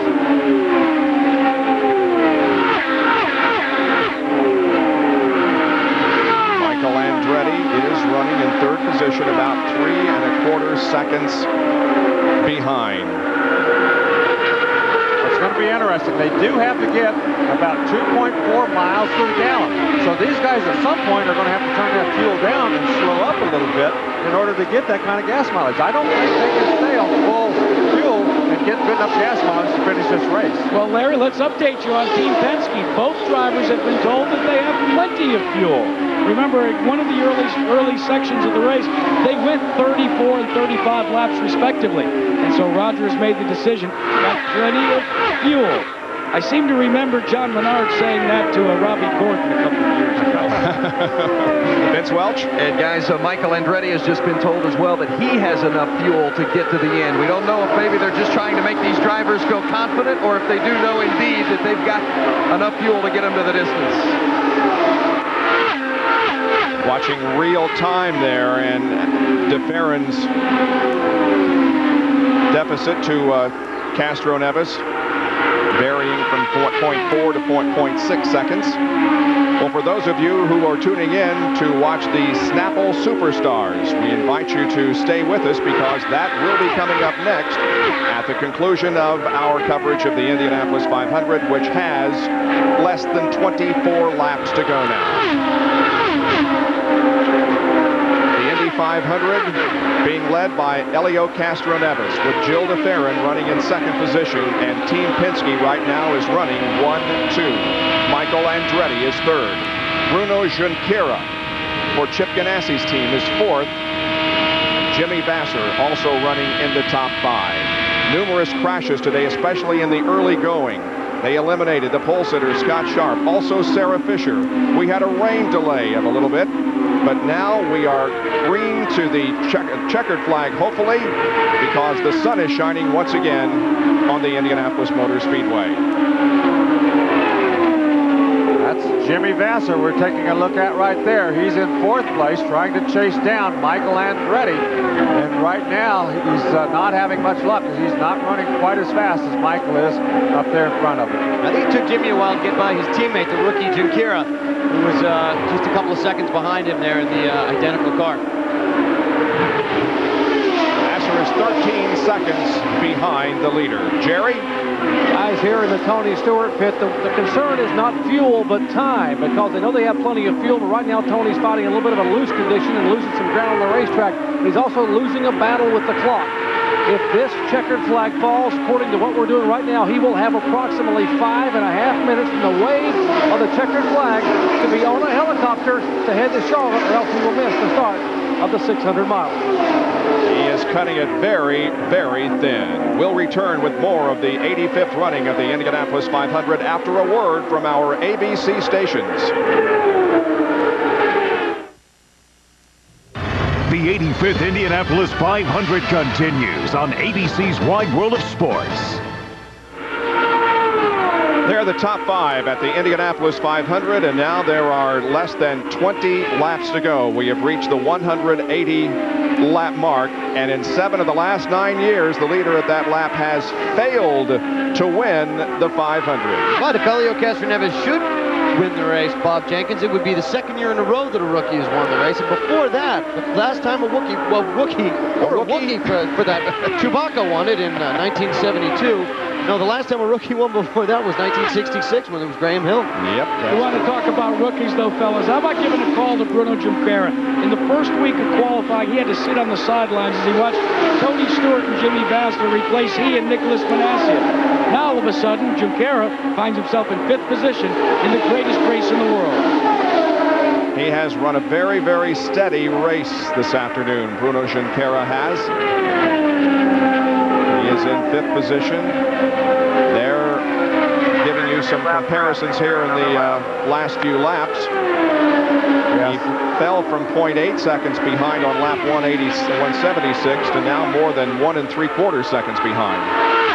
Yeah, so Castroneves obviously feeling very comfortable and very good out there. They told him just a few minutes ago on the radio, though, to save fuel when you can. So maybe they're not quite as sure as we thought maybe they were. Castroneves had 3 wins in the kart series last year at Detroit, Mid-Ohio, and Laguna Seca, and also 3 poles. Finished 7th in the point standings in the Kart FedEx Championship Series. Let's check his speed down the front straightaway, and it is 217 down the stretch. And that's pretty much what he's been running down there all day long. So I think that he's probably has not turned the fuel down. He's probably running still with the same fuel he has all day. And that's going to be interesting. They just told Gilles de Ferran that he needs to get 2.4 miles to the gallon in order to finish this race. So that's pretty good fuel mileage.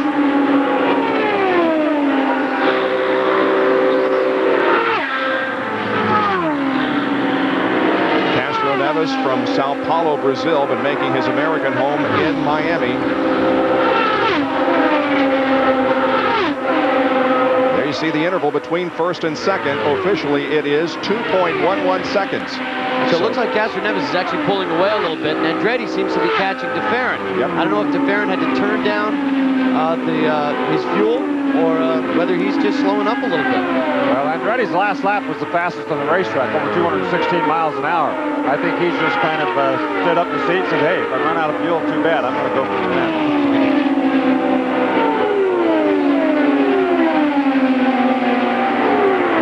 He's coming up.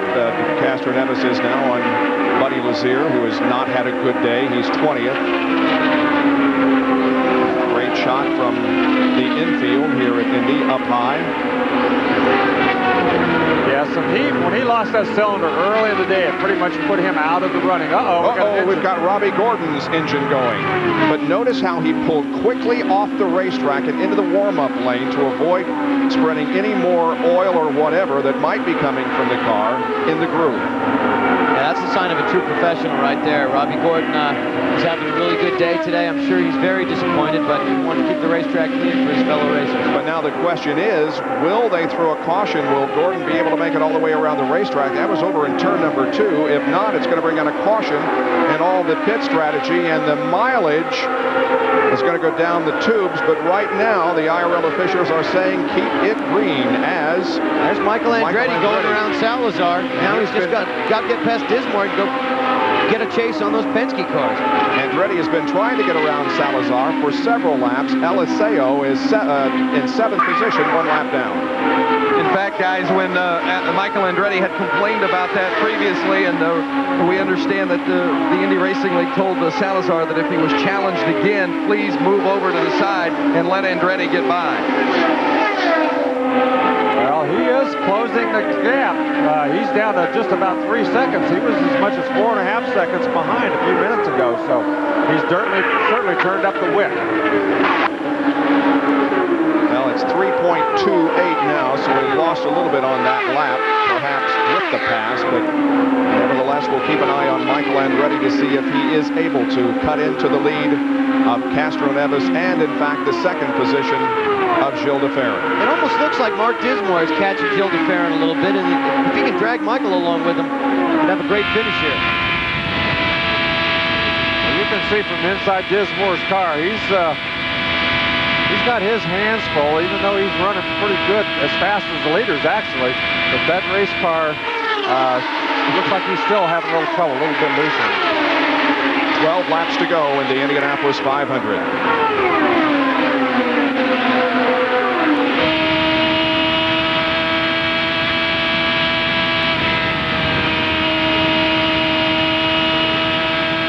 There, he's having to climb out of the throttle a little bit. Obviously not running flat out like they were earlier in the month during qualification. Mark Dismore led 29 laps earlier in the afternoon. Was in front 2 different times. Greg Ray has led the most, 40, but next time around, Helio Castro Neves will move into the most laps led category. Castro Neves has now been out front for 41 circuits. Well, Andretti, all of a sudden, he got up to about 2.5 seconds behind. He's just kind of been holding his own the last 2 or 3 laps. And that's not good news for his team, because if they're going to make this work, they've got to get up there and challenge pretty quickly. And that was Helio Castro Neves going around Robbie Buell. Yep. He's lucky Robbie Buell didn't try into the blocking on him that he did on Robbie earlier. Buell running 14th. He is 3 laps down because of the spin that he had a few laps ago over in turn number 2. There's the completion of lap number 190. 10 laps to go. Now, we showed you the fact regarding the 180 lap mark. Here is the 190 lap mark. 4 of the last 6, the leader has not driven to victory lane if he was leading on the 190th lap. And guys, and Michael's come right up on the back of Mark Dismore now. It looks like Gilles de Ferran and Mark Dismore got held up behind Robbie Buell a little bit, trying to go around him, and Michael's closed up the gap. Robbie Buell's going to move over and let him go by. Let's see now. Andretti, he'll get by Buell going down the straightaway. Let's see, though, if Dismore pulls over. Harnish is going to get up there and fight with him now. Harnish is way back in the standings, so I'm sure Michael Andretti won't like that very much. Harnish is 14th, but he has had a fast race car since experiencing that spin very early on in the competition.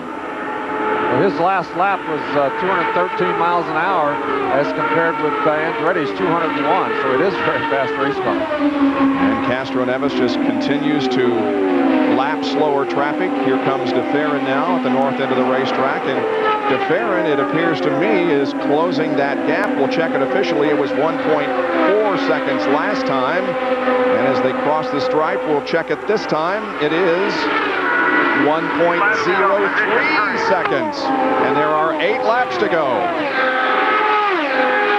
Guys, one of the questions all day long has been fuel and the fuel mileage, but there are no concerns for either Helio Castro Neves or Gilles de Ferran as they run 1-2. No problems for either 2 of these drivers to get to victory lane.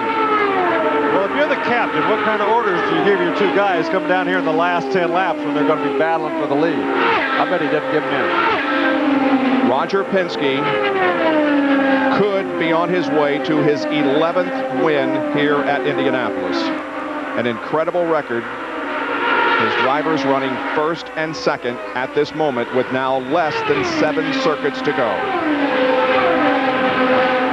Well, when it comes to Indianapolis, there's certainly nobody that knows what it takes to win more than Roger Penske. He does everything very methodically. He plans everything from the first day he gets here to the minute he leaves. He has a plan for it, and if his plan's carried out correctly and they have some good luck, they're usually right in the hunt.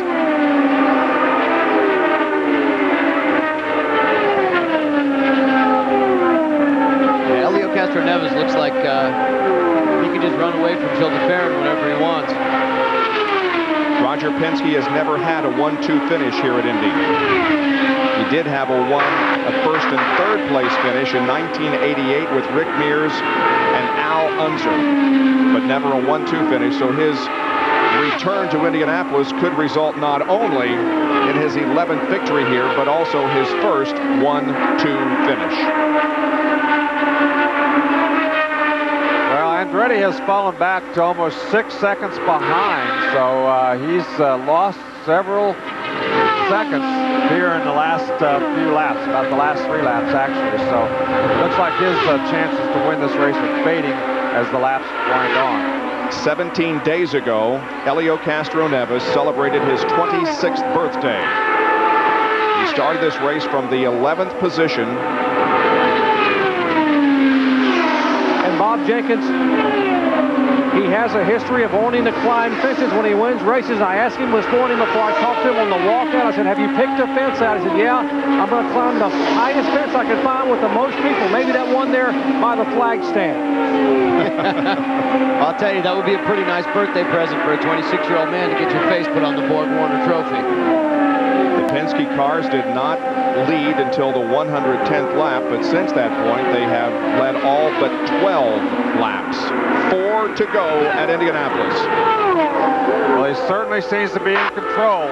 Early in the month, he white-walled it coming off of twice in 1 week, and everybody was saying, geez, I wonder if this kid has any nerves at all. He just kept driving it into the fence. But obviously, today, he's showing us he does have a lot of nerve, and he does have a lot of abilities. He's really run that race car nice and straight, stayed out of trouble. And Larry, you and I were driving through the garage area in a golf cart one afternoon, and Helio met us going the other direction, and both of us remarked that we have never seen this guy here at the Speedway without a smile on his face. He's an incredibly likable person.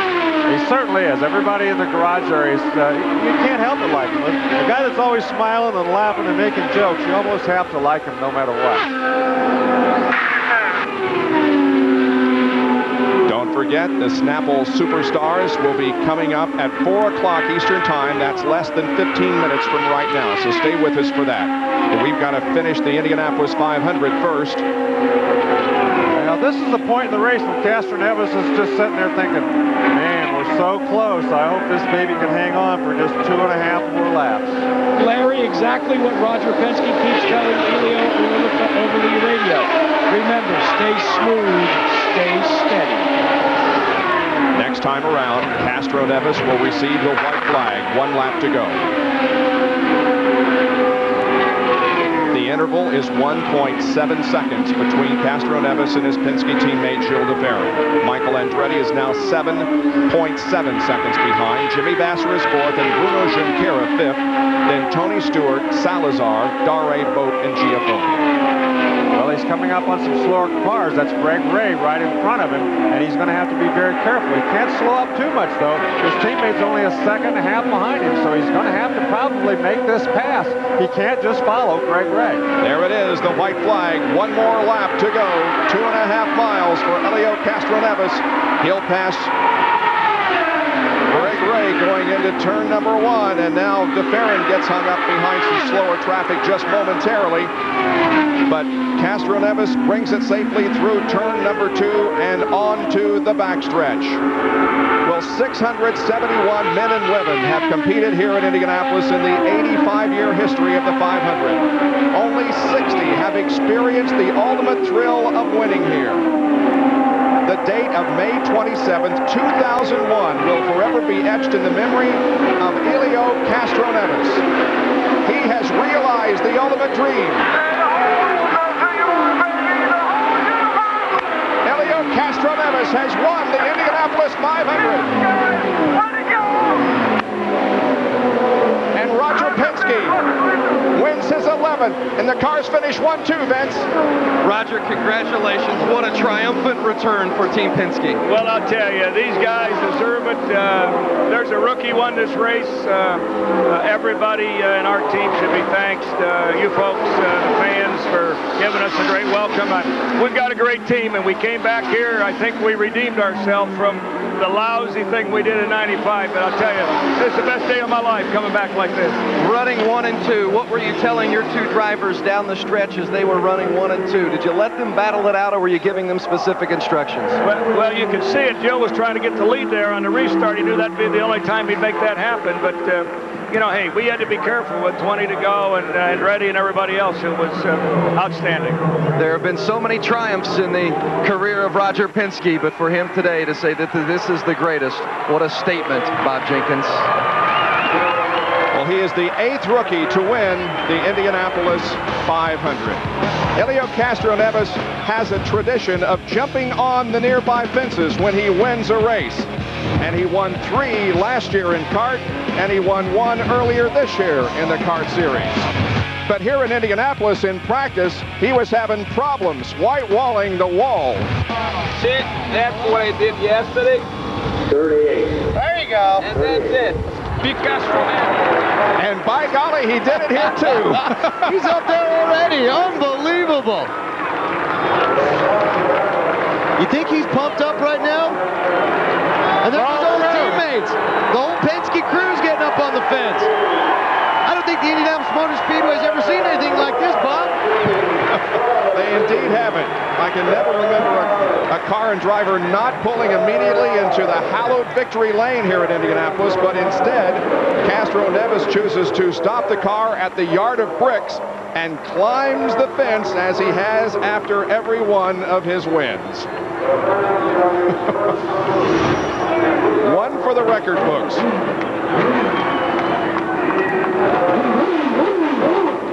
Look at that. He can't get out of that baby fast enough. He's trying to get out faster than he is. He's addicted to chain link, this kid. I love him.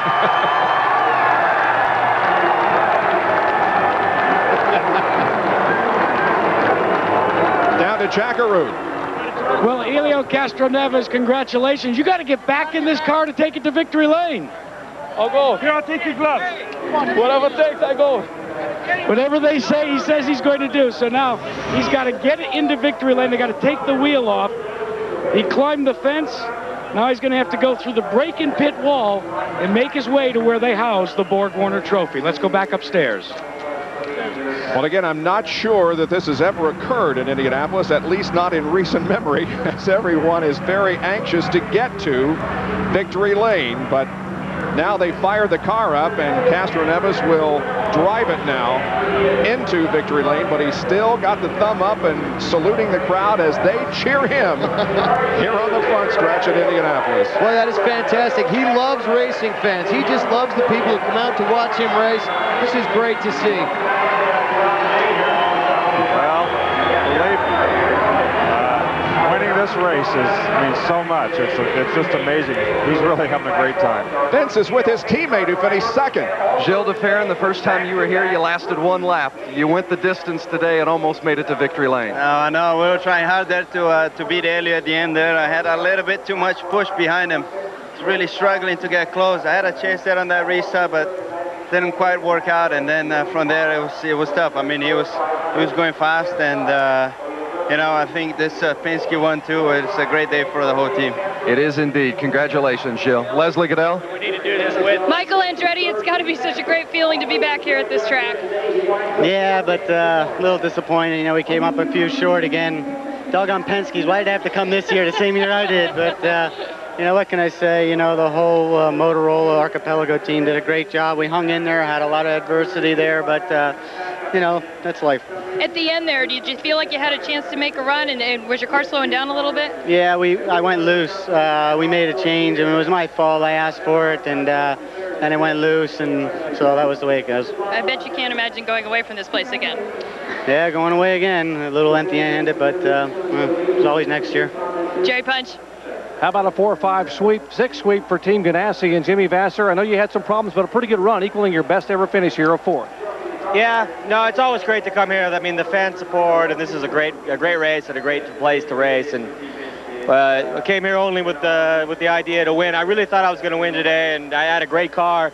It was quick at the end, but we had a few things that are happening in the pits that would stall coming into the box, and it takes a long time to get the starter motor on it. And lost 4th gear. I'm not whining though. I mean, I'm happy with 4th place. It's a great team, and I appreciate Mr. Patrick for allowing me to come and have the opportunity to do this. Jimmy Vasser leads the Team Ganassi streak of 4th, 5th, and 6th place finishers. He finishes 4th. Meanwhile, Helio Castroneves is still on the racetrack. Here he comes through turn number 4. He's about to enter pit road and about to wind up where he should have been earlier in victory lane. Here's Vince with Eliseo. Eliseo Salazar, 7th place. I know it's not what you wanted, but considering all the hurdles you've had to clear this month, not a bad showing. Yeah, it's ironic, Vince, but I'm more happy today with 7th place than 3rd last year because we had to fight a lot of stuff during the month. I was sick. I was in bed with fever, 2 days ago. And the car, wasn't handling well, but the Harris AJ Foy people worked. And we stayed there, and we got 10 points, of Hornich, in the championship. So it was a very productive day, all in all. The highest finishing driver in the Indy Racing League today, Eliseo Salazar. Castro Neves still has not found victory lane. Now he's about to arrive there. This has just been an incredible race, and to see the celebration that he had just, I'm sure, points out to everyone how important this 500-mile race is. Well, and this is what happens when all the other guys let a rookie win the race. It's he doesn't know how to get into the winner's circle. The helicopter is for Tony Stewart. He finished 6th in this race, and he will get into that helicopter shortly and be going to Charlotte, North Carolina. Now, the goal had been to leave here by 3 o'clock. That's 4 o'clock Eastern, and he's got 6 minutes to make that deadline, so he will be very close. Meanwhile, the car of Castro Neves is finally being wheeled into victory lane, where the famous Borg-Warner Trophy will be presented. The drink of milk will occur, and the wreath will be placed around his neck. This is what motorsports is all about. This is victory lane at Indianapolis, and the man in there is Helio Castro Neves. Here's Jackaroo. And he is getting the congratulations of Roger Penske, his team manager for Penske Racing, Tim Cedric, getting the Borg-Warner wreath.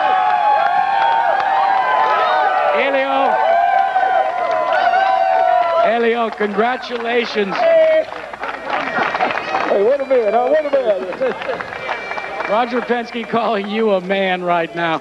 Now, when we talked to you earlier in the month, you said, "I don't want to kiss any more walls. I just want to kiss some girls." Here we go. I'm waiting, girls. I'm the winner now.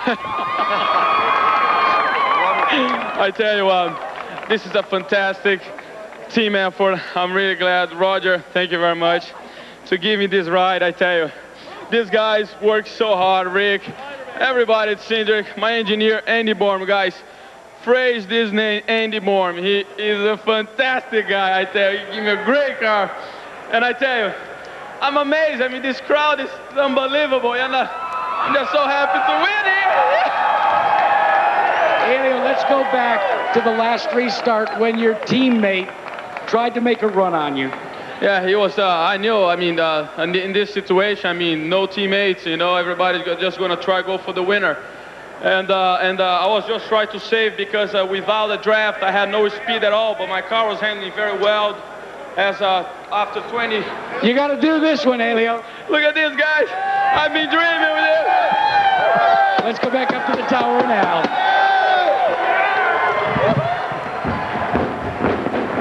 So Castro Neves wins it. The rookie wins it. We started the day by talking about this is where kings are crowned. The Indianapolis Motor Speedway.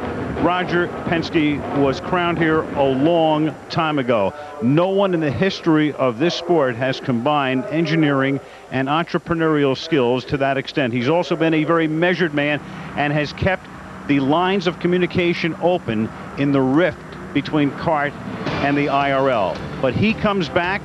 He is the king for the 11th time. The procession continues, and he does it with a rookie, and he does it by running 1-2 in the 85th running of the Indianapolis 500. Again, Helio Castro Neves from Brazil has won the greatest spectacle in racing. For our entire crew, Al Michaels saying so long from Indianapolis with a reminder to stay tuned next for the Snapple Superstars. ABC Sports is online. And you can find ABC Sports online at ESPN.com. The keyword is ABC Sports. This has been a presentation of ABC Sports, continuing the tradition of excellence.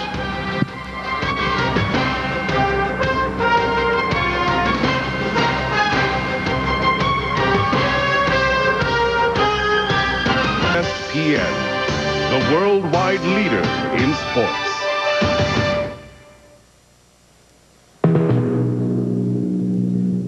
Welcome to the 2001 Indianapolis 500 Victory Celebration. This year's 500 Festival theme has been Indiana, Home of Champions. Two musical champions from here in Indiana join us this evening. This year's Grammy winner and the featured performer for the Oscar-winning soundtrack, The Red Violin, Joshua Bell, is the most celebrated American-born violinist of the modern era. He'll be playing two selections from The Red Violin this evening. And also, Bloomington resident Kenny Aronoff is widely recognized as one of the greatest drummers in the world today. They represent the power and the passion of the greatest spectacle in racing.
This evening, he is the most famous race driver in the world. And for the next 364 days, he will carry the most coveted title in all of motorsports. Ladies and gentlemen, please welcome the champion of the 85th running of the Indianapolis 500, Helio Castroneves.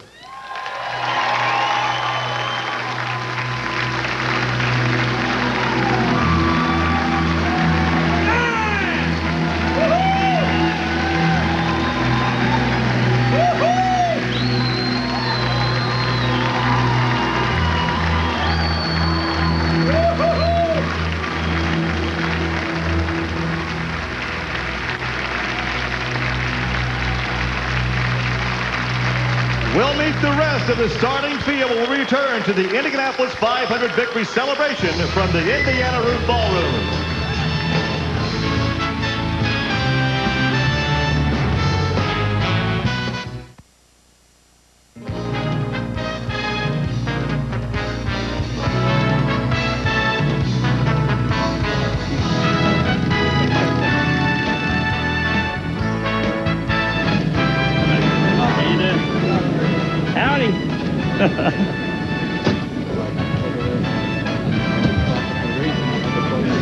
It's just a thrill to think that the race is over. We got back in the Indy 500, and as Helio said, we were all Indy 500 competitors today, and the finish one, too, is outstanding. It really makes it up for the lousy job we did in 95.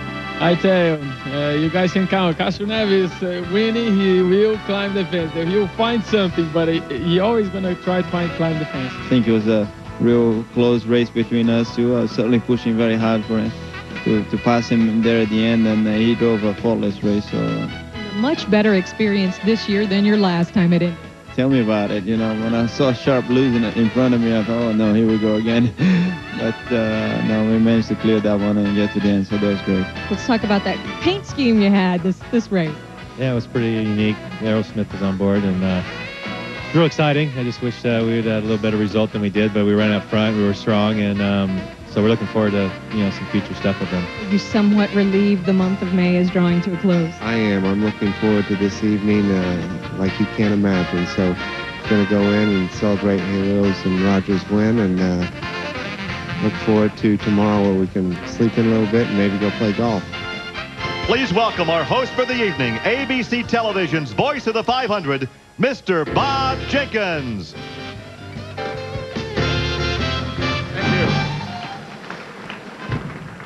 Well, good evening, everyone. It's once again my pleasure to join you in honoring the competitors of the 85th running of the Indianapolis 500. It was indeed an extraordinary day with special memories for each participant and a race that we will not soon forget.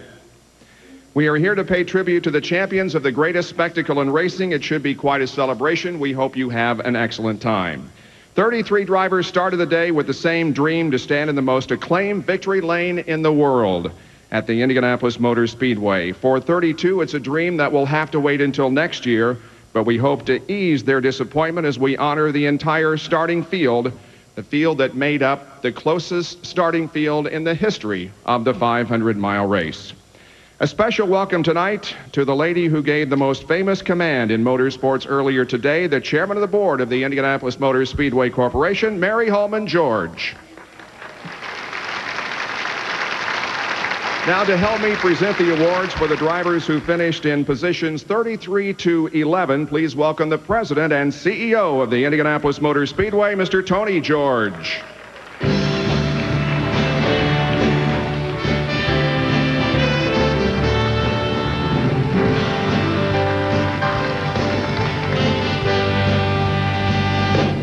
Tonight, Tony will be presenting each of the drivers a special remembrance of the day, a photo that was taken of all 33 starters at the Yard of Bricks prior to today's green flag, as well as a summary of their prize money that they earned. Finishing in 33rd position after starting from the pole, a total check of $427,325, Scott Sharp.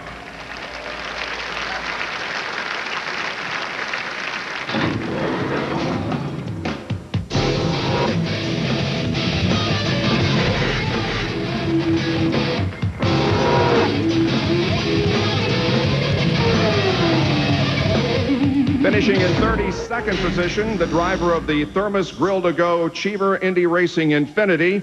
He's in Methodist Hospital, but we understand he's going to be okay. He's a small fracture of the lower back, but he is in Methodist Hospital right now. Our best wishes and a check for $143,325 to Scott Goodyear.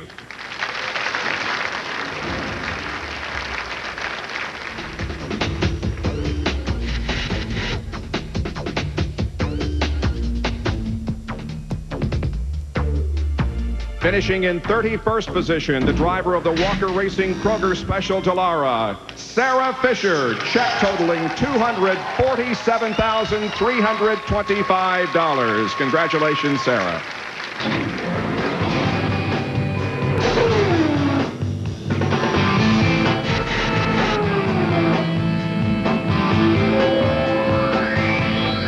Finishing in 30th position after starting 19th, the 1992 and 94 winner of the 500 in the Gallus Racing Stars Super Pack Budweiser G-Force, $255,825 for Al Unser Jr.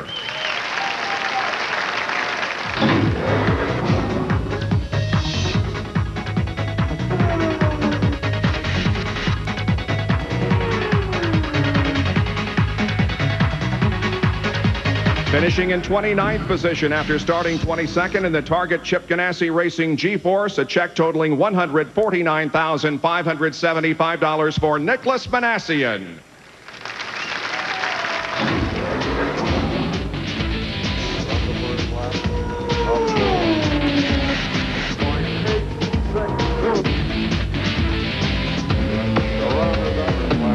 He started 29th, finished 28th in the Heritage Motorsports G-Force, a check for $154,325 to Stéphane Gregoire.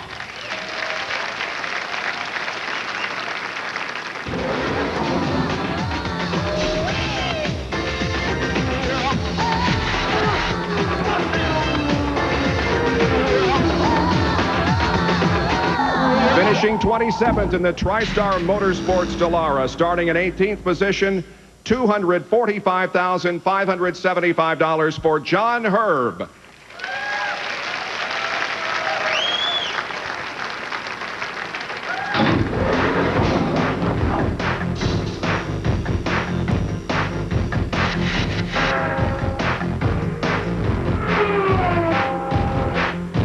He started 25th and finished 26th. The winner of the 1998 Indianapolis 500-mile race, and the number 51 Excited Home Dallara, Eddie Cheever Jr., $247,325 for Eddie.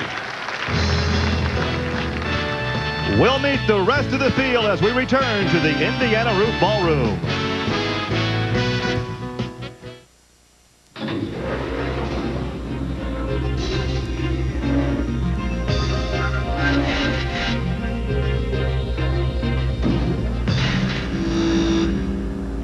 Finishing in 25th position, although he ran in the top 10 before mechanical problems in the Harris A.J. Foyt Racing Dallara, $172,325 for Donnie Beechler.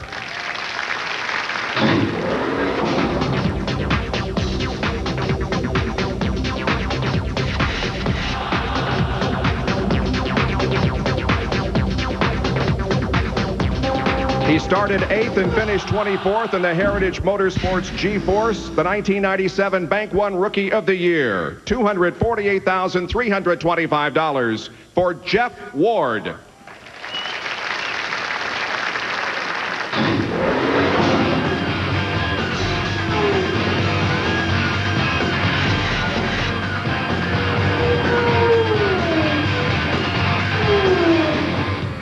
The driver of the Sam Schmidt Motorsports Racing Special Dallara, $255,325 for Davey Hamilton.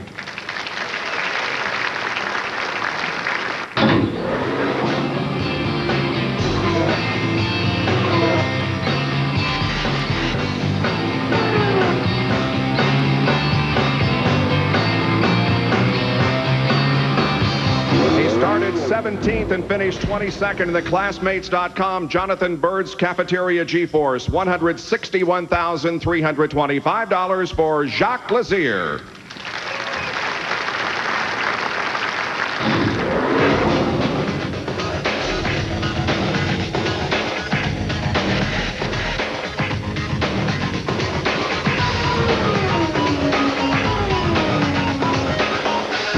He started 3rd, finished 21st in the Team Conseco Foyt Racing Richard Childress Dallara.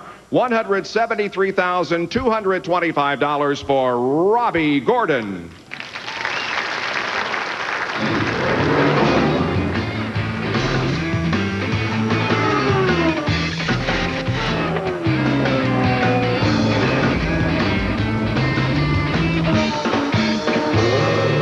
He started 23rd and finished 20th in the Purity Products Dallara. $255,325 for Jarrett Schrader.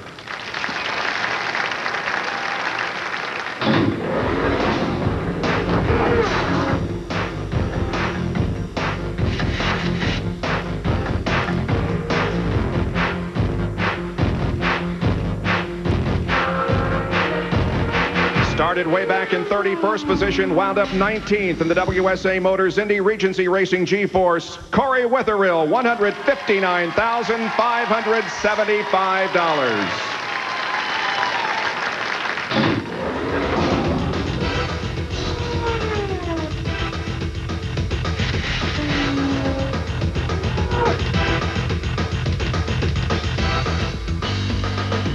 The 1996 winner of the Indy 500. He started 10th and finished 18th in the Tybo Coors Light Fitness Delta Faucet Dallara. $262,325 for Buddy Lazier. Stay tuned for more of the victory celebration from the Indiana Roof Ballroom.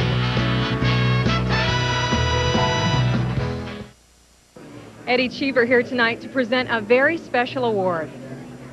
The Scott Brayton Award. You received that award last year. Yes, but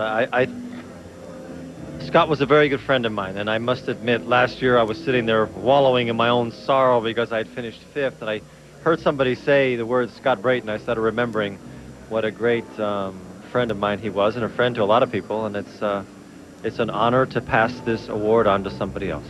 I remember your acceptance speech when you talked about his 90% rule. Yes, Scott was very special. Scott was one of the few racing drivers I knew that would approach a corner in Indy thinking, if I can get by it, if I'm 90% sure I can get by it with partial throttle, why not try with full throttle? I don't know people that would have tried that. Scott was a very unique human being, and I was very lucky to have spent time with him. No hints on who's going to get the award? That wouldn't be fair, would it? But you know, because you peeked. Yes, I did. I've peeked, and it's a very good choice. Very difficult choice. It's very difficult to encapsulize what Scott Brayton was and then pass it on to somebody else. I am not like what Scott Brayton was, nor is the new recipient. So there's a very few core things maybe that can be passed on from one driver to the other, but there's always a great passion for what we do, and Scott was about passion and soul and putting everything he had inside of driving a racing car. Very few drivers in this Indy 500 field with as much experience as you have. The rookies are doing pretty well, though. Rookies are doing well. Rookies are the future of the sport. And you encourage that? Absolutely. As long as they don't spin on the first laps. Thank you. Enjoy your evening. Thank you.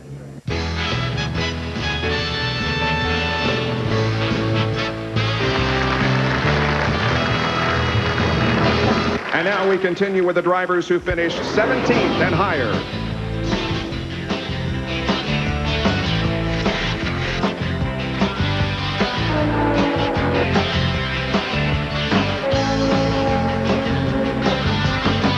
Started second, finished 17th in the John Manville Menards Dallara. $335,325 for Greg Ray.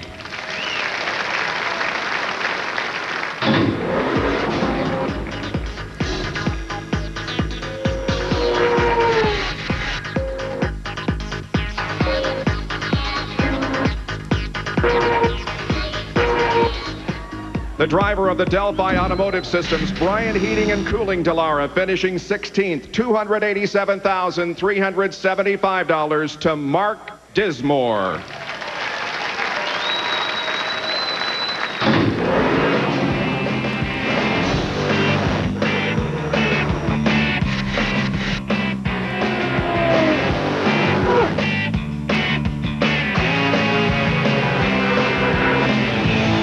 Finishing in 15th position, running up front for a long time in the Team Purex Dryer and Reinbold G-Force, $300,325 for Robbie Buell.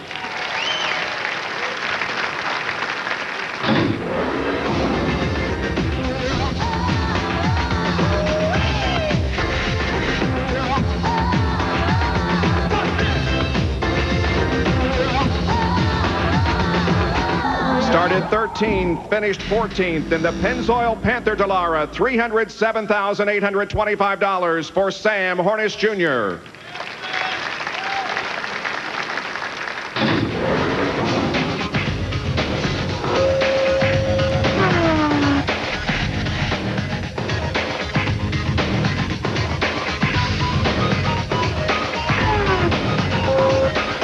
He won it all in 90 and 97. 13th today in the Meyer G-Force, $182,275 for Ari Lyondike.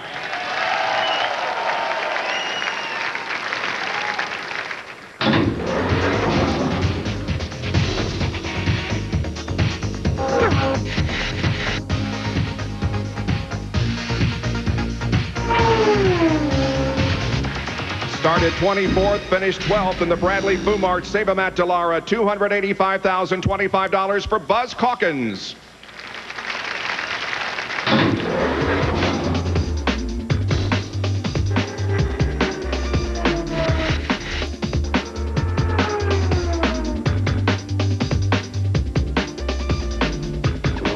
From 14th to 11th, the 99 Rookie of the Year in the Cahill Racing Dallara, $290,825 for Robbie McGee.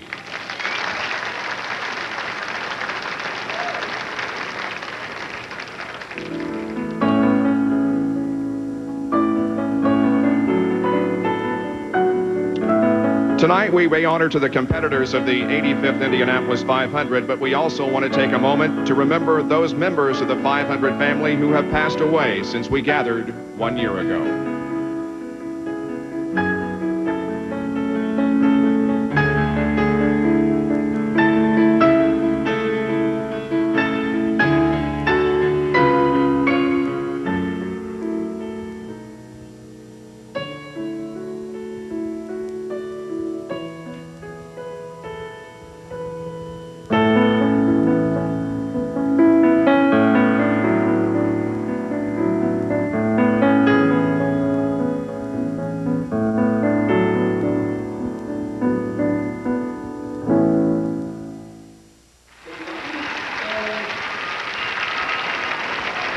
Welcome back to our victory celebration. The title Indianapolis 500 Bank One Rookie of the Year is one of the most coveted in motorsports. Here with his thoughts about being a 500 rookie is my ABC colleague who is in the booth with me today, Jason Priestley. Each year the feeling's the same, and yet it's a sensation as unique and special as any in sport. You're a rookie climbing into the cockpit. You're about to compete in your very first Indy 500. Your heart races as fast as your engine. You've dreamed of this moment for years. For 84 years, the ghosts of the greatest names in auto racing have haunted this place. Wilcox, Jones, Unser, Andretti, Foyt, the faces on that trophy. Your mind whirls like a tornado. Will you be able to compete at that level? You felt the presence of these great drivers the first time you walked onto that track. How huge, how empty, how silent. God, this is finally your chance. You've run through everything in your mind thousands of times, but now you've suddenly forgotten it all. As you jump into that cockpit, your brain tells you to focus, but your eyes look up. 400,000 people screaming. The color, the excitement. Aerosmith. How can this be? Your biggest dream is finally coming true. The crackle over your headset brings your mind back to the track. Focus, focus. This is it. The parade lap comes. The magic and the moment are here. Your soul is flying high. Your body feels like you've been punched in the gut. You're about to take the leading role in the biggest production of your life. You turn the wheel. Turn 4. You can see the green flag coming out. The crowd screams. One last long breath, and then silence. Mind, body, soul become one. Instincts take over. Your car, your team, this is what it's all about. The moment lasts a second. The moment lasts a lifetime. You know that this day will never be forgotten. The label rookie no longer accompanies your name. In years to come, there will be more great thrills, but perhaps none better than this experience. Your first experience at the Indy 500. Here to present this year's Bank One Rookie of the Year is the co-winner of the award in 1978. My friend and ABC colleague, Larry Rush.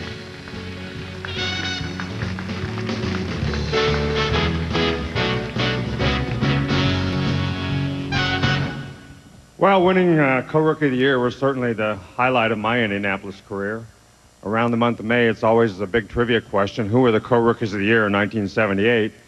Everybody always gets my name right, but they can't remember the other guy. Of course, I'm joking. That was Rick Mears. He was only a 4-time champion at this event. So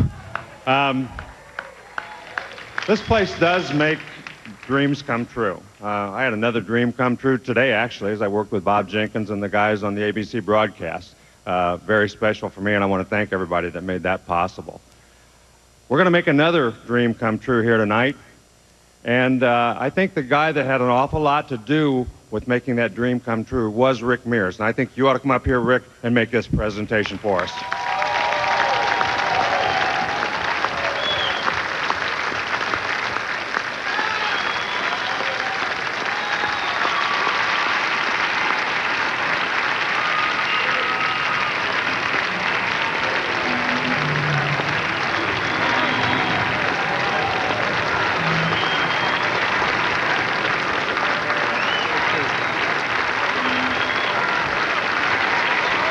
Thank you. Thank you very much. Very much. It's, as most of you know, my speaking is as short as possible. So I just wanted to say I'm very grateful to be here, and I'm very glad to be here. And I want to thank the Holman George family for, you know, everything they've done to make all this possible. And Larry, it's been great. We had a great time in the beginning and early going and years since. So now the new rookie's going to see what it's like to get old and a little gray hair and a few things like that. Well, don't keep me in suspense. I know everybody's wondering who it is. Well, 2001 Bank One Rookie of the Year. Elio Castroneves. Okay. The fence hanger.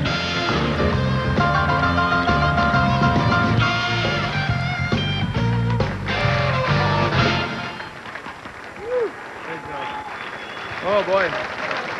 There we go. That's pretty, huh? Oh, here we go. I wasn't prepared for that. Actually, I was prepared for the last one.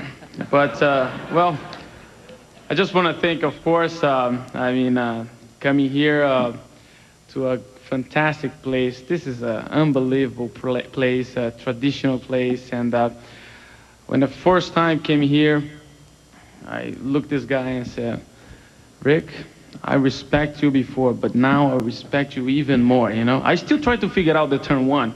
I mean, that turn one is really tricky, you know? But I think I did well, okay, today. And, I mean, it's an honor to receive this Rookie of the Year. It's an unbelievable trophy. And I'll talk to you guys later. Thank you very much.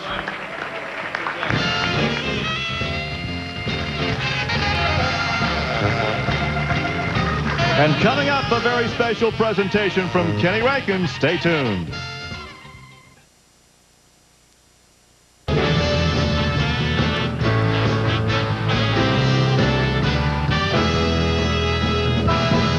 Welcome back, everyone, to the victory celebration for the 85th Indianapolis 500. Now, please welcome the Senior Vice President of Sales and Marketing and the Chief Marketing Officer for the Indy Racing Northern Lights Series, Mr. Bob Reif.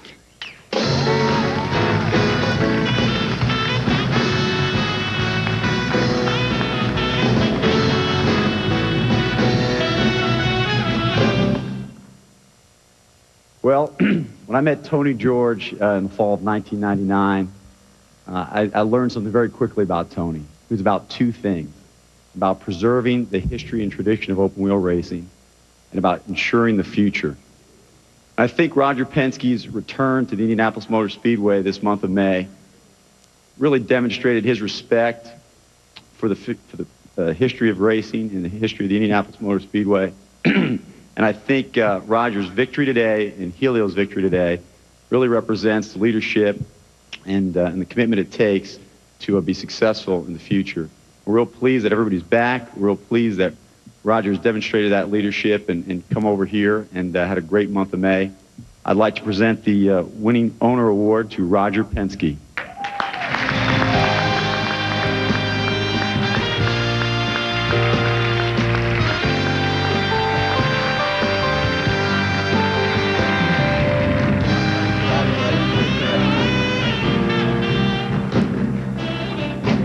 Hello, you are the man.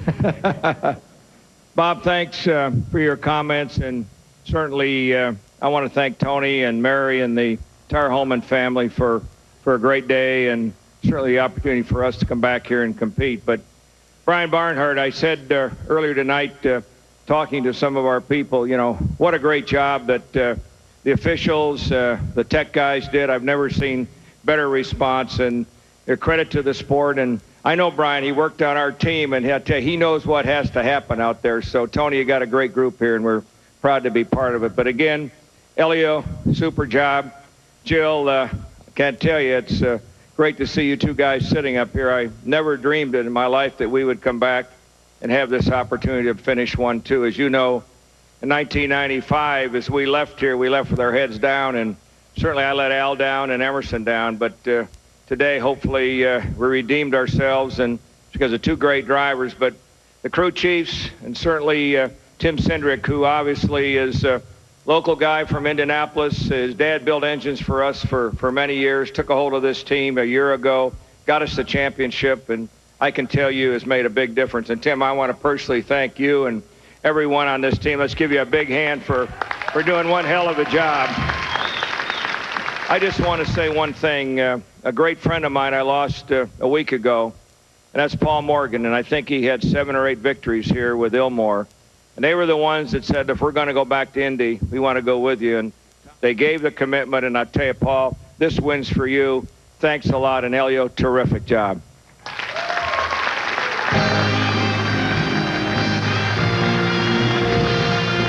The victory celebration continues. We'll hear once again from our champion.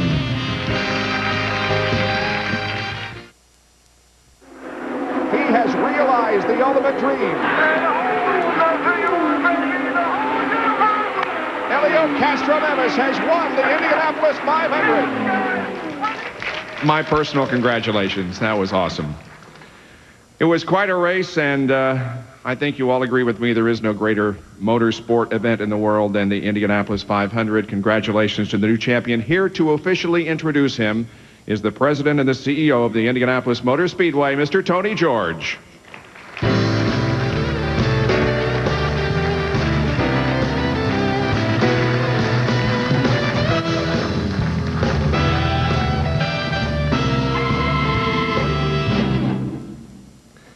The Indianapolis 500 is an event with a history and tradition that go far beyond sport.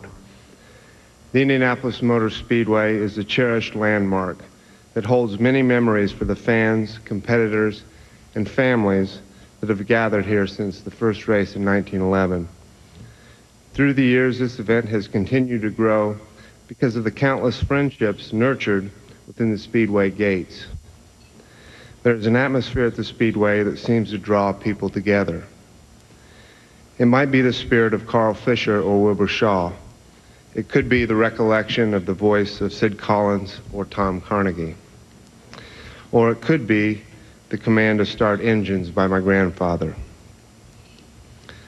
I'm not sure where that spirit comes from, but it's precious to all. I was going to do that without saying precious. Precious to all who have experienced it. And my family and I take great pride and responsibility for being caretakers of the Speedway's heritage. And we want to preserve it for generations to come. Today was a great race, and for that I need to thank many people, including everyone on the staff at the Indy Racing League and at the Indianapolis Motor Speedway. To watch the 33 teams and drivers compete with such passion, it inspired everyone there. And now, in congratulations to you, Helio, we would like to honor you as the Speedway and the Indianapolis 500's newest champion.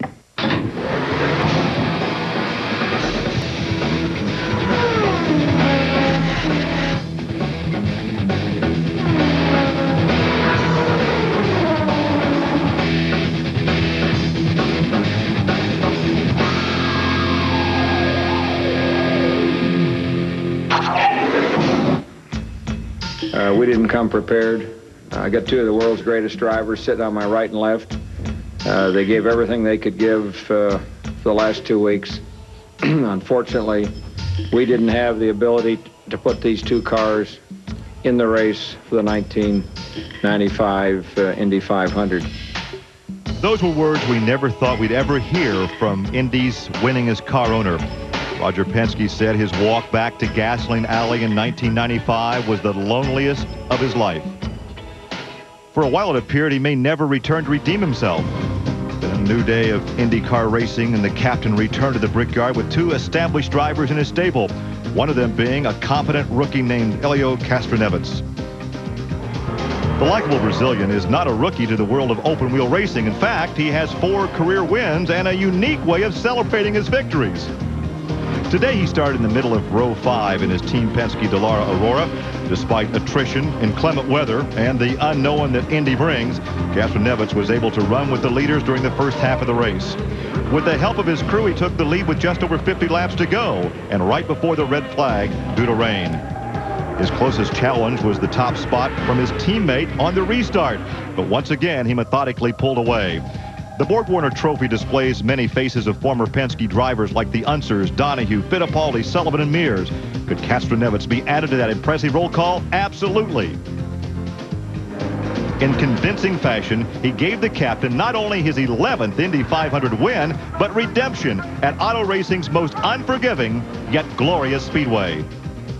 The memories of 1995 may never be forgotten by a competitor like Roger Penske. But today's sweet emotion will be stored forever in the mind of the legendary owner. The heart of a masterful driver and the eyes of race fans throughout the world. Let's hear it for Helio Castroneves, winner of the 85th Indianapolis 500.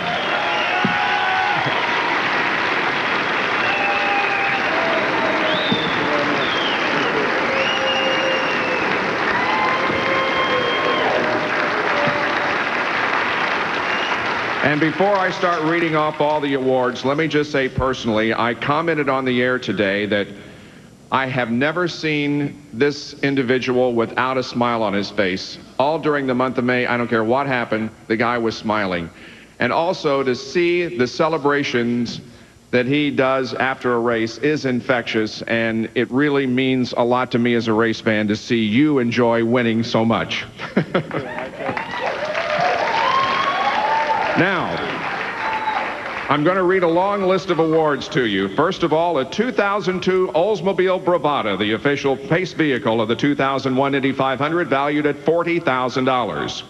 Also $130,000 in a silver miniature replica of the Borg-Warner Trophy from Borg-Warner Incorporated. The big one is right over there. The winner's image will permanently be affixed to the Borg-Warner Trophy, which is housed on permanent display at the Indianapolis Motor Speedway Hall of Fame Museum. A $10,000 18-karat gold limited edition Indy 500 watch from Maurice Lacroix Switch Watches, that's right here. $10,000 from the National City Bank for the Checkered Flag Award, as well as the checkered flag that was waved, signed by the participants in this year's race. For taking the traditional sip of milk in Victory Lane, $5,000 from the American Dairy Association, and $15,000 in a winner's ring from Herff Jones as part of the Champion of Champions Award, and that is right here. Team Penske placed third in the Coors Indy Pit Stop Challenge, collecting $7,000 from the Coors Brewing Company. The bank won Rookie of the Year award, which we gave you earlier, $25,000. You had Oldsmobile Power, so you win $25,000. Mobil won $20,000. Union Planters Bank awards you 10,000 drivers because you led most laps in the race, and they also donate $10,000 to the charity of your choice. $5,000 for the T.P. Donovan Top Starting Rookie Award. Bosch Spark Plugs pays you $20,000. Is that enough? No, keep going. I'm just playing the machine here. It all totals up to $1,270,475. You are the winner of the 500. Congratulations.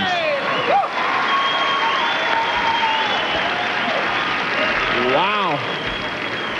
I tell you, what a month. What a day, actually, huh? Amazing, I tell you. I have to thank so many people. I hope you guys prepare of that, you know. And of course, it was such a fantastic day. It's just amazing. Gilles, of course, I have to thank you because I learned a lot with you, guy. But you still with a big head, you know. I'm sorry, I have to say that. And today, I mean, was my day. It was a lucky day. I was patient all the time, and I was talking to a lot of champions, you know. Rick Mears with the Team Penske, I was talking to him a lot. And Rick, I have the ring now, huh? Like the same as yours, you see? I'd like to invite the team, if it's possible, my group here. Do you think it's possible to call my team over here, Rick Reineman, all these guys? Do you think it's available to do that? I mean, these guys, they spend whole day, night, everything, every time is spending on the car, you know, waking up like 4:30 in the morning. And come on, Andy, come on, Rick, come on, you guys. I mean, if you guys can come over here, I mean, this is your moment, you know. It's like Julia Roberts and Oscar. It's my moment, you know. I win the race, so Hey, Rick, today I saw you were slowing down the pits. What happened with that nuts going out, huh? I was like, I tell you, I'm not going to say that, but this guy is 50 years old. Look at this. And he is changing my right front tire, and he's one of the quickest, I tell you. Unbelievable, I tell you. Let's give a big applause to these guys here. I mean, they deserve that, you know. They really deserve that. That's the team. That's, of course, the other folks from Gilles as well. I mean, most of them, of course, it's the first Indy 500 like mine. Of course, Rick Reineman has his second one. Is that correct, Rick? Your second win, is that correct? Two Brazilians. Oh, these bloody Brazilians, I tell you. And, of course, I mean, these guys did a fantastic job. I cannot forget about to thank Tim Cindric. I mean, was your dream to win this race? Was my dream to win this race? I mean, we did a fantastic job. I mean, sometimes I get a little excited in the car, but you're the one to make sure that I control myself, you know. And I guess I'm learning every day with everyone in this team. With every lap that I go out there, I'm always learning, you know. And I think I'm going to learn until the end of my life. So, of course, I want to thank also Tom Worth and Clive Holley Clive, you were a little slow when you're saying that the leader is taking off. Next time, man, you should be ready, you know, otherwise I'm going to lose some positions. I lost a lot of positions, but okay. I was able to come back, you know. Team Lombardi, hey, man, I tell you, you sometimes make crazy trips, you know, but and tickets arrangements, but thank you very much for the Hugo Boss clothes as well, you know. I cannot forget about this guy, I tell you. You did a fantastic job. This is my engineer, Andy Borm. I tell you, man, I tell you, this guy he's with me since '96, and the first year was '98. Unfortunately, we were not working together, but we still connect, and we came together to Team Penske, and I understand, man. You know me very well. Sometimes you know me too much, which is in trouble. With a trouble, my middle name is Trouble, but I tell you, you gave me such a great car, you know, such a fantastic car, and I just have to thank you because every lap you remind me about the bars, weight jacker, bars, weight jacker, and I was like there, you know, working all the time, every lap, and we kick butt today, man. Good job, man, I tell you. Of course, Rick Reineman, you got a prize today, huh? Oh my goodness, man, you're the man, I tell you. You're always the man. And I'm going to say John Pinch, Team White, Eric, Pat, Noel, Team James, Troy, Trevor, Myron. Hey, here we go. You come back, huh? Yeah, Terry and Ian Reed, I tell you. These guys spend days and nights working all the time. I'm sorry for the troublemaker that I put you guys on, but I think today pays off. You guys deserve even more, and I'm very glad to be part of this group here, and thank you very much, guys. Hold on, I'm not finished yet. Hold on. I tell you, I want to thank their wives, you know, because they're on the road all the time, and I tell you, you girls are tough to spend the nights alone with the sons and daughters, children, you know, I understand. I'm sorry it's my fault because I have to keep them all the time awake. But I think today pays off today, you know, so thank you for the understanding. And of course, I want to thank the Penske cars in England. I mean, these guys, unbelievable. They're not here, but they are here. I understand. I think you guys understand what I mean. Nick, I mean, he did a fantastic job. We keeps talking, and this is really good. And of course, I need to thank the captain of this boat, you know, which is Roger Penske. That was really good, I tell you. That was definitely today. I mean, you can see the result, first and second in a 500 miles race. This is very tough, and I think everybody going to agree with me. I mean, it's very tough to finish a 500-mile race with both cars on the top. So I also want to thank the Hillman family, Mary, Tony, and everyone. I mean, thank you to welcome us here. No doubt about I don't feel this situation with IRL or CART. I just feel this is the same race to everyone. Everybody's an Indy 500 driver, and I'm very glad to be part of this. No doubt about it was very competitive today. I respect to all of it, and definitely I want to go back, and I have to defend now the title, and it's going to be tough, but I'll do my best. And of course, I want to thank my family. I mean, wow. Came a long way. It's amazing. I mean, on the back, I mean, let's go back again a long time ago, fighting for sponsorships and everything. And I remember people saying, no, family is very bad. I mean, you cannot have them around. And without you guys, I couldn't be here today. Without you guys, I couldn't be surviving what happened today. Today I'm here, Indy 500 champ.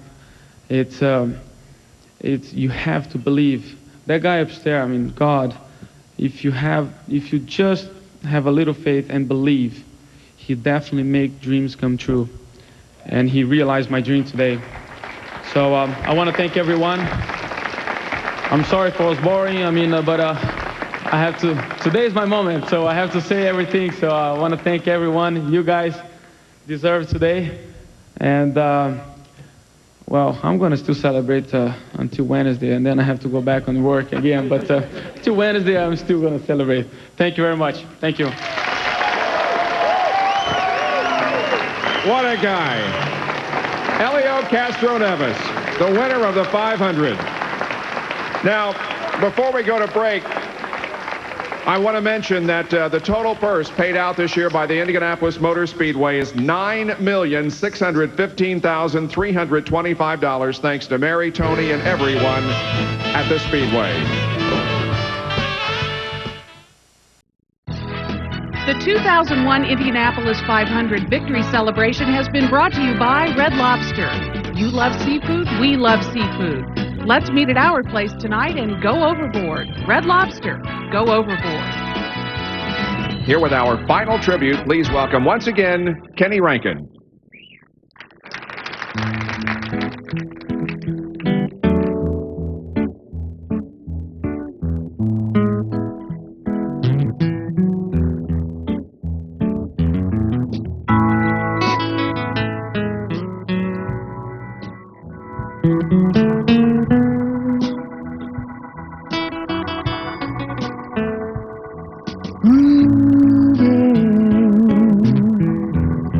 On a Sunday afternoon,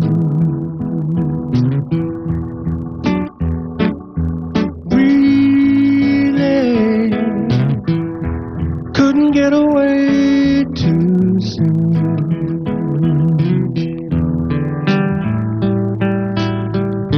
I can't imagine anything that is better. The world is ours whenever we're together. There ain't a place I'd rather be instead of moving down a crowded avenue.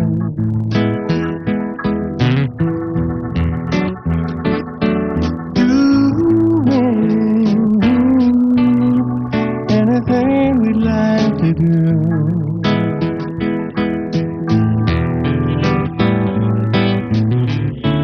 Lots of things that we can see.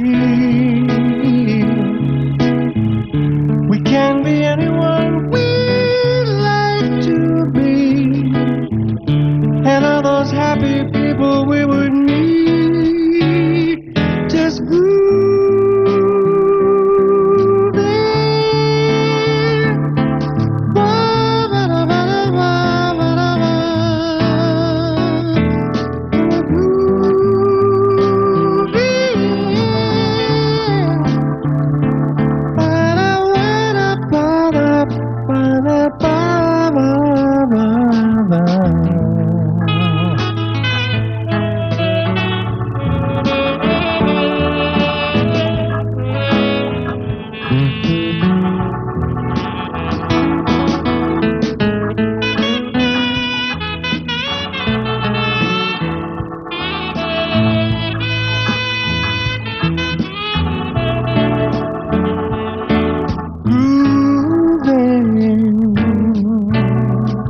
on a Sunday afternoon.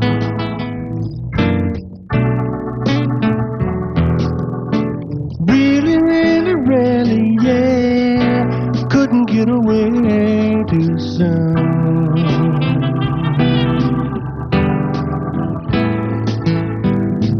We'll keep on spending sunny days this way. We're gonna talk and laugh our time away, away, away, away. I feel it coming closer day by day. Life would be ecstasy, you and me endlessly grooving on a Sunday afternoon.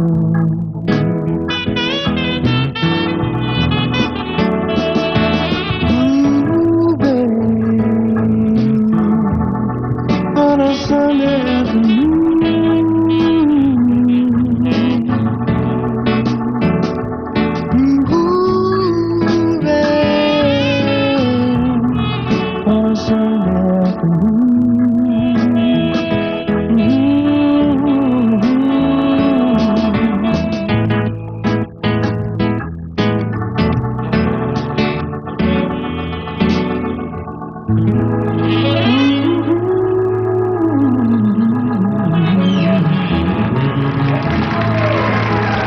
Great job. Congratulations once again, Elio.